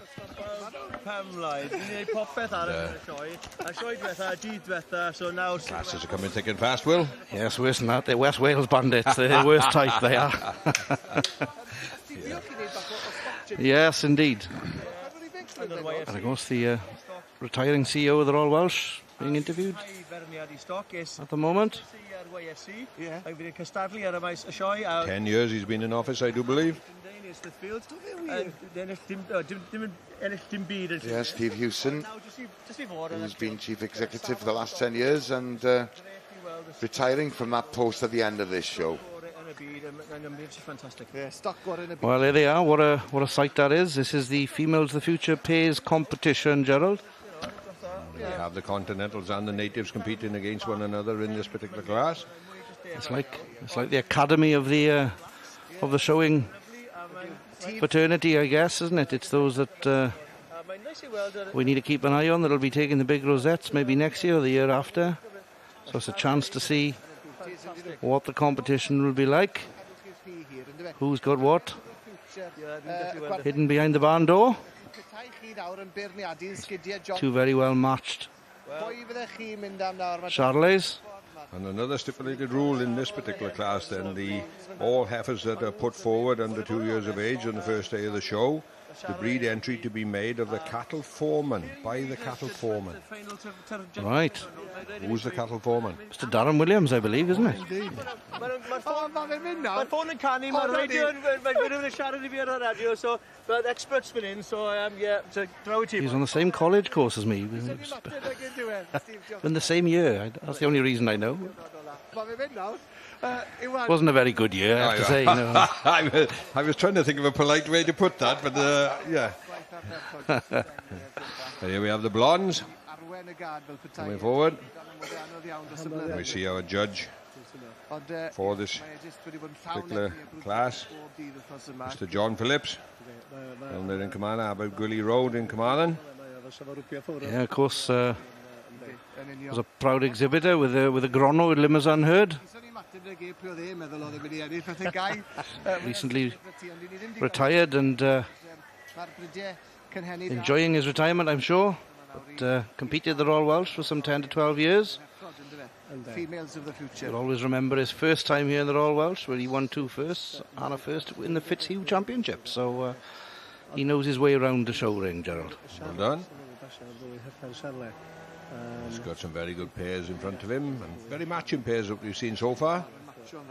Showery look very, very matching, and this blonde pair here, to be fair, strength, aren't they? Very good confirmation and powerful animals. Of course, the blonde female cow took overall championship here, and so I'm sure the blondes will be trying their best as a pairs to match their adult competitor in the blondes. Yeah, they've had a great week here at the show. Another limousine coming forward.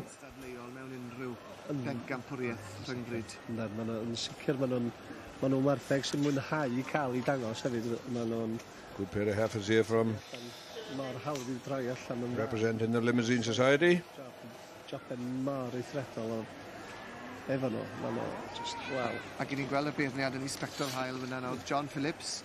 John Phillips, as you alluded to, is a past limousine breeder then, so he might really admire him, or he might not think they're quite good enough, you never know.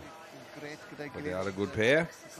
I thought I recognised that one heifer, Carligale Sky. I remember her coming out on Monday, doing particularly well. We'll see who takes this class a little later on. Yes, indeed. Yes, we will find out later on. Well, this must be Aaron's favourite spot. We've seen him in the lake, well, literally in the lake, when he was paddleboarding. He managed to stay on the water with the curragles. And by the way he's dressed now with that life jacket on him, he's about to get into a canoe, I suppose. But there's been a lot of activity on the lake during the course of the week, and many people have had a chance to try out the canoeing, the Canadian canoe as well, that's going past in the background. And of course, the most important thing, as Sioned here is explaining, there's also an opportunity to learn about safety on the water as well, which is very important. Well, John is just asking Aaron if he fancies a crack in the Canadian canoe. No, Sioned's not going to join him. And Aaron's just asking if the girls in the canoe are going to behave themselves. Don't rock the boat, Aaron. Right then, there we are. He's going to cross his fingers.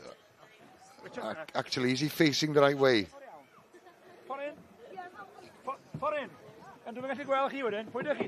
Here we are. This is Magoo, and that's Mably.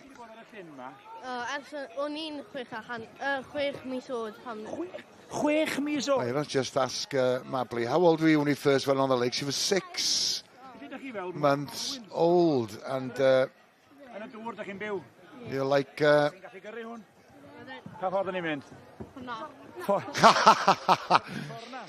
Aaron's asking, which way are we heading? One said that way, and the other one said the other way. There we are. Well, Aaron's not in control, but I think the girls know what they're doing.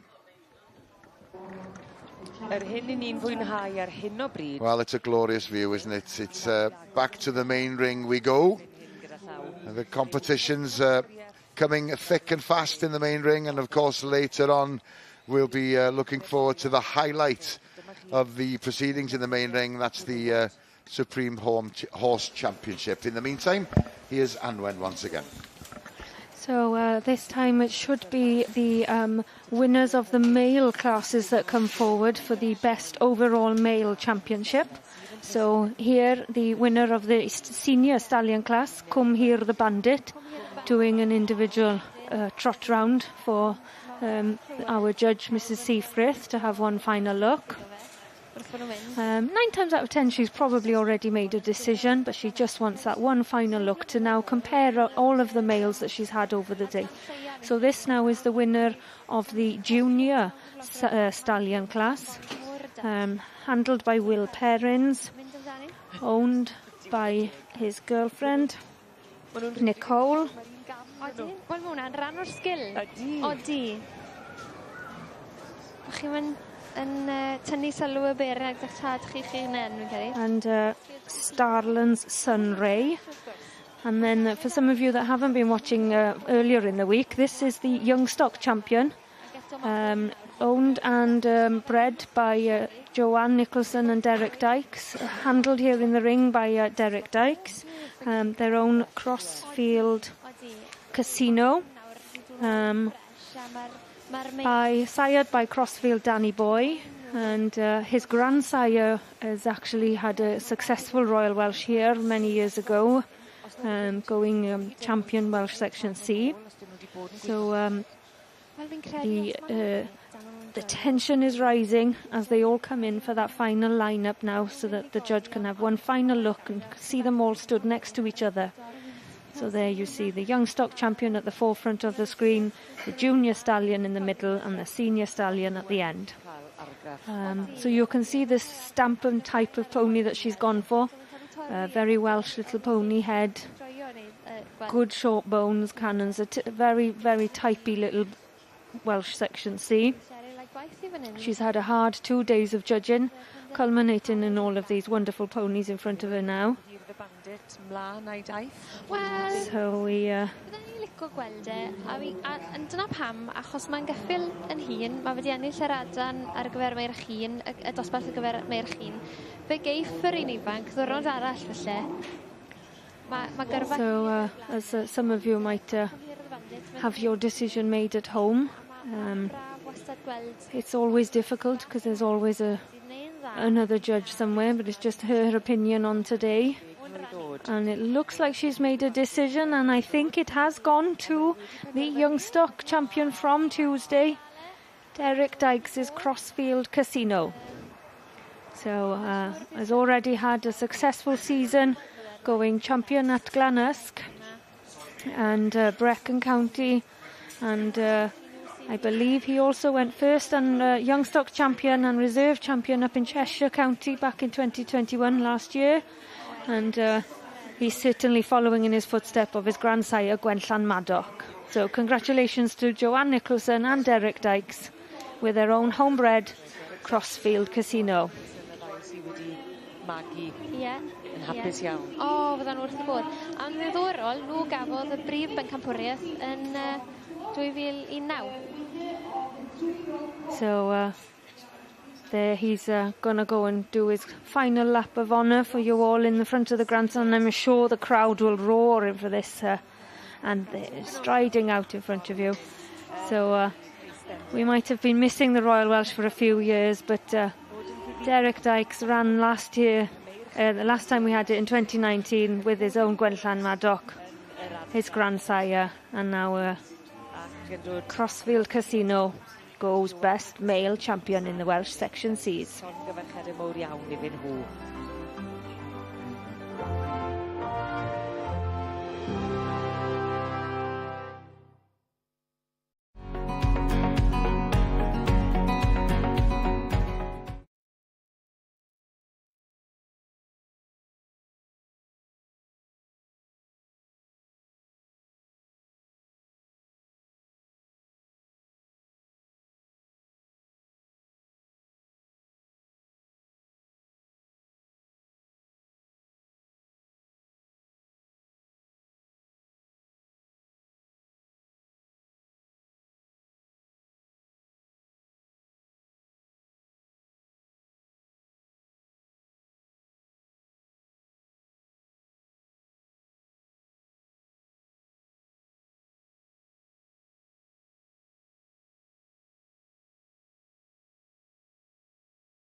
Welcome back on the final afternoon of the 2022 Royal Welsh Show. It's straight to the cattle ring and we'll join Sally and Will. Yeah, thanks Gareth. And we're moving on with the Females of the Future Pairs Championship, and having watched them parade around the ring, the stewards have called them into line for a little bit more inspection. Getting a little nervous out there now, Sally, I should imagine, aren't they? I should think so. I think he'll probably walk down and perhaps push ball forward this time, maybe. Very good selection of pairs, females of the future. So he'll be looking for a very good pair here to go on, to make that breed go on and on and on. Yeah, it is a little snapshot of the future. It does what it says on the can, isn't it? These are the ones that could be taking the big prizes next year or the year after. Yeah, you see the heifer, the shorthorn heifer. She's a very good example of the breed, and they've come on leaps and bounds in the last 18 months, 2 years. Very popular breed. Salers have come on. Yeah, very popular. two wonderful heifers there. Two blues. Charolais looking very well. And you've been in this situation. You've judged in prestigious events. I'm sure, Sally, when you've got an interbreed or different breeds in front of you, how difficult is that? It's very difficult. You have to be judging them as their breed. Sometimes you're bound to favour a particular favourite, but you have to judge that example for the breed. So you need to be fairly knowledgeable across the breeds, really, don't you? Yeah, I'm fortunate that I work with quite a few breeds, but a good animal is a good animal, whatever the breed. And he's got a good selection. Yeah. Yes, Carmarthenshhire's Mr. John Phillips is the man in the middle. He was indeed, yes. I wonder,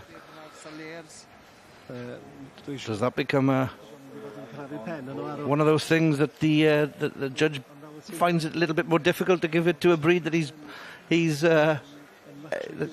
well renowned for, or I guess like a rugby referee, isn't it? They've got to be completely impartial, of course. There's always going to be those top breeds, the Charolais, the Limousin. They're always to the fore, but there's a lot of these native breeds now coming in front of the Continental. They've got very popular. Their hardiness, their lack of overfeeding, with the cost nowadays, that's where they've jumped ahead, really.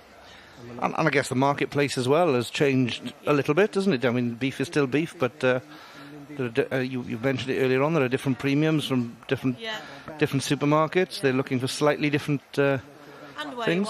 Where you are in the country, isn't it? You know, some breeds don't do well in parts of the counties. Different counties have different breeds. Obviously, the Welsh Black in this area, and all of Wales really, but they have a tendency to live on lower quality feeds, whereas a Limousin probably wouldn't do very well on a hillside. It's no coincidence that most of the breeds, are regionally recognised, aren't they? I would say I like that. Yeah, that's a balanced pair, and he's pulling those forward, and the Charolais as well. I love the Charolais heifer here. Tom Corbett. She's done very well this year. Shows. The blondes continue their good run of the week. They're pulled forward, and the Limousins. Dylan Davis's pair near Lampeter. Herefords are Monmouthshire, I think.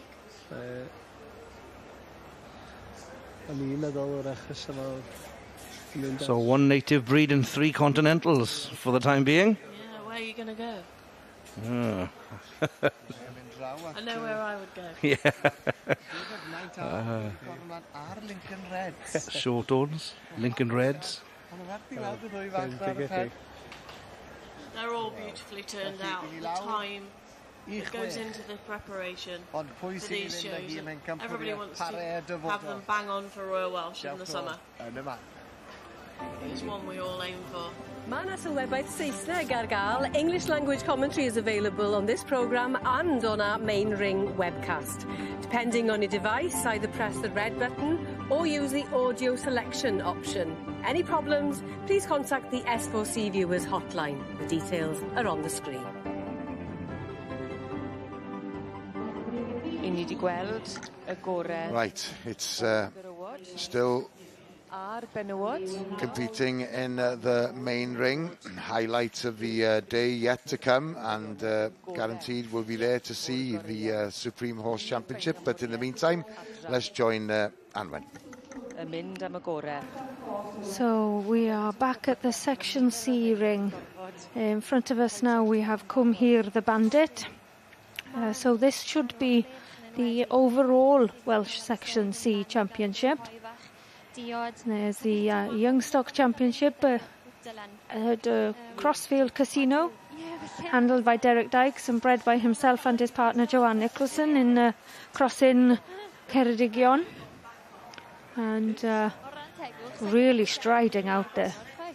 Fair play, very nicely. And then the yearling filly of Abergavenny Stud, handled in the ring there by Jonathan Batt. She was a reserve female champion. She's going to be a lovely pony when she has her. She was a cracking yearling filly and she stood out in her class. So she's going very well there.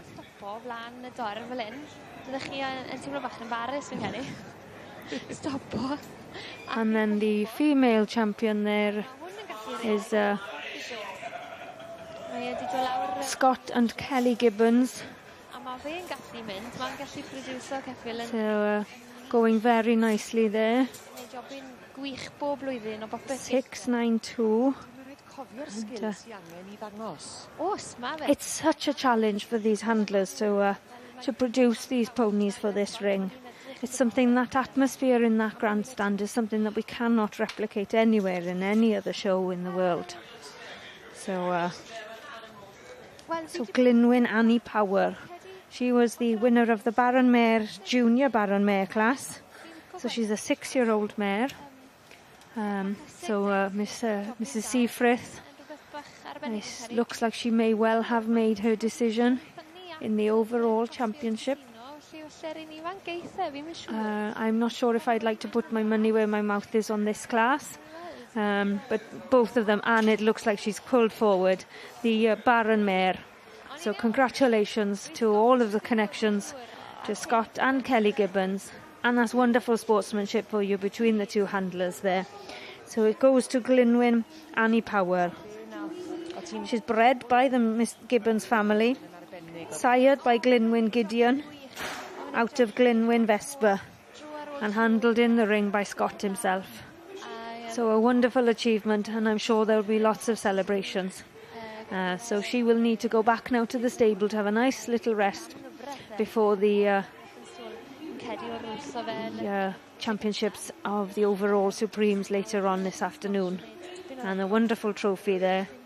And not to forget the fantastic reserve going to the Young Stock Champion, a prolific winner, pipped to the post, unlike his grandsire here back in 2019, who was overall C champion. But Crossfield Casino. So congratulations to all Derek and Joanne for having bred and produced to a fantastic standard the reserve overall Section C. Ti ar yw blaned arall ten, yn wyt ti? O, ie, na'r peth, ie. Llythrenol yn hedfan gytre. Ie, na'r peth. A wedyn, yn amlwg yn falch iawn dros Derek Dykes fyd gyda... So he's obviously calling in some of the connections for the photo call. An opportunity for them all to enjoy this special moment. And the young son comes forward. So,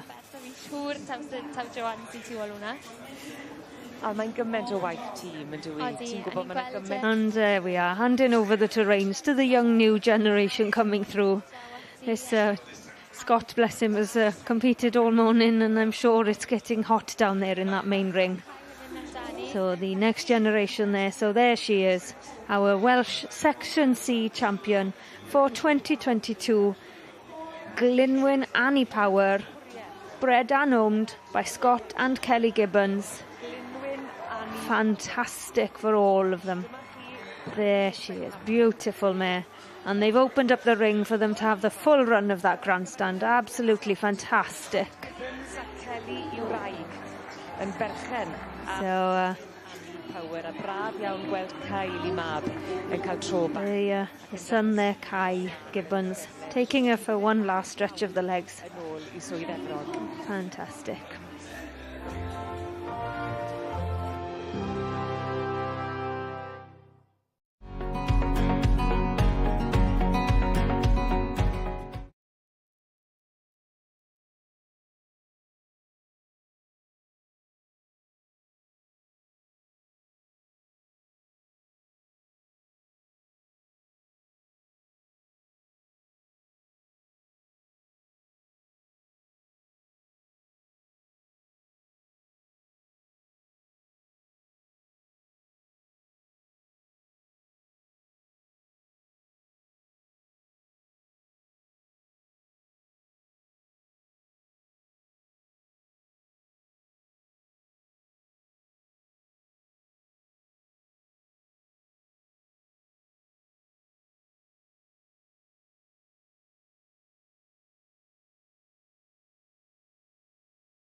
Welcome back, and just a quick reminder, we are broadcasting live here from the show until 5 o'clock. This, the last afternoon of the 2022 show.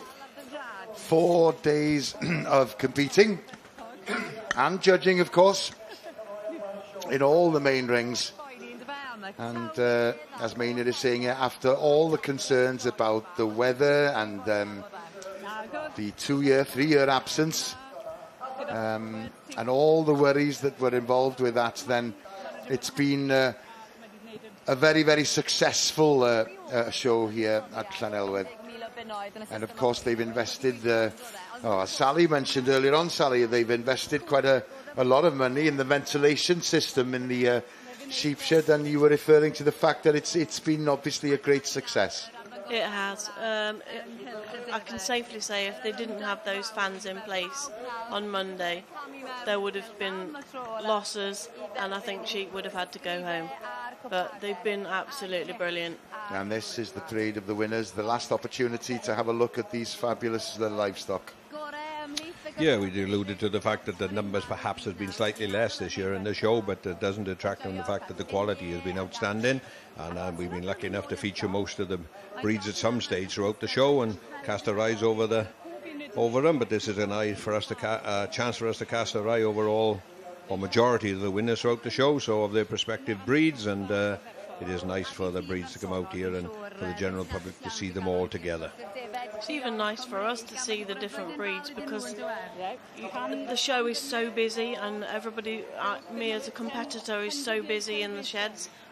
I don't get a chance to see all the Welsh breeds, and for anybody coming to the show and watching, what an opportunity they have to look at all these different breeds. Well, they're incredible. They are side by side here in this particular.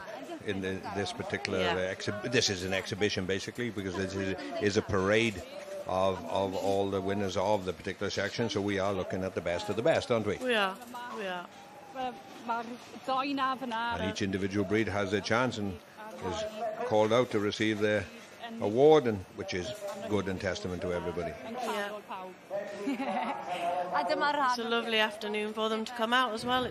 And for the looks quite sunny, and for the general public, like obviously you're there, and it's self-explanatory. Behind every breed is the sign which says what breed they are, and for a lot of people obviously that are not fortunate enough to, like ourselves, to be involved in livestock, living in the cities and whatever, it's there, and if you have any element of doubt of what breed it is, it's there to be seen. That's right.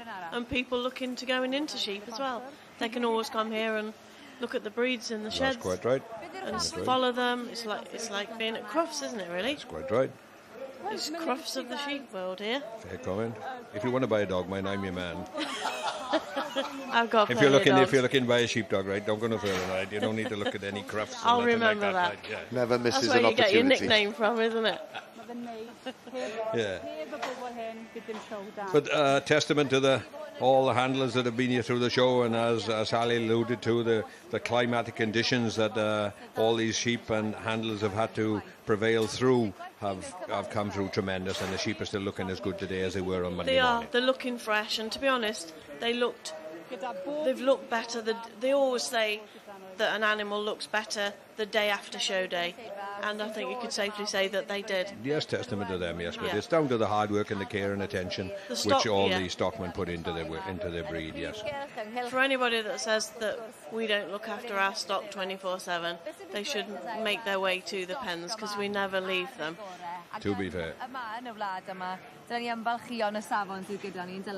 This is the furthest I've come out of the cattle buildings and the sheep buildings. It's down here. You live in a sheltered life, man. Or a glorious life, one or the other. No, but it is an exhibition here, and like I stated earlier, then every sign is behind every sheep. You can see them, and obviously, like you say, if you're unlucky enough to be involved, or lucky enough to be involved, whichever, there they are to be seen in the winners, isn't it? But in testament to everybody that wins, there's got to be losers. So there's a serious amount of good sheep that are following these, aren't they? And remember, every show has a different judge. So one day you might be on top, one day you might be on the bottom. That's At the end of the day, if you love your animals, you will take yours home with you. That's quite right. Yes, a fabulous sight in the sheep ring, and it's quite a fabulous sight in the cattle ring as well, and that's where we're headed next. We're knocking the pair of beef for the futures, these nice heifers on display. He's tapped forward the Hereford, the Charolais, the Limousin, the Blonde. Yeah, Mr. John Phillips from Carmarthen. He's the man in charge. There he is. What's he going to go for? Come on. I say I go for the powerhouse of one of the continental breeds in the centre there. There's some very good pairs amongst them, isn't there? I do like, I honestly have said right from the start, I thought that perhaps it would have been the beef shorthorn's year. But I think perhaps I'm being a little bit critical, but that very nice heifer that we've alluded to many times, perhaps she's just that little bit step in front of the others, of her fellow competitors, so. And it is just a job to, if they could find another one to match her, and I mean, Yeah. it's close matching, there's no significant mile from there, but that is a very nice heifer, isn't it? Yeah, and I think the judges always when you get a judge to these interbreeds, they are going to favour. He would favour, I would think, the continental side of it. Yes, quite right, yeah. Like the powerful limousine blondes and Charleries there. Always pulling the Hereford forward, and the Charlery forward again. Yeah. The Charleys. And the limousine. And my favourite short ones. Come on, here we go, look. Our Lincoln Red. Lincoln Reds. Oh. Lincoln Hold Red on a second, I'm sure he's going to change his mind. Just sent him a text message. I don't think he'd want to read it now, would he?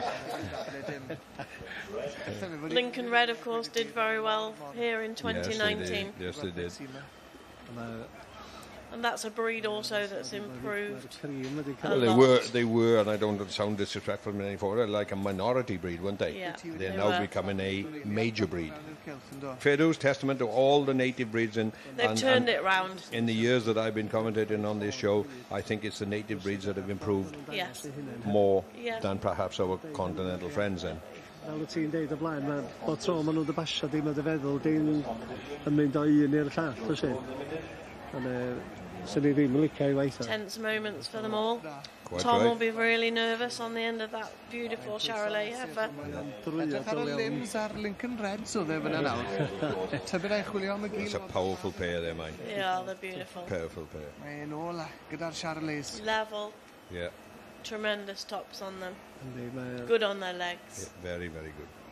A mae'n gefnau da, mae'n top-lines da. So it is called the pair of the future, isn't it? So you would have thought that... The Herefords are very pretty, though. They are. They're a nice pair, too. He's blowing a little bit there, isn't it? I think it's weighing on his mind. You have to make a decision. Yeah. Tybod beth sy'n blaen dage.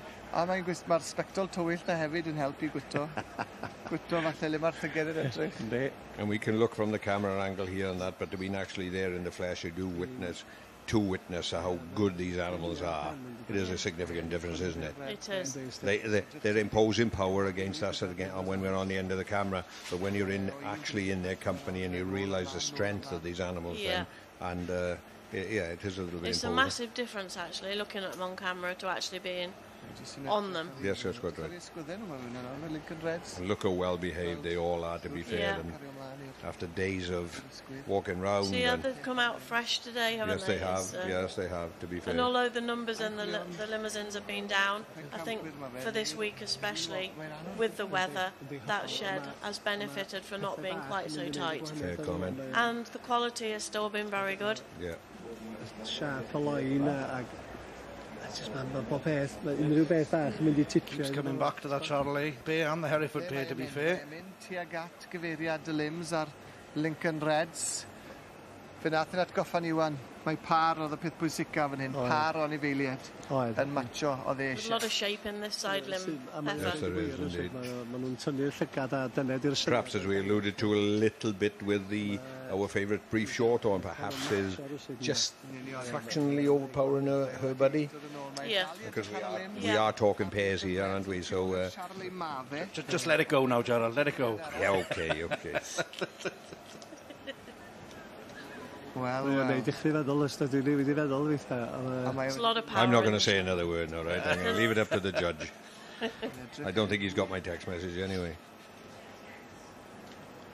Sut gynnu ni drymrol I hyn I fysa wedi para'n hir iawn yn mynd. Fysa. Ti'n iawn. What'll be going through his mind, Sally? He's having an... Eeny, meeny, miny, mo. Yeah, I think he knows what he's going to do. He's just having his final look. He's done it right. Yeah, the Charlery cattle. Well done. Tremendous strong pair, Yeah, aren't they? well done to the Corbett family from Knighton, who are also in the limousines, but in the past few years they've made their Charolais their dominant breed that they farm. And he's gone for the limousines in And reserve. limousines in reserve. You agree, Sally? I do totally agree, yes.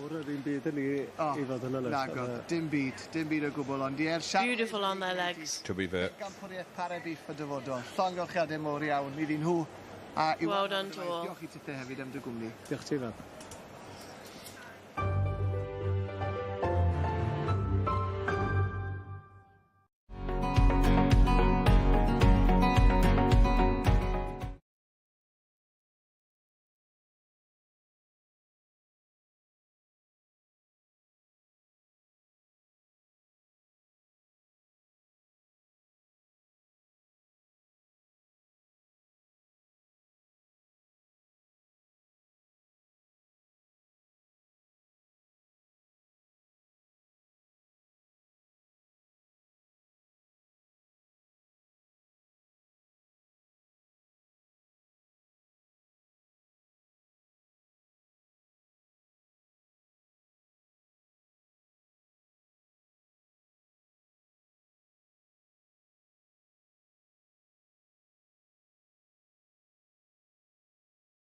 Wel, dwi'n ôl yn y cylchoedd. Welcome back to the Royal Welsh Showground, and Aaron, as you can see, is in the forestry section, and he's with Dewi Pugh, and we're going to be following the axemen. I think it's the standing block final handicap, and the prize for the winning axeman in this particular competition is the Brian Pugh Memorial. And he was a gentleman who established the Axemen's section here at the Royal Welsh Showground, a local man, back in 1974. And then the competitors from the far end downwards, we have a guy called Patrick from Ireland, we have Zenek from the Czech Republic, 2 Welshmen from Nineton, Jack and Gerald. We have a Robin from Belgium, a Pontus from Sweden, Graham from Scotland, and Ferry from Sweden. So 2 Swedes, a Scot, a Belgian, 2 from Nighton representing Wales, 1 guy from the Czech Republic, and an Irishman at the very far end. And it's a handicap a race.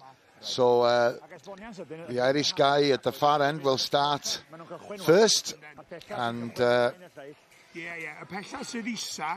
he's ranked lowest, of course, hence the reason why he will start first. And they're away. So Patrick, followed by Zenek, Gerald, Robin in the yellow vest of Belgium, Graham here from Scotland, and Ferry from Sweden has to wait because he is the highest ranked axeman of them all, and he's away. And Graham from Scotland has already turned round, as you can see in the background there. Ferry, the Swede, is trying to make ground, but he's going to have to work very hard to beat the Scotsman, who's followed closely by the Swede. Oh, that was close. Pontus in the black T-shirt there, shaking hands with Graham. It's very close between the 2 of them. Patrick at the far end has finished, so has Zenek. Ferry from Sweden has just finished, and Robin from Belgium is still, he's finished now. And these, there was just explaining that the handicap system makes it far more exciting. And if they won today, they'll be ranked higher, of course, come this time next year. Dewi is of the opinion that Graham from Scotland won that particular final, but as he's explaining, it's quite difficult to keep an eye on everybody. As Aaron said, you need 8 eyes. We've got 2 pairs here, but we need some more to keep a close eye on what was happening. Dewi apparently will be competing later on.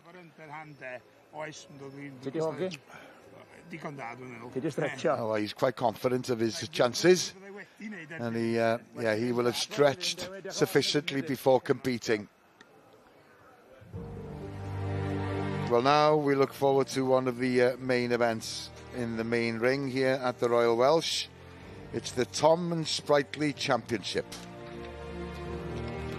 Enillydd cwpan Thomas Sprightly 2012, dan y wei Crackling Rose. Bronarth supermodel sydd wedi mynd ar Tom and Sprightly. Y gore o'r bridiau Cymreig 2019, Perthog Gwenan Mai. I think this Tom and Sprightly Cup is the pinnacle for all those Welsh breeds. The cobs from Section D have won it 5 times at the last 10 years. There we are, 2017 Bronarth stud there. 2016 went to Linksbury studs there with the Landon family. Some wonderful ponies over the years. Yes, indeed. And as you can see, quite a few people in the grandstand for this particular championship. So let's rejoin Anwen. There we are, a fantastic shot of our judge for this afternoon's Tom and Sprightly Cup. Mrs Kerry Fell from the Bryn Sayon stud down in Newent in Gloucestershire. So Kerry grew up with horses on both sides of her family, and however she was always geared towards ballet. Ponies weren't her first choice. She had a fantastic horsey auntie that used to take her away and help her with the ponies. But her heart was in the dancing. Unfortunately, she had a knee operation, so she wasn't able to fulfill her career. So she's now got in front of her doing her little show, the champion from the Welsh Section B ponies. This was the winner of the 3-year-old colts, handled in the ring here by Liesl Burt, owned by Sandy Anderson, Colour Red Heartbeat.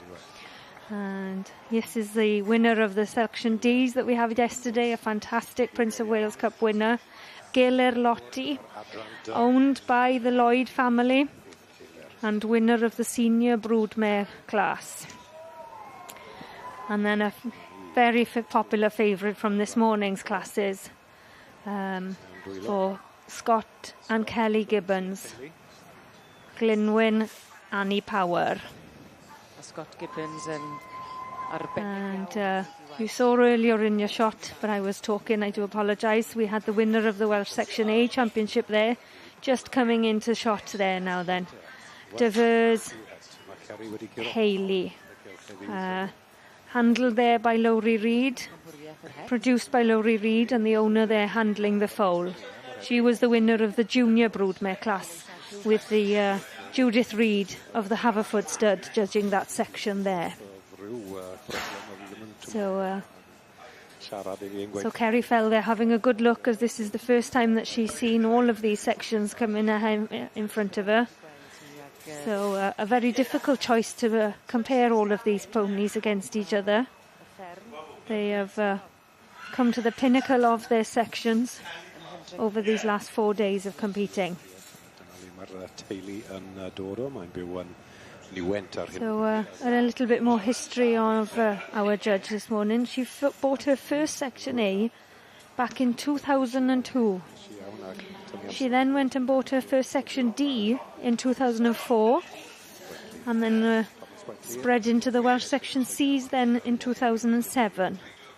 So she has a vast history of all types of ponies of the Welsh breed, and successfully competes them both in hand and in the ridden Bryn Sion prefix. There we are, Glynwyn Annie Power there, the junior Baron Mare.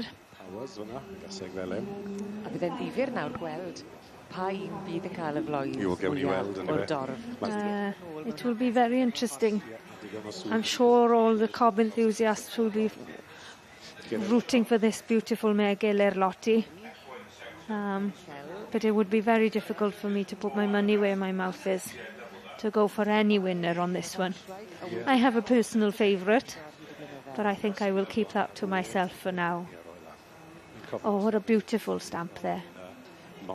Really showing herself off, beautifully fresh. She's had a night off in the stable and she's come back out today. So some think it's an advantage that they've had an afternoon off of the ones that were competing yesterday compared to the ones that have been in the ring this morning. These ponies still need to be as fresh as a daisy in front of this new judge for them, Mrs. Kerry Fell. It's an honour for her to be judging here today, but a very difficult decision for her as well. And, the Tom and Sprightly Cup there in the hands of the steward.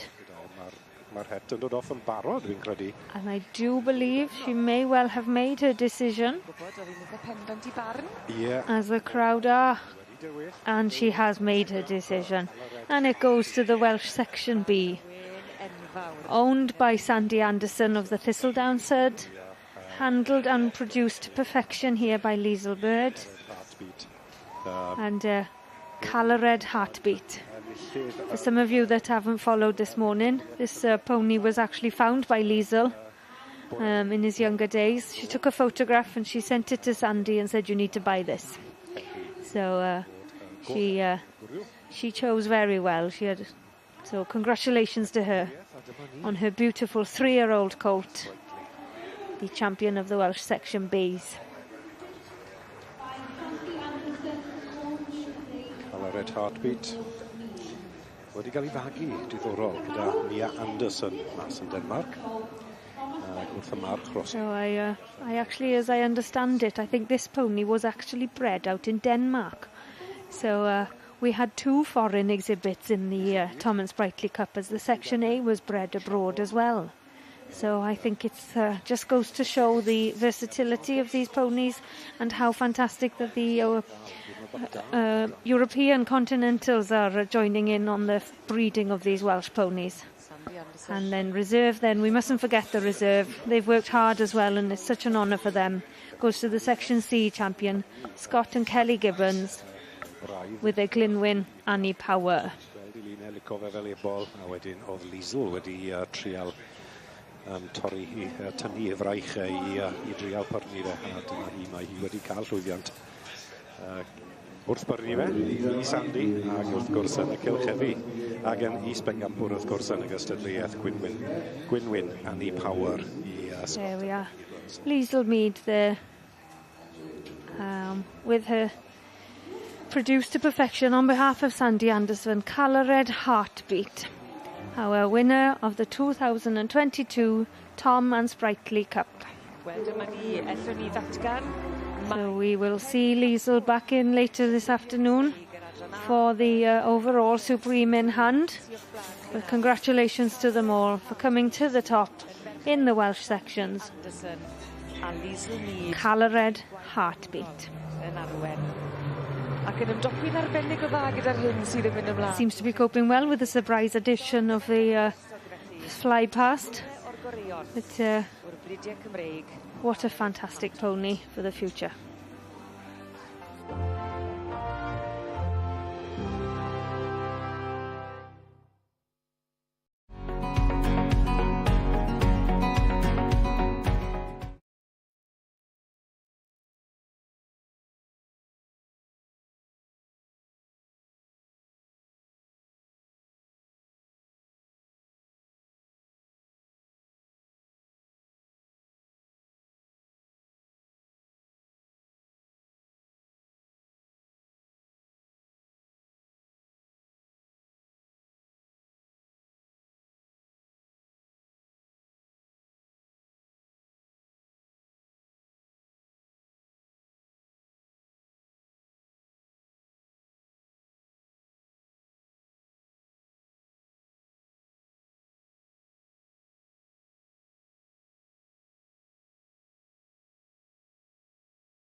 Welcome back, and Nia is in the meat promotion Wales stall, and as you can see, there is a cooking demonstration going on with Chris Roberts, otherwise known as the Flame Blaster.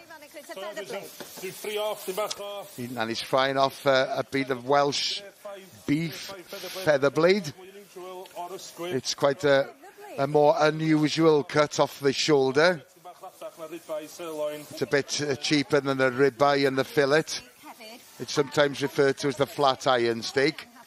It's much cheaper, but sometimes a bit more flavour perhaps. And as you can hear, I'm sure you can, that's one of Chris's favourite sayings: sizzle, sizzle, sizzle. Hence the reason he's referred to sometimes as the Flame Blaster. Now how we will prepare them: just a bit of oil, some Hallen Morn salt. You don't need much more than that, to be perfectly honest.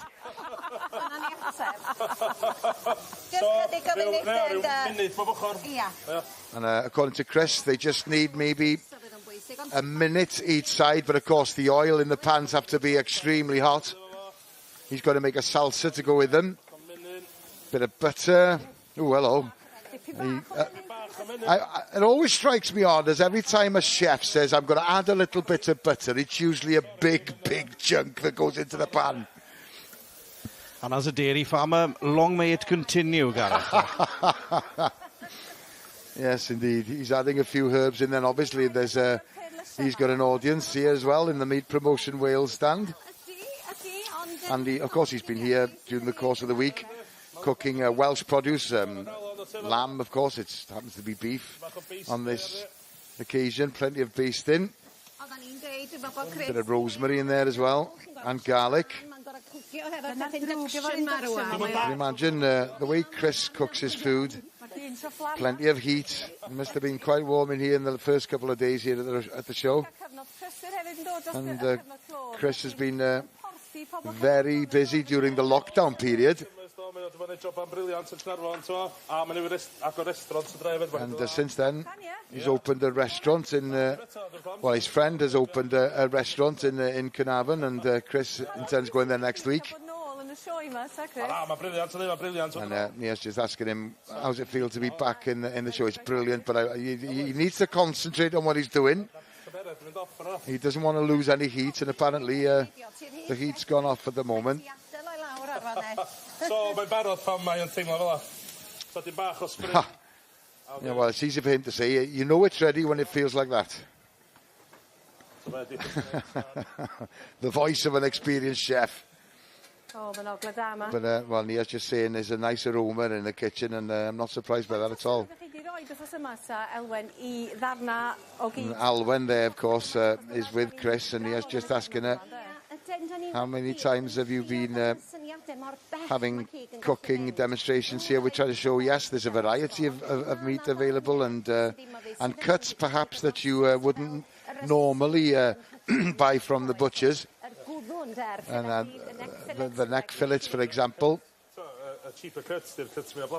And Chris has just alluded to there, sometimes you'll find it's the cheaper cuts that have the most flavour. Flavour bomb. Flavour bomb.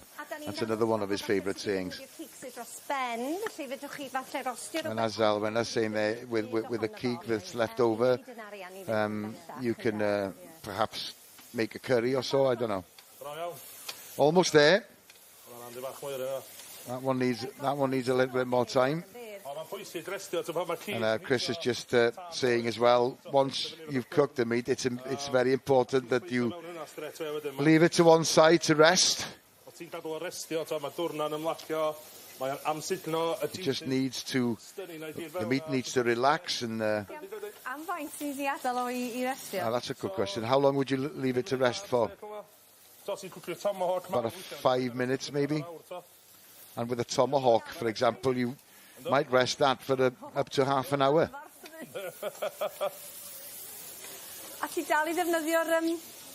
Set it up.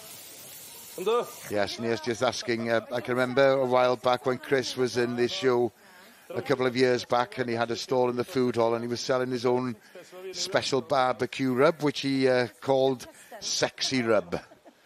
And he was just asking him if he still uses the Sexy Rub, and yes, of course he does. So that meat there will be left to rest. And what's the next stage? I think he said he was going to make a salsa. He's going to wash his hands first, make a salsa, and just ask him to see if you've got any foil to put over the meat. Okay. Foil. That's a very good question, yeah. Where's the foil? All hands on deck. Yeah, exactly. All hands on deck. Wait, honestly.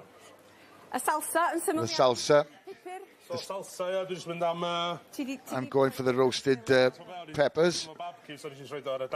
Yeah. So, just he usually, of course, uses the barbecue, but on this occasion he's used the gas that's available here in this stall, and it goes... Pepper salsa would go with a beef dish or a lamb dish. It's up to you, really.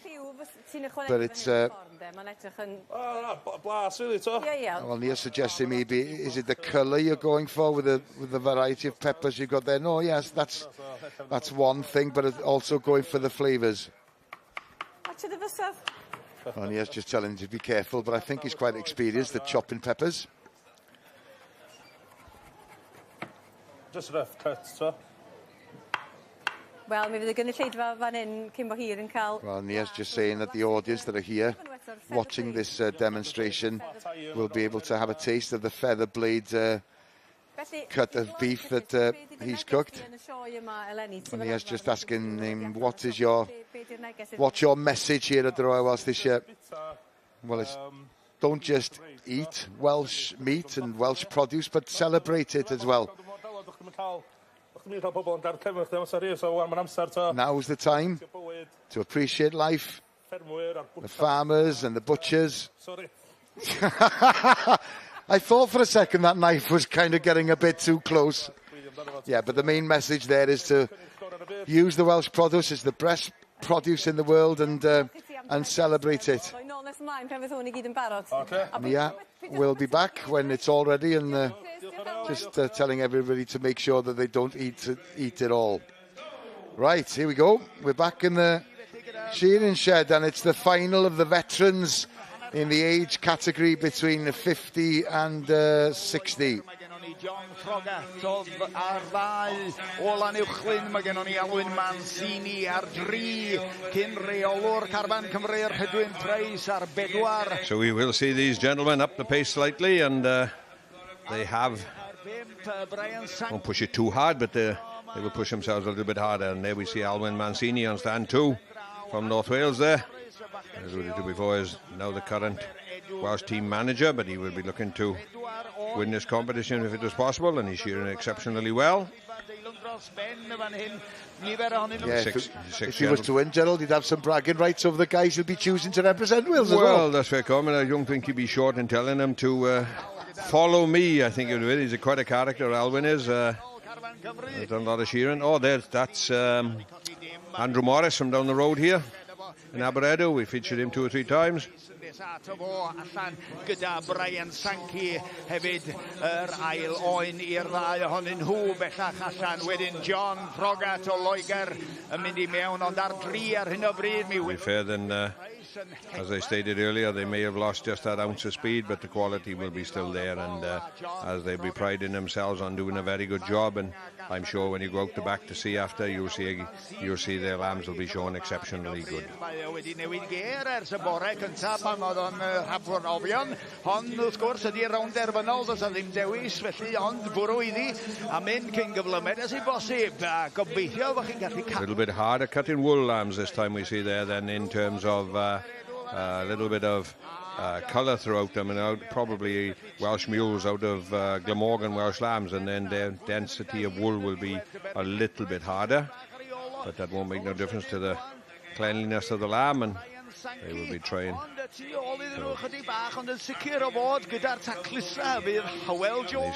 competitors are working very, very hard, and it's bringing a little bit of maybe the the drink that they had last night or over the show period out? Well, I was just going to refer to the slogan that was on the back of one of the T-shirts, brutal. And it is as well. There you go. Yeah.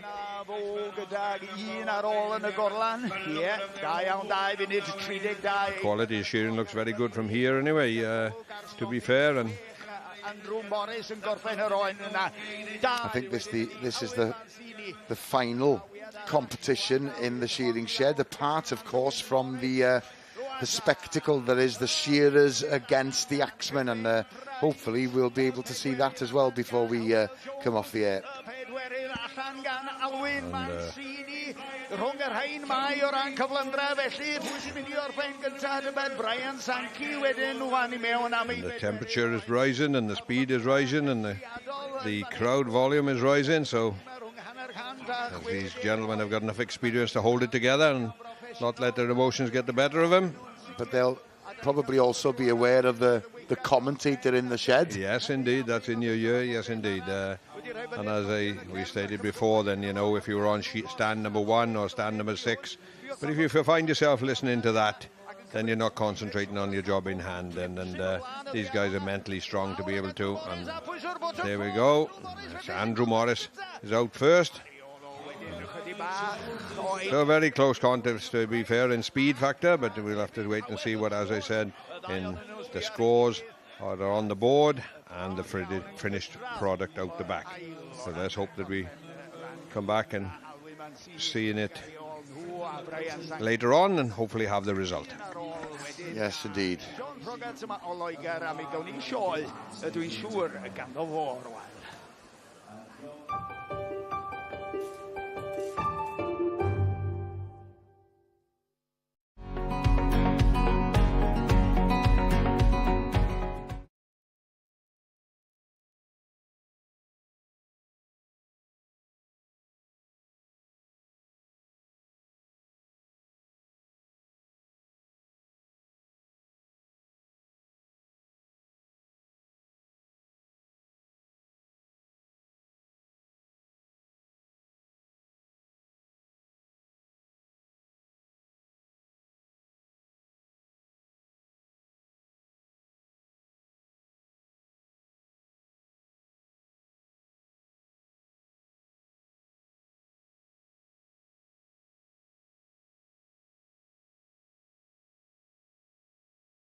Well, Aaron is still in the forestry area. He's with Kevin Owen to witness a new competition in the Royal Welsh this year, which is the novice underhand chopping competition.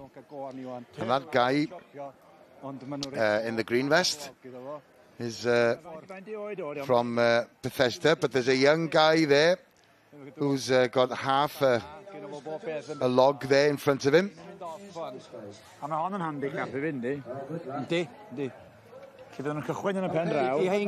not sure whether he's taking part in the competition or not, but they're all... Oh yes, he obviously is, because Graham, the Scottish axeman, has just come over to wish him all the best. And the underhand chop apparently is one of the most thrilling timber sports disciplines to watch. And apparently it's the one most likely to make first-time watchers of the sport wins. And you can imagine why. Oh, the young gentleman has left. I haven't got a list of the names of the axemen who are competing here. Mae'n bod yn cael chop ydi, a mae pob sy'n dechrau... Ond mae o fryd o foes bwy, chwarae bwy allan, dia. O'r Swistir mynd o'n dod, ia. O, Swistir. I don't think the young man has left. Gareth, they've taken him up to the front. Yes, they have. So that probably means that he will start first under the handicap system. Maybe so. Fel ti'n gwybod, mae pob yn gwisgo sana, mae rhaid i wisgo sana, mae pob yn mwyn pumps gyda nhw. Axemen, are you all ready? Yes, I think they are. And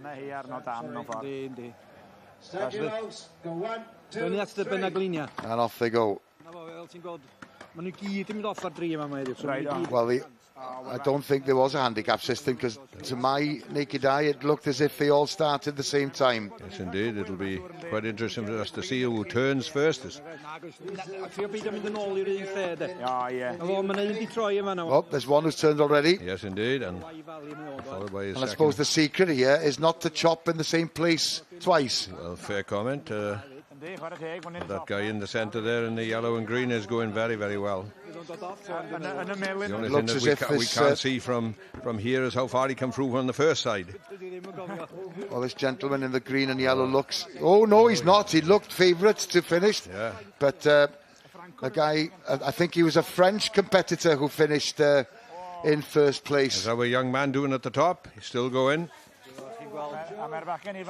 Yeah. Apparently, I've just heard on the commentary now that the young gentleman at the far end has travelled all the way here from Sweden. Indeed.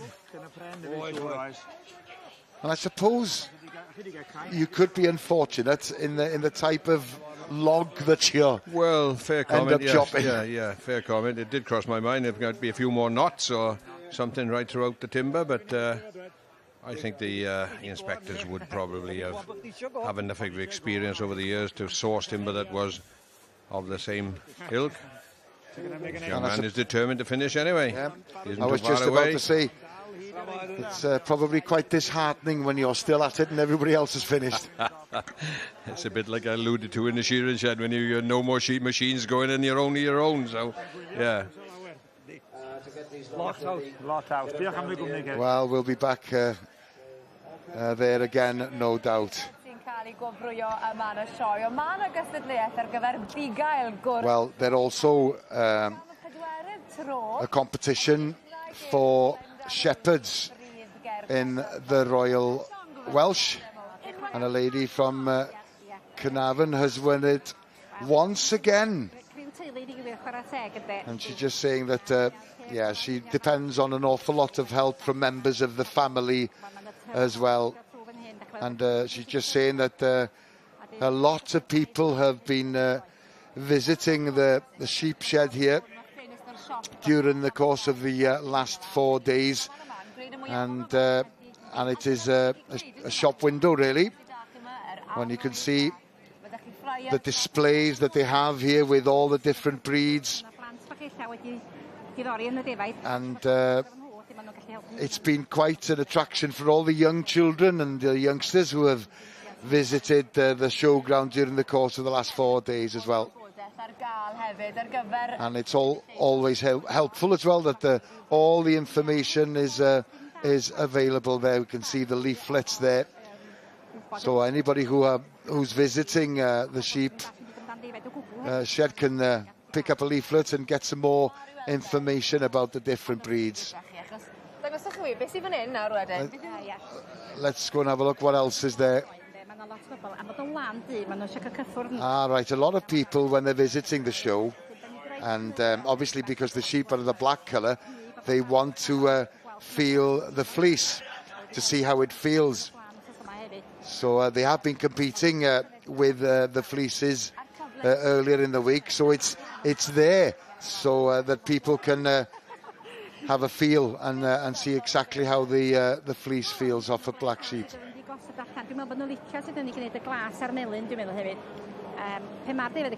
I think what's been... yes, and they also attract a lot of attention when they're actually preparing the sheep to go to be displayed in the ring, of course, and an awful lot of hard work is involved in that to get them ready to compete here at the Royal Welsh. And obviously they have to take care of the animals throughout the week. It's not just for the one day, it's for the whole 4 days, and to take care of them prior to showing, and obviously during the night when they stay here.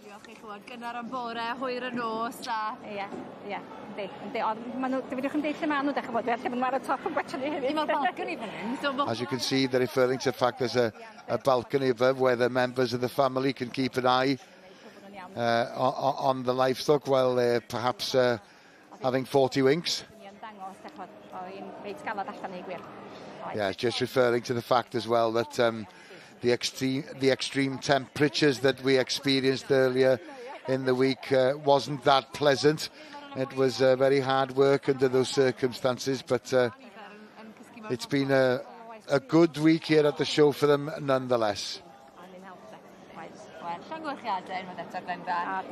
Many congratulations, Glenda, winning this particular award for the third time.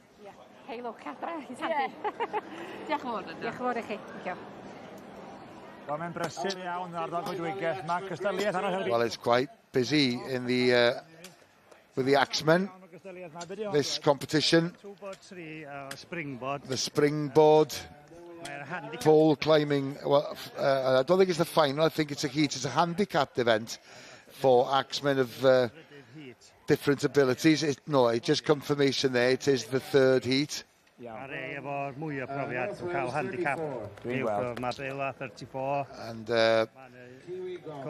the guy in the dark blue vest is representing Scotland, Graham, and then Dara here in the green representing Ireland. And I think there's a Welshman there as well. And at the very far end, I think a representative from Belgium. And the object here, of course, is to nick a kind of a groove in the pole, stick the plank in, or the springboard as it's referred to, and then gradually work your way up the pole to take on that piece right at the very top. So Dara, this Irishman, he's well on his way, as is the Scotsman, the Welshman behind him there as well. And Bill Hawaki here, closest to the camera. He's lives in Bethesda, as I referred to earlier on. He was the last to start. And he's doing quite well.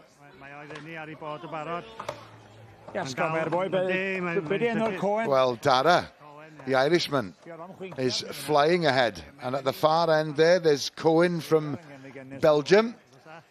And they'll be chopping the one side of the top of the pole before coming down and starting off again from the bottom so that they can get access to the other side.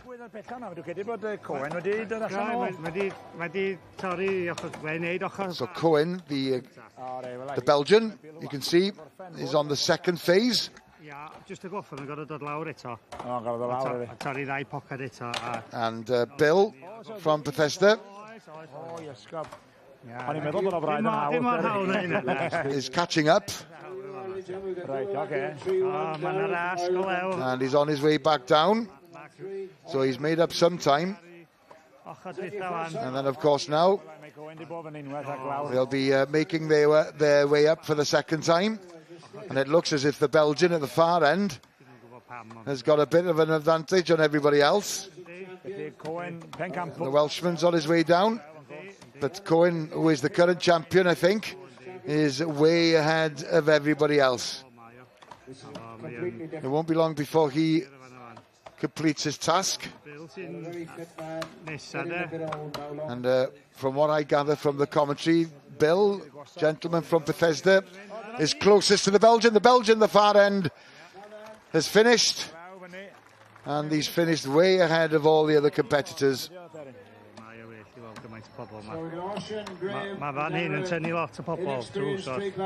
Bill from Bethesda looks as if he might finish in the second place. Oh, he's going to have to give that one another go before he can get the springboard in. He wasn't quite happy with the pocket. There he goes. He's making sure it's secure. Well, he's in the second position at the moment. And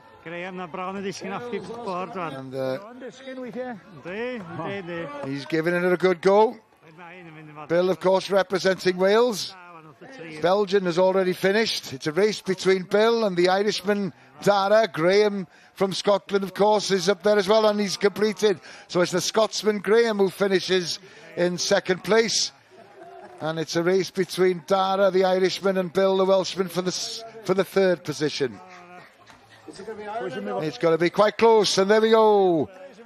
Bill has finished, so he is in third, and the Irishman, I think, is just about to finish. So the Irishman, Dara, finishes in fourth position. Bydd o'n falch o orffen, dwi'n siŵr. Diolch yn lawr i ti. Mae'n dysgu lot yn y gwmni di. Pocedi, osian di wneud bach y camgymeriad efo i, lle mae'n reid y pocedi, mae'n rhaid o fod yn opposite. I chdi cael fod cyfartal i siori'r bloc. Bydd o'n mynd hir wan. Na, bydd bach mwy o job efo ni wan. And the Welshman is going to finish fifth. I'm sorry I didn't quite catch his name.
Croeso cynnes iawn yn ôl I Lanelwedd. Ac unwaith eto... Welcome back to the Royal Welsh Showground, and of course the... o Didog yn dydi ar Brynhawn i'r mercher. On the final day of the 2022 Royal Welsh Show. And as you can see, the main ring is still very busy. And the feature county, of course, is Clwyd, the President, Harry Featherstone-Ho, and the Ambassador, of course, Lowry Lloyd-Williams, who's now talking with me and just saying that they have had a very special show. We're back. This is where we're supposed to be. Well, yes, and you've had to be very patient, but you've been rewarded for that. Yes, we did have to be patient. We've been celebrating this week because it's been 3 years of hard work, and what the society does, we've had to raise an awful lot of money. But what's interesting, when you're out talking to various people, we know of many stewards from Clwyd who are here working as stewards for the very first time. Yes, we've had to wait longer than usual, but it's been worth it. And it's probably given you a different perspective on the show this year. Yes, indeed it has. We've been behind the scenes, as it were, which is something I've not experienced before. It's been very interesting. I've been coming here for over 30 years. There's many places I've been to in the past, but I've also discovered other places that I didn't know existed. Yes, that's just saying that this showground has so much to offer, and when you come here and visit, you tend to go to your particular area. But there's so much more here on offer at the showground, and it's probably influenced me in such a way that I'll probably be going to different places from now on than where I used to go in the past. The places I used to go, of course, were the cattle ring and the sheep ring. That used to be my delight. But and I've enjoyed watching the young handlers with the sheep and the pigs especially. Yn amlwg iawn yn yn wir o foliant y maes. Oedd y llwyfan yn llawn ieuenctid Clwyd. Yes, so there's one thing that we did put an emphasis on, and it was something that Harry Featherstone-Ho had also mentioned. Our emphasis was going to be on the youth, the younger generation. We wanted to give them a platform, and I think that's a very important message. And I think it's an important message as we move on with this show in the future.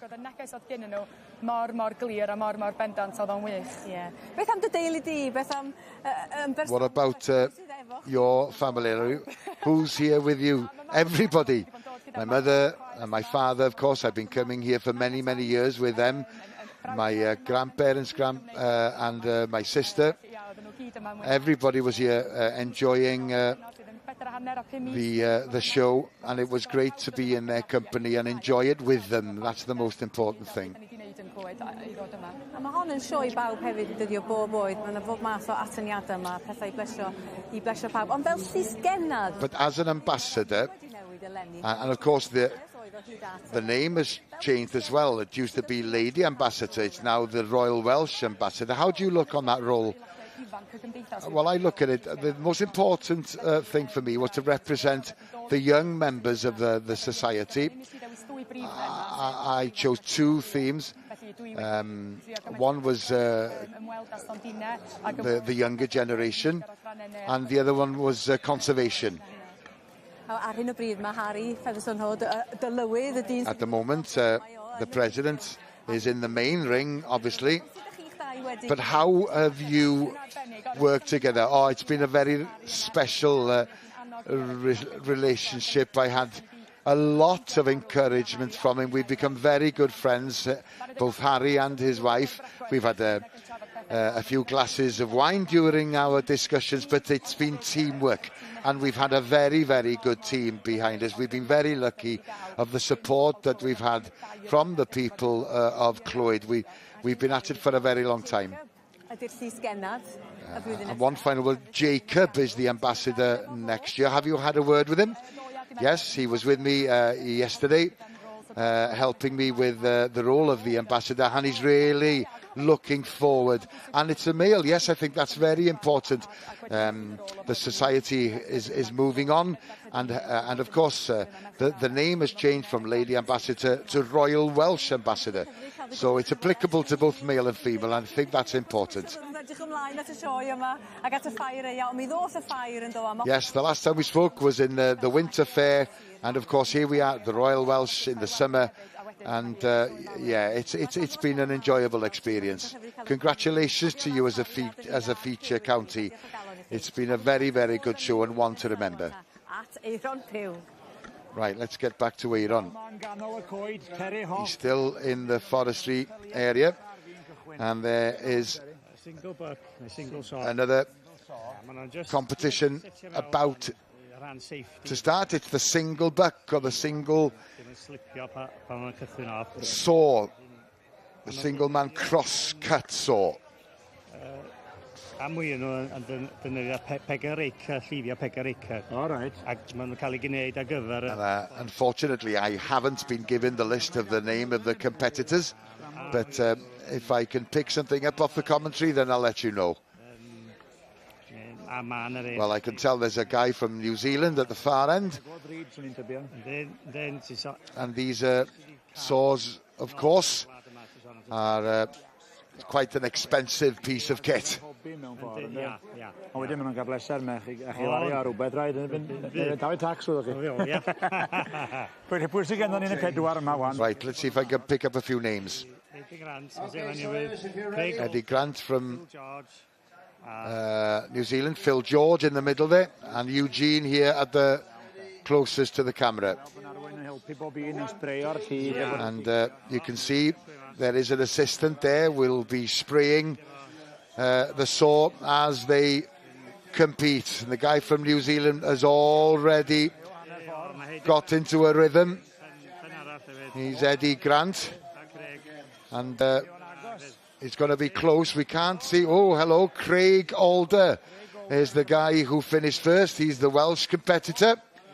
And then Eugene, and he was second. Well, it was quite a close contest, but it's the Welshman who won, even though the guy from New Zealand looked as if he was ahead early on.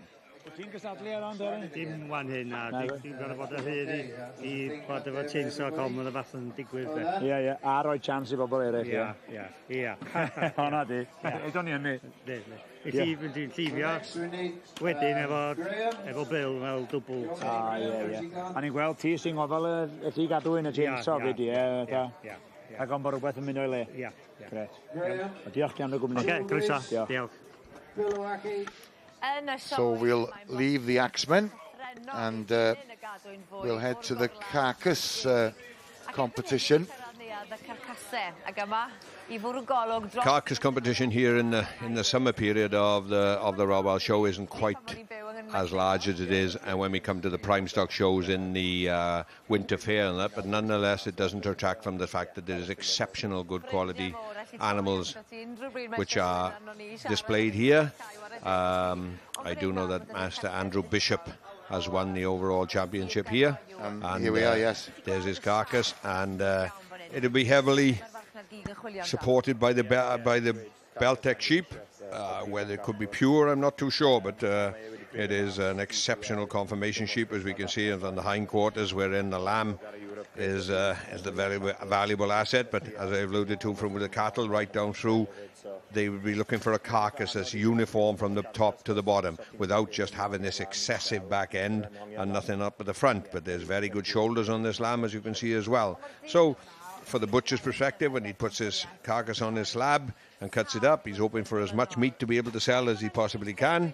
And That's what we're all trying to produce as producers, is a valuable carcass for the butcher and our supermarkets to be able to sell. Am I right in saying, Gerald, that the gentleman who's won on this occasion has won several times before in the past? Yes, he has. Andrew Bishop is an exceptional good stockman and has produced this winner here many times. He has remained in the Beltex, which is the Beltex is probably more renowned, as we've seen in the live animals earlier on, for their excessive back ends and muscling.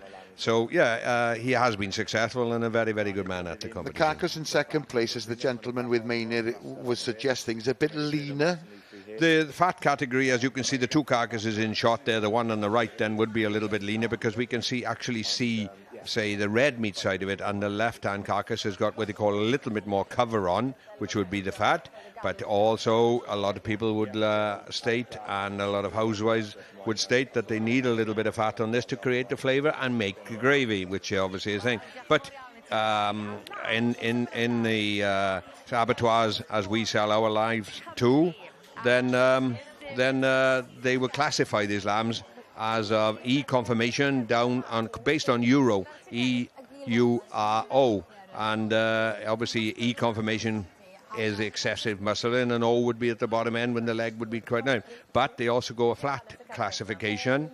Is a 2 is lean, a 3L would be the required rate, and 3H would be a little bit fatter, and a 4L would be a little bit fatter, and then we get up 5, which would be extremely fat.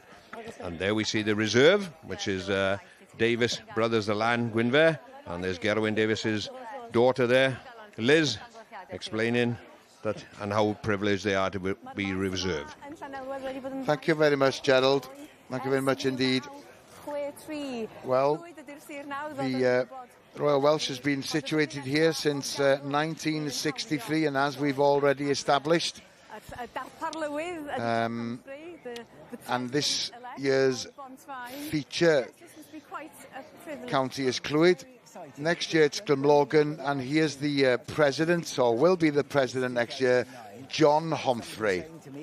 Be you next? I said no, dead and all mad then, and here I am after 12 years. Very flattering to be chosen by the fellow farmers and rural types. So tell me about your background then. Well, my background's a bit of a muddle really, because although the whole family is Welsh from Cardiff and Merthyr and all over, we left when I was born first in Southerndown, and then we left because my dad and his dad didn't get on very well, and so until he died we lived near Reading, and then I came to Cardiff University, and then well, I've always loved the place.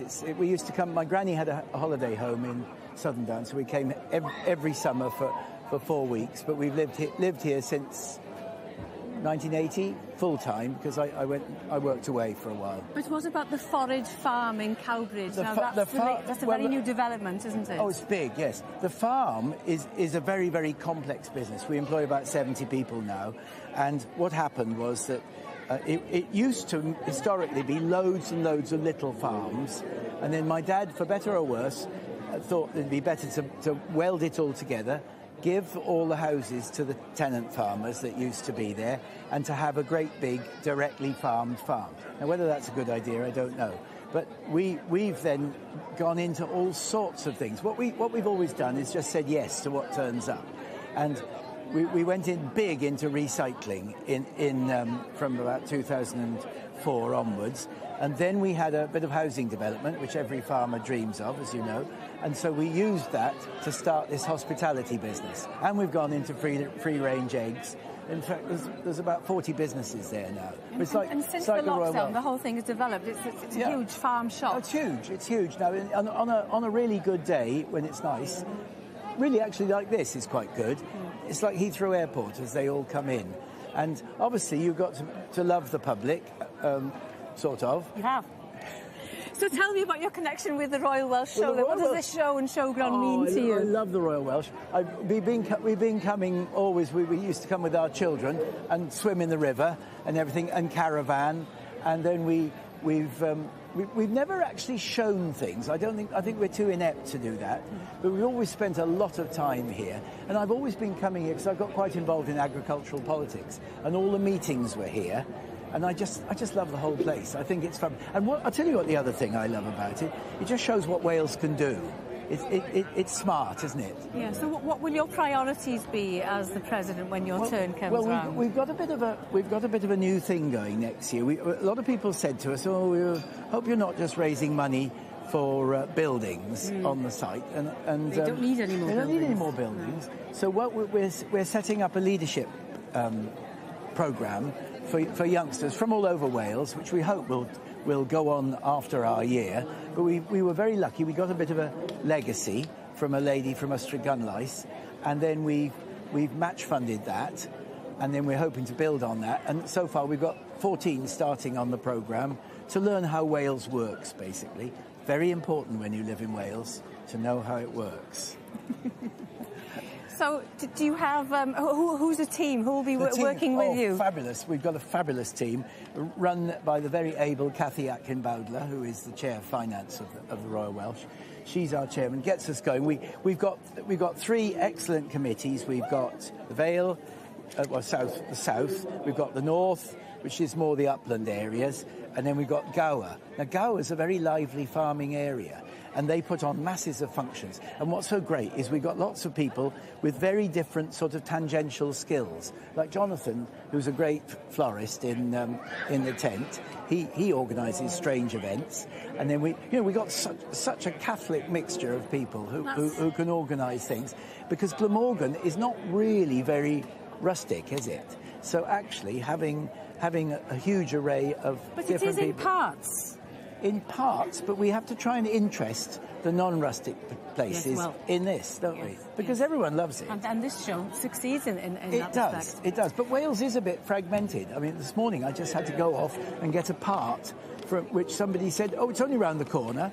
Well, it was 35 miles away. You know, that's Wales, isn't it? John, we'll have plenty of opportunities, I'm sure, to chat during the next few months. Now, diolch yn fawr iawn I chi, and we wish you and your team all the best with all the events and the fundraising things that will be happening. Llawer o hwyl. Yeah, bydd y llawer o hwyl. Don't go yet. Oh, and I like the tie, by the way. Glamorgan. Yeah, Morgannwg. What is it? Te Morgannwg. Te Morgannwg. Llawn emojis. Yes. Right, i'r siarad gleidio nesaf. What is the pound? Pint? 20 pence? Yeah. Oh, you're a great salesman. Yeah. Married. Have you ever met her? No, we'll talk about her later. I think that chat will continue. Johnny Humphrey, the president-elect, because the feature county next year is Glamorgan. Right, it's the Shearers against the Axe Women, I believe. So it's the women Shearers against the Axe Women as well. That's my favourite part of the show, this. Up at the shearing stand there, isn't it? There's a proper race going on here. 2 of the best sports in rural Wales, one up against the other. Fair dues. Oh, I've got it wrong. There must be a gentleman there. Yeah, they're obviously mixed. Of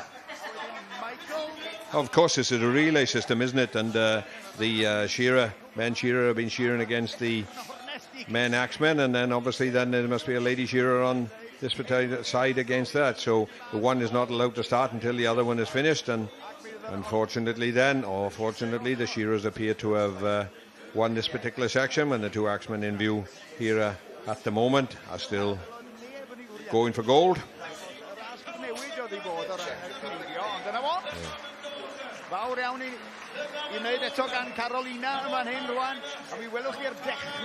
They need to sweep that up, because that's going to be very expensive come this winter, I think, isn't it? A good woolen jumper and plenty of kindling is be exactly what we need.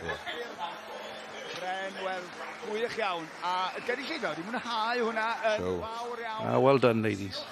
Funny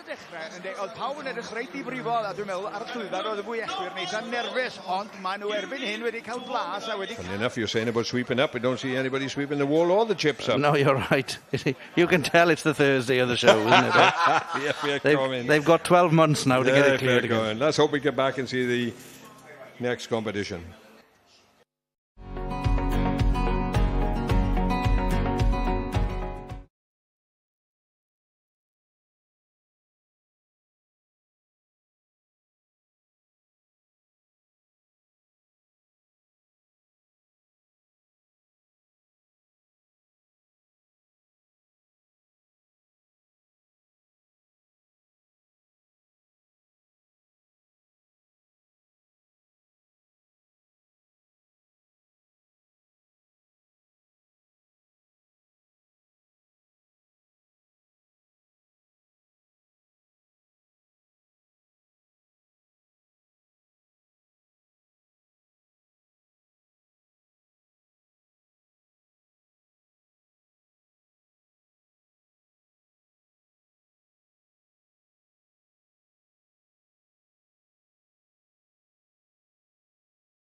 Well, John Davis. Welcome back to the Royal Welsh. Final day of the 2022 show. And we're looking at the entries and the winners in the fleece competition. Mine are talking to Mr. John Davis. Glenglowen Farm, Talgarrig. He's representing the wool board in our neck of the woods, or our representative on the wool board from our neck of the woods, actually. He's just mentioned the fact how difficult it's been during the COVID period, of course, and am I right in saying that he just mentioned that the price of the fleeces has now started to recover, or? It has recovered, and they are offering, the British Wool Board are offering a slight increase on last year's wool board, and I will be able to tell you myself, actually, because our wool went away yesterday when I was sitting talking on the television. My wool was picked up yesterday, so unfortunately I can't tell you because we'll have no weights and pricing back. What has happened in the wool board a little bit as well as bucked the trend of the British Wool Board up, that there is a lot of other companies of buying fleeces of wool off farmers, and a couple of them are Irish companies, and they have taken a significant amount of wool away from the British Wool Board, and they've lost out quite considerable in the quantity that has gone into their depot. So they've had to do something to try and rectify the situation, and like all businesses, they've got expenses, but they say it costs so much to transport it and then wash it and grade it and clean it. So they're up against the elements a little bit because of plastic and synthetic materials now replace what wool used to be. But fleece is a natural... Well, you try telling that to a person that can walk in and get a piece of plastic to keep themselves warm, when a nice woolly jumper would suffice, isn't it? But unfortunately, it takes quite a lot for wool to be processed before it can be used as a garment to wear or a carpet or whatever. There's a lot of processes in getting that to there. Looking at the competition, I mean, we just had a glimpse there of the fleece that won. What does a judge look for? How do you judge a fleece, Jill? Well, as I alluded to many times in the show, then the different breeds of sheep produce a different type of wool. And the finer the wool, obviously, it is better to manufacture and easier to manufacture. So the finer breeds of wool, sheep that produce finer wool, then are more expensive and more in design, because I don't want to knock breeds, but the Glamorgan Welsh is full of what they call kemp, and kemp basically is only a rough hair. But we've watched the shearers over the last few days shearing animals and that, so the staple of wool obviously is the length of the wool is better for manufacturing, because it will easily be easier to put together to make these garments. So the shearers then have a big part to play in it. If they cut the fleece in half, they devalue the wool. So these fleeces will have been examined, and nice clean wool without any colouring or anything would make them more expensive. Thank you very much, Gerald. Well, they're still competing in the main ring. It's been a very, very busy afternoon there yesterday, of course, on the traditional Cobbs Day. It's a very busy day there again today. So let us rejoin Anwen. Good afternoon, everybody. So we're back in for the overall champion in hand. And it's all champions from the last couple of days that compete. And for all of you at home, this is a brand new judge judging this class. This is a gentleman called Mr. Jerome Harforth from the Stanley Grange stud. I'm sure a lot of you at home will already know him. Produced several riding ponies over the time. A lovely little colour there, a traditional native who is competing in the ring on the Monday, and has had a nice couple of days off in the stable at home, I'm sure, enjoying it rather than billing here at the Royal Welsh. So as you said, this is the Supreme Championship of the horses in hand. Obviously, that means that every animal has been led round and not ridden round. That's correct, yes. So every person that is done in this ring would like this is the ultimate crown of the show.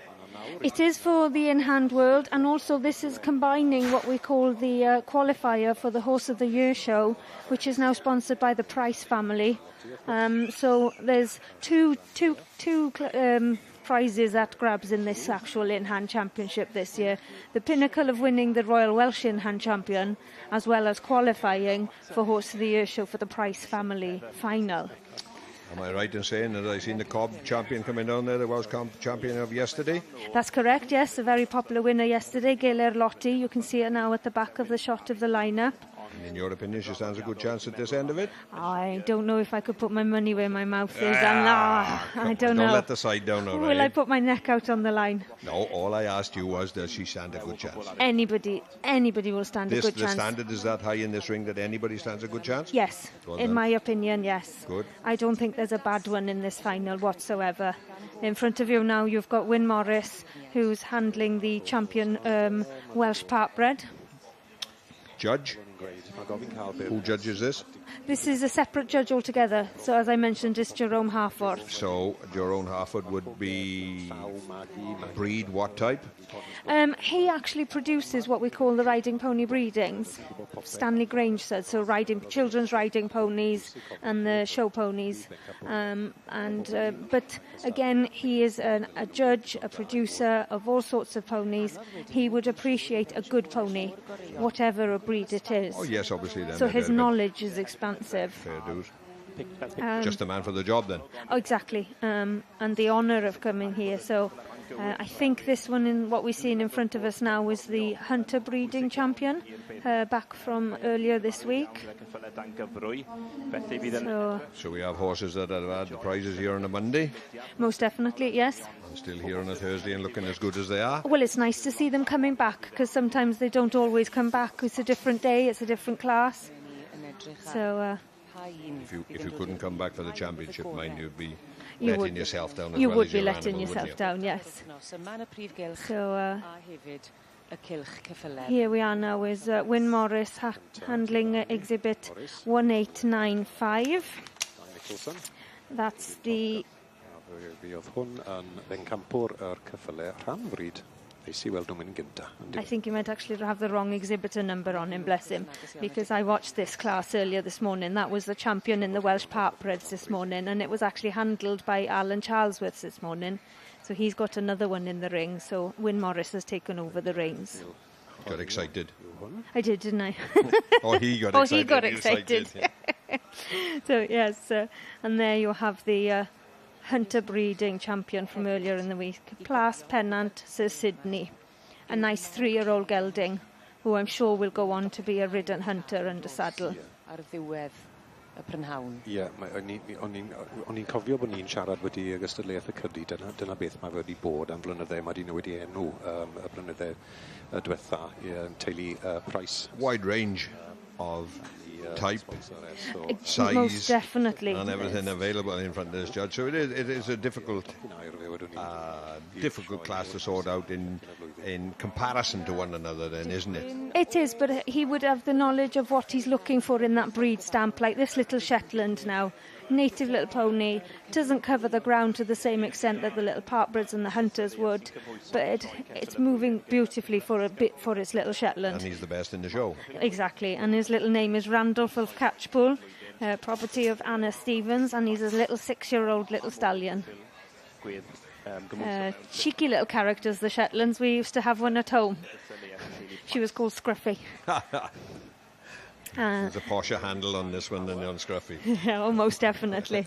And then this one here now, a champion earlier this morning, the junior Baron Mare in the Welsh Section Cs. They were judged by Cheryl Frith, and that is Glynwyn Annie Power, the property of Steve and Kelly Gibbons, a 6-year-old mare there. We'll have to come back in a while, Anwen, and see what happens. Oh, I wait with anticipation.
Welcome back to the Royal Welsh Showground. Our time here is slowly coming to an end, but we are going to stay in the main ring with the horses, and here's Anwen. So this time we've swapped over to the other side of the main ring. They've split it now for the Ridden Championship. And the judge in this section is Mrs. Karen Bowen, down from Letterston in Pembrokeshire.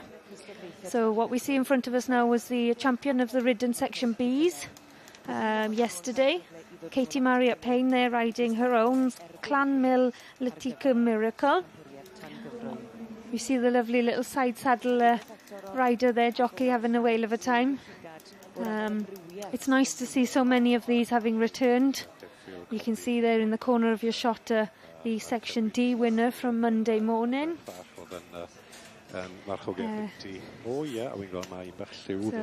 And then for the eagle-eyed of yourselves here, this is actually the retrained racehorse, and he's actually only got one eye. He had a problem that had to mean that he had to have that eye surgically removed back in December last year. Owned by Victoria Bertarelli, and won here with the retrained racehorses back on the Monday. Mayday Rebel. So the coloured champion coming forward there. Wee Big Man. Bless him. A nice little 8-year-old stallion there, owned by Danielle Richardson. So this will be the first time that Karen gets to see all of these exhibits, the same as Mr. Harforth in the in-hand ring on the other side. So the working hunter pony champion here now coming out in front of her. I'm going to give you a little bit of my knowledge now on horses, right? That is called feather, isn't it, on the legs of that coloured horse? It is, yes. And I do not want to be disrespectful in any way. They're basically gypsy horses, they are called, basically, aren't they? Yes, traditional gypsy vanners is what we would probably call them, yes. And the more feather that they've got on, the better. They're meant to be nice and short, compact little ponies, not meant to be too big. So 1867 there. Nitro Express, owned by Deborah Kitts, ridden in the ring by her daughter Sophie, and they were the winners of the 14-hand working hunter ponies, and competed here yesterday. So she has to now go out and do a nice individual show for our judge Karen to see for the first time. Pawb yn bencampwr yn y cylchyn, so dylai fi ddim goffo meddwl gormod a tymod goffod edrych am gormod. Mae hi mynd I edrych am fel concor, fel mewn ffordd yn dyfe, y gore. So it's very difficult to judge all these different types together, and like we mentioned with the in-hands earlier, and I had a lovely comment from a fellow competitor and somebody I look up to who's commentating on the internet today, Mr. John Kirk. The judge is there to look for the best, not to find fault. And now she's got a hard task on herself because she's got the best of the best in the ring in front of her this afternoon. And this little rider, Sophie, is doing a fantastic job of doing a nice little show. So the idea is that she goes out and she shows a walk, trot and canter on both reins, and then she should show an extension. Now, as a little working hunter pony, the idea is it should be a stamp of a pony that would last a whole day's hunting. And this little pony is nice and strong, and it looks like it's carrying its rider very easily, going very sweetly, very mannerly for her. Just the same as any other disciplines, I suppose. It takes a very, very long time to get an animal to walk, trot, gallop, in control. It's the art of training, isn't it? Yes, it is, yeah. So, but it takes a long time to achieve that. Yes, of course. And I sometimes see with you, with the sheep, with your expertise, I wouldn't want to handle them. No, neither do I, really. That's why I'm sitting here talking about it. Because when they let them go, how on earth do they find now how to catch them? Now then, is this little jockey? There she is. She's opening her up for a nice little gallop.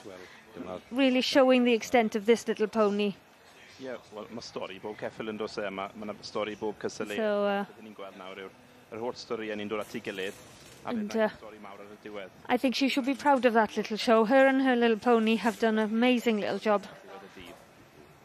And then you can see now she'll go back into line, have a breather while the next one comes out. And obviously the judge is under pressure here because of the different styles of running of these horses, because they ain't going to all have the same actions, are they? No, of course, each got its own individual style.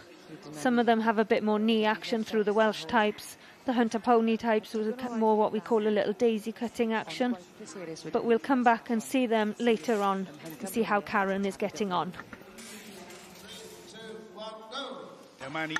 Right, back to the shearing shed for more excitement. The second heat of the axemen against the shearers. Somebody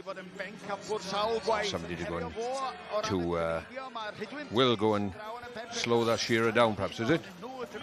This is what we have in vision here. We have the axemen in Terry Adams, Bill Oakey, Usury Gilders, and Terry Huff.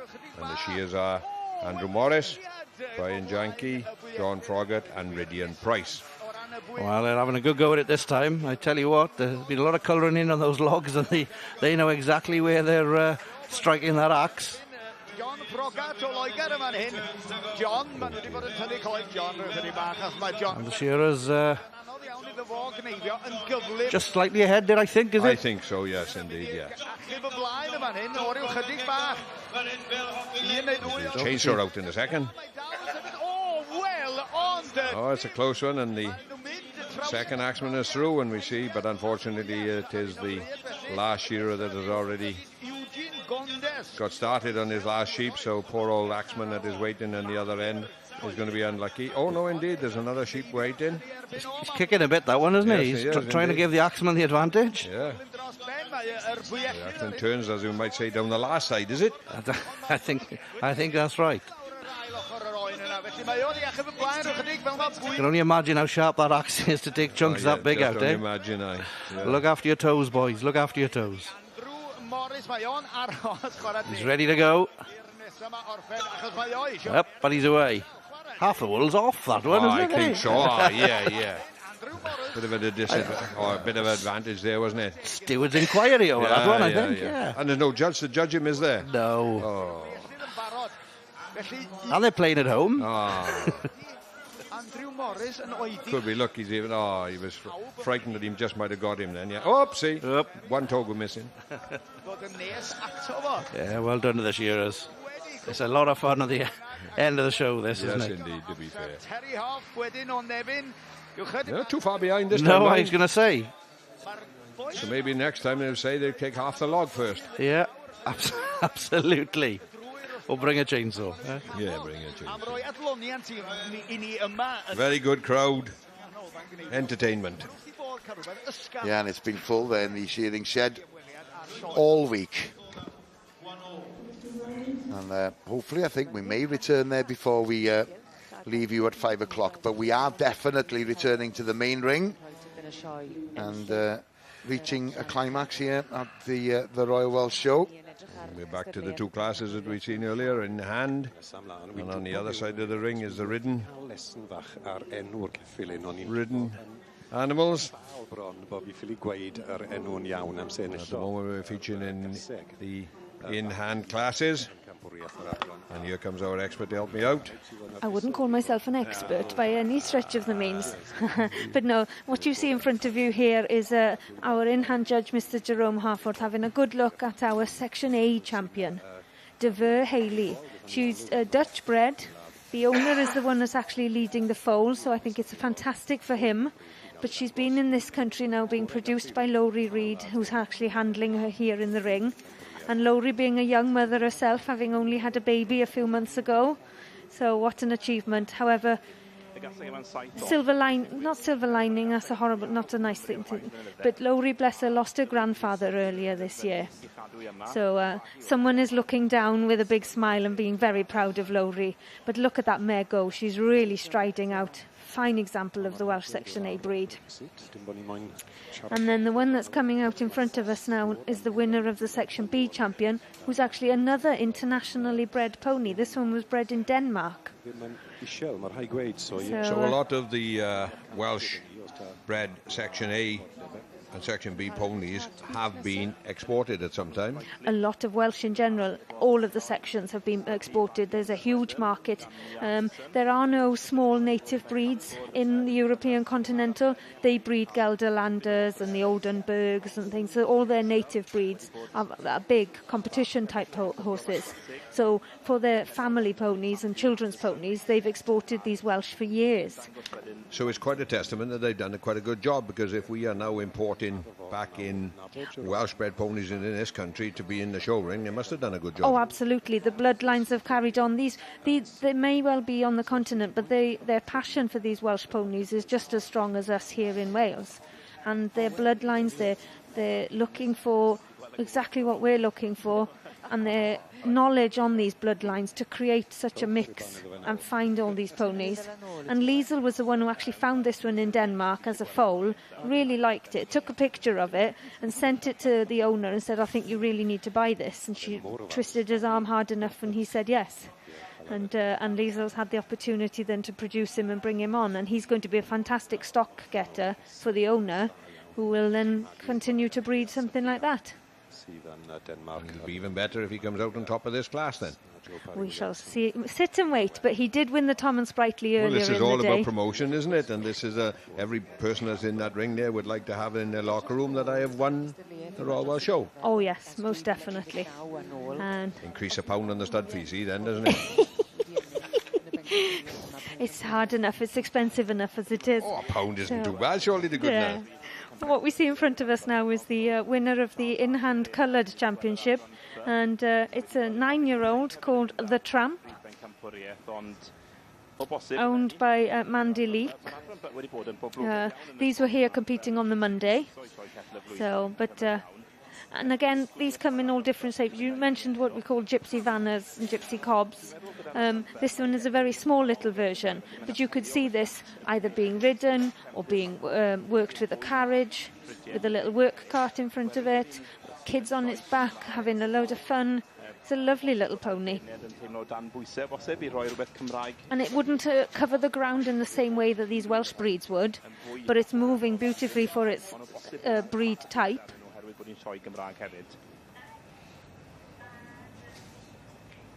Ceffyl Lliw, The Tramp, eiddo Mandy Leek. We have common rights, grazing rights on the Black Mountain down there in Gwynfer, and there's a on the Black Mountain, sorry, and several herds of ponies, and we've seen the odd black and white running around in the fold, so few people have tried. They've become very popular in years gone by. Crossing with the general Welsh Mountain as was, just to see if they can produce a different type of pony. Well, a lot of people like the Welsh bloodlines to keep the temperament and things, so what we see in front of us now was the winner of the show hunter pony breeding classes that took place on Tuesday. This is D-Bean Status Symbol, a 7-year-old stallion that's bred and owned and produced by Di Nicholson. He was shown in the ring on Tuesday by Alan Charlesworth, and is shown today by Josh Hampton. He's taken over the reins. Now, I know for a fact that this stallion is actually ridden at home by Di Nicholson. She enjoys going out. He competes under saddle in dressage as well, and is a numerous winner of NPS silver medals, and has actually won some gold NPS medals as well. So, and he was champion here as well back in 2019. So he's the reigning champion of the show hunter ponies. But as a 7-year-old stallion, he's already got some stock on the ground and is proving to be a good stock getter and showing promise in his youngsters to be eventers or working ponies. And a strong favourite from the Wednesday. You mentioned her on the walk around, Geler Lotti.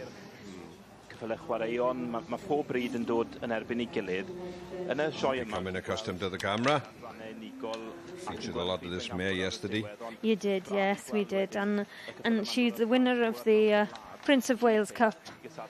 She's a 13-year-old mare, so she's in her prime, as we say, for things. She won the senior Broodmare class. So prime would be from 10, 11 on? 2? Well, I think... Yeah. So some of these younger horses, you're saying that's at 6 or 7 years of age, then they haven't quite reached their prime or yet? It's not another thing, but I think with this one, she's bred a couple of foals now. She's really blooming. Motherhood is doing her well, suits her, and she has just matured into this lovely mare. Sometimes some horses take that little bit longer, others will mature quicker, but her bloodlines are very well known. Gaelic bloodlines, they've worked hard in their breeding, and they're now reaping the rewards of sticking to the type that they've liked all these years. So... Well, we'll have to come back a little while later to see where the judge has made his decision.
Welcome back, and the main ring is still a sight to see, and that's where we're headed next. Here's Anwen. Yes, thank you. We're going back to the ridden section. So we can see now that they're still on their individual shows, as this is the first time that Karen has seen it. So this is the retrained racehorse that was here on Monday, exhibit 1481, Mayday Rebel. So as part of the retrained racehorse series, these horses have had to have raced at some point before being eligible to compete in these series of things. So it's something that was introduced to give another aspect for these racehorses once they finish their career in racing, because a lot of people were concerned of the welfare of these horses, that once they'd finished their racing industry in their career, that they were just put to the side and binned. So I think it's absolutely wonderful that these people are having the opportunity to showcase these retrained racehorses. It's still difficult to produce them, like you mentioned earlier, the time that goes into them. Oh, looks like we've flitted across to the in-hands. So I think Jerome Harforth has made his decision, and he's shaking his hands there. Rosettes are all in the background. So I won't say until that rosette has been handed over, but it does look like the champion in hand goes to the Section C, the Baron Mare. Junior Baron We're, the property of Kelly Gibbons, handled in the ring by Scott Gibbons, Glynwyn Annie Power. The bowler is off. So Scruffy's in second, is he? Scruffy. My Scruffy would never make it to the thing. I got it wrong. Yeah. No, what was this one called now? This one is called... stop it. This one is called... Randolph of Catchpool. It's the property of Anna Stevens, a nice little 6-year-old stallion. Scruffy's out in the field enjoying the weather. No, so congratulations to all involved in here. The champion then going to the Junior Baron Mare of the Section C's, judged by Cheryl Frith this morning. And Jerome Harforth there also taking a liking to it. Glynwyn Annie Power. Ac mi ath i mlaen I fod yn brif bencampwr yn sioe ceffyl y flwyddyn. Fe nath I. Ysgwn I a fydd Glynwyn Annie Power yn gwneud yr un peth. Lady Lilian wedi cael ei ddewis gyda'r beirniad y diwrnod na. Cal Hester, Olympaidd. So the champion of this section then will also go on to qualify for the Horse of the Year show, which is a final to be held up in the NEC in Birmingham. Predominantly it's a ridden final, but there's this one in-hand final class where you'll have all the different types, very similar to what we've seen today, all the different types up against each other. So there we are, it's not Scruffy, it's Randolph of Catchpool. But to all those admiring little children out there who's got a little Shetland possibly in the field, you go and work hard enough, you scrub hard enough, and you'll get your little Shetland to the Royal Welsh. And they can stand in amongst the winners. So will we see Scruffy in here next year? No. She takes a bit too much time to get her looking tidy. But Shetlands are a wonderful start for these children to learn on. And I'm sure many an exhibitor in that ring probably had a Shetland when they were a child. So Jerome there. And it looks like Nicola Maes-Mynach there is going out and having a chat with the winner. Scott yn gyffod egluro nawr, trial siarad. Safiad a anal I gael rhedeg nawr Scott bach. Ie wir, I fam yng nghyfraith, Gwen Hepitol wedi magu'r gaseg yma wrth gwrs, Glynwyn Annie Power, a Scott yn brio. So I think what he's saying there is that his mother-in-law bred this mare. So a proper little family affair.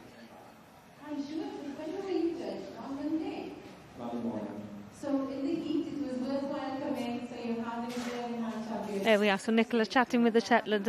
They competed on the Monday morning in the heat of the heat wave, and this exhibitor is saying he's so glad he came back in the cool of the Thursday afternoon. But a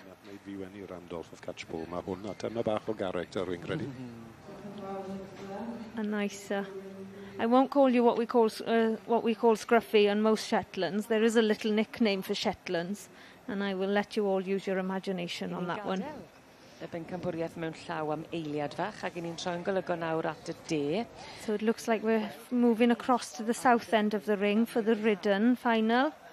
I believe it looks like that final exhibit is just pulling back in after the individual show.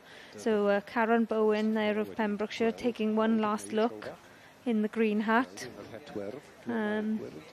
So she's having a quick look there at the Palomino champion, India Latta riding her Glebedale Desert Storm, and then the little grey there, Eiley Walton, of course, ridden by Ella Ainon, and she's got a tough job on her hands here. Unfortunately, we haven't all seen them go, so I don't know if they've all done a fantastic show or not. I can imagine they all have, because they're all champions in their own rights. The Section A winner there is a Hoykhurst Example, ridden by Libby Grota, previous winner of Horse of the Year show. And then next to her, the Section B winner, Clanmill Latika Miracle, another previous Horse of the Year show winner, owned by Katie Marion and ridden by Katie Marriott Payne in the ring today. So this element is also looking for the performance part. Yes, she's looking for confirmation and she's looking for the breed type, but they must also perform. So we haven't been able to show you all the shows, but she will have taken that into account for her eventual winner.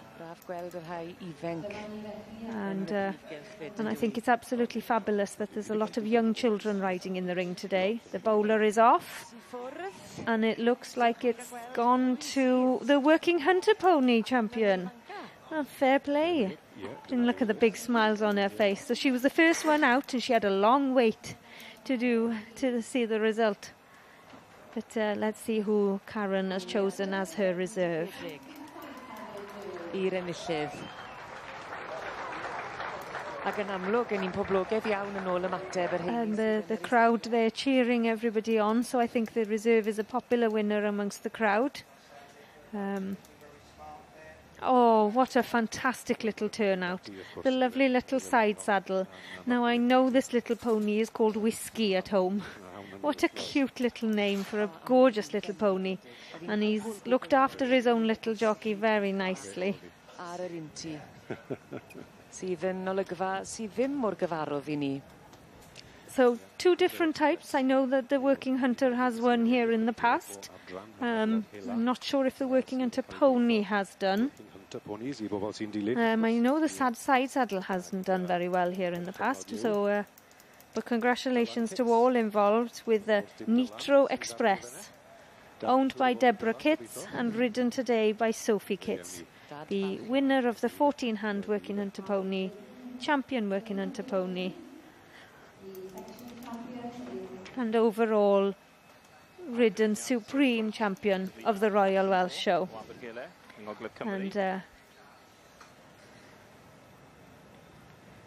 And I think it's absolutely fabulous that the children have beaten the adults in the Ridden Supreme. 2 children.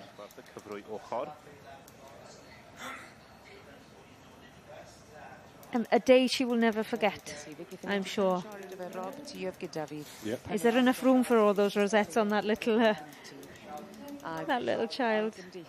Sydd ar dan eisiau dal gafel ar hanes a'r traddodiad yma o farchogaeth. The hours of practice that's gone in for that little child. Side saddle is not easy. That's something I've never even tried. So what an achievement that this little girl has gone on to do it. And I'm presuming that that's Daddy in the ring as well, taking good care of her. Yn gystod yr gystadleuaeth na, ac fe dalodd I ligod pawb yn do fe. Arbennig. So we will see both of these now come back to compete against the in-hand champion for the overall supreme horse of the Royal Welsh Show. So I just hope Nicola here now, commentating, has gone over to have a chat with the jockey.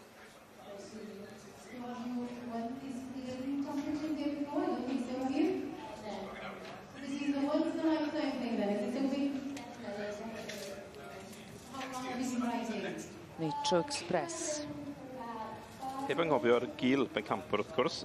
There we are. I don't know if you all heard that, but this little child has been riding for 5 years, so what an achievement. And Nicola's heading over to have a little chat with the youngest competitor in the Supreme. Welwn ni gynne fach. Sophie, dyna fe, ie. Ond fan hyn nawr wedi symud ymlaen. Y gil bencampwriaeth. So, are you going to go back to the Royal Welsh next year? Yeah. And are you going to win next year? Yeah. Oh, she's asked her if she's going to win. Oh, that's fantastic. I love the confidence. And I do hope this little jockey comes back next year. Ceffyl yma adro na wrth gwrs, y fam Highland Vanity a'r tad llanau Tacwi. I adfarth, dwi'n meddwl, Welsborn Prince Charming oedd enillydd y dosbarth cyfrwy ochr ac yn mynd ar gil bencampwr dan gyfrwy yn sioe Fryniol Cymru 2022. So the judge there giving her opinion. Apologies, I can't quite hear what she said to Nicola there. But she's obviously very pleased with her champion of the day. And off they go for their lovely little lap of honour. And there we are, opening them up for a nice little gallop. Congratulations to all involved. Deborah Kitts, owner of Nitro Express, ridden today by Sophie Kitts. Sophie Kitts, wrth I bod. Thoroughly enjoying her time in the main ring. Nitro Express o flan yr eisteddau. Eiddo I Dylan Kitts. Ac yn amlwg, yn llawn balchder. Yes, a memorable experience indeed. We're back. Shearers against the Axemen once again. This time the Axemen are all foreigners to the Aidan Grant of New Zealand, Potis Sky of Sweden, Coen Martins of Belgium, and Aidan Grant of New Zealand. And the shearers are Kevin Rowlands of Wales, Neil Lawrence of Wales, Andrew Morris of Wales, and Lloyd Rees of Wales. Well, they're up in the game a little bit again this time. And I can see Aidan Grant, the New Zealander, the far side. He's finished. The second log is broken. Did the Axemen have any advantage? Did you notice, Will, or were they? No, I think it's full-on logs again, is it? It's a fair and square competition this time. That's three of them gone. They go to the fourth one. Now then, he's putting the shearers under a bit of pressure, aren't they? Put himself under pressure then, too. But this time it is, turning for the... He's feeling it, feeling the pressure. And he's nearly through. Oh, well done, the Axemen. What's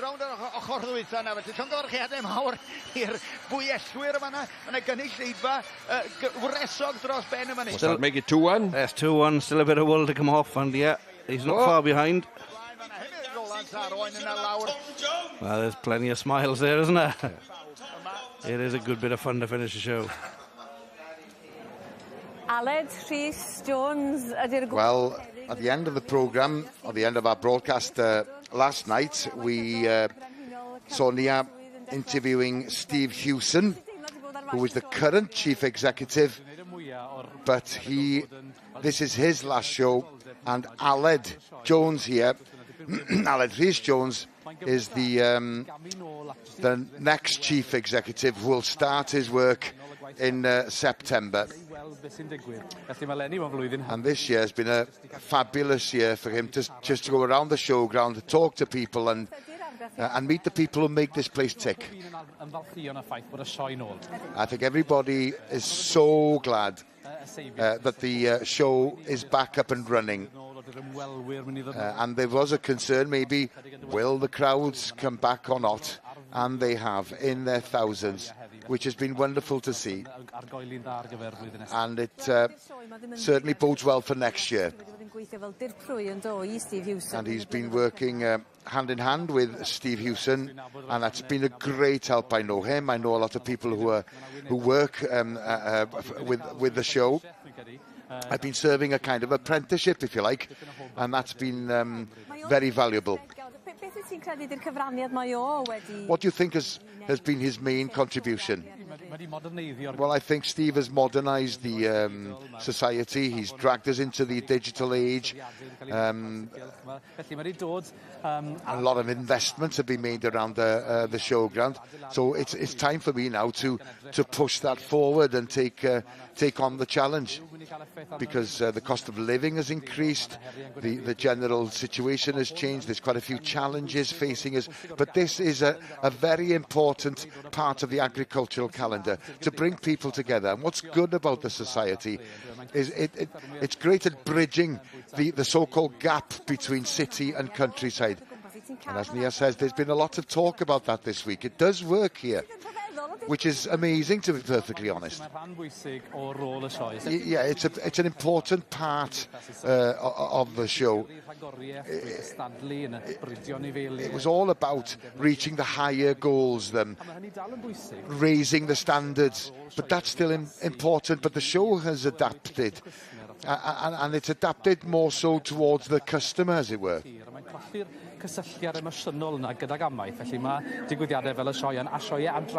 The show, not only here in Builth, but also the length and breadth of Wales are so important. Well, the show has played an important part in my life ever since I was a young boy. I used to commentate in the pigs ring years ago. So my heart is here in Llanelwedd, and I am going to give it my best and hopefully make a significant contribution, but I hope it'll be a contribution that will benefit the generations to come. I think we have to concentrate after this show on that educational bit, but it's all about celebrating. Mae 'na ryw deimlad lenni bod ni ar ryw fath o groesffordd, o dwi'm yn deud hynny. We are suggesting it feels as if we're on a kind of a crossroads. There's a lot of changes, as if somebody is, well, as if the baton is being handed over with the chair of the board of directors, obviously, and there's a new chair of council, and now there will be a new chief executive. Well, I think what's important to remember is the fact that the success of the show is not down to one individual. I think it's important that we look at it as a team. A lot of people who are associated with the society are talented people, and it's that teamwork, I think, that's important.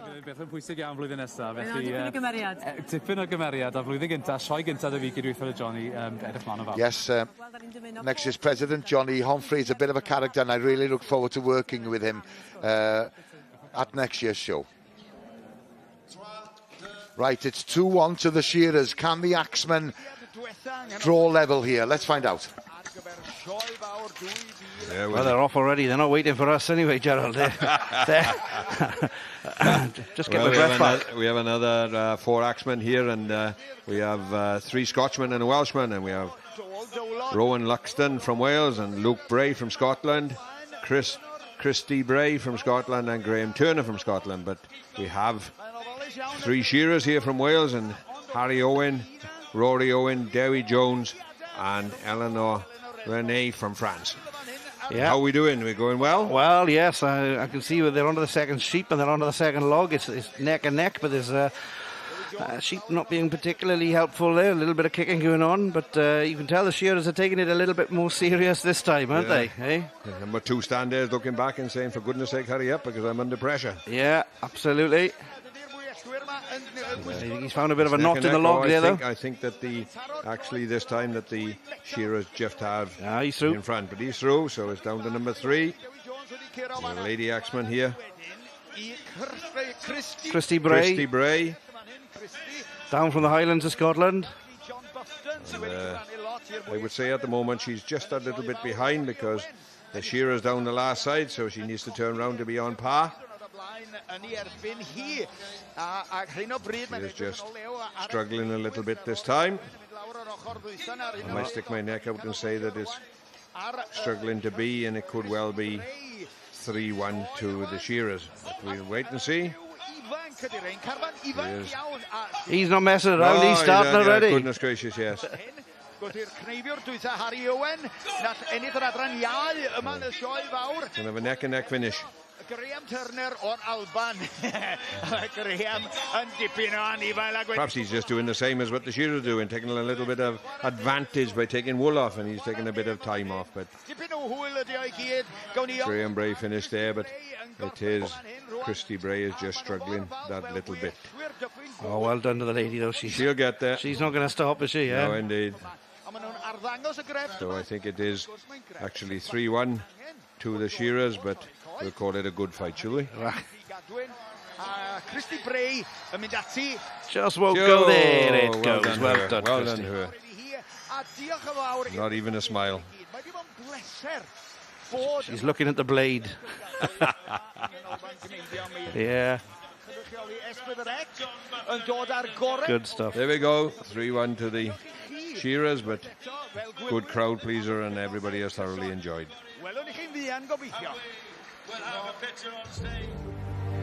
The Royal Welsh Supreme Horse Championship.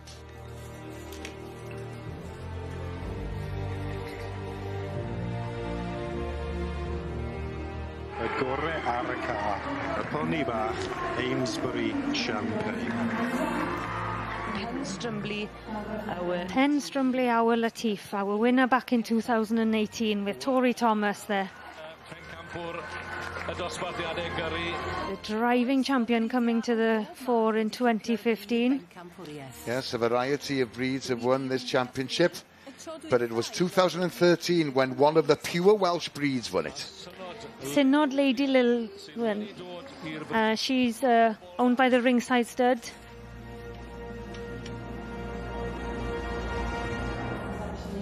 The highlight of the day's proceedings in the main ring. So let's rejoin Anwen. So yes, so this is the culmination of all of the in-hand championships, the driving championships that occurred in the main ring yesterday, and the ridden championship. Now it looks like the champion of the ridden, the 14-hand working hunter pony, does not look like it has actually come back in the ring. So it looks like we only have the reserve ridden that's come forward, the lovely little pony there, Wellsborough Prince Charming, ridden by little Poppy Hughes there. So she's doing a lovely individual show. So this again is another judge for this overall Supreme. It's a different judge entirely again, and this is judged by Mrs. C. Higgin of Crundale down in Pembrokeshire. Well, this lovely little pony is looking after its jockey. It's going like clockwork. It's well behaved. And side saddle is very difficult for anybody, let alone a little jockey like that. Adran A yw'r ceffyl yma. So, Fam Highland Vanity a tad Llanau Tacwi. Felly o bosib mae'r cil bencampwr. I understand that this little pony has seen several children teach them to ride over the years. Sicr ynddo fe, oedd ceffyl hela, pony hela, oedd wedi ennill, a mae'n disgwyl fel bod hwnna wedi rhoi'r siawns I Poppy. Wel, am braf. And then Mrs. C. Higgin there having another look at the driving turnout, and that's the turnout of Claire Granger, Lonwyd Swagger, a section C, sired by Donis Llawen out of Kishan Rosina, and driven today by George Mitchell. Lonwyd Swagger, os gofwch chi pencampwr gyrru, Adranec. As I understand it from other people, when this pony lets go, he certainly lets go, and I'm sure we'll see that amazing stride come out of him now in front of the grandstand. Just needs to settle that little bit, but when he does, he's going to fire on all fours, and there he goes. Look at that extension, what we all look for in a little driving pony. And the very crowd pleaser as well, and they're all cheering him on. But I believe Claire Granger a winner here in the past with a Senny Kendall. I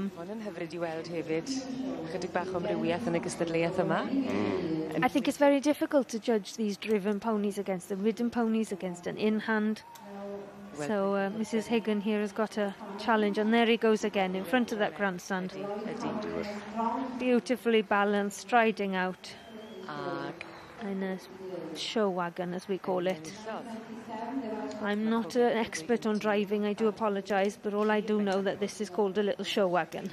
But there were light trade turnouts and everything yesterday. Prince Charming.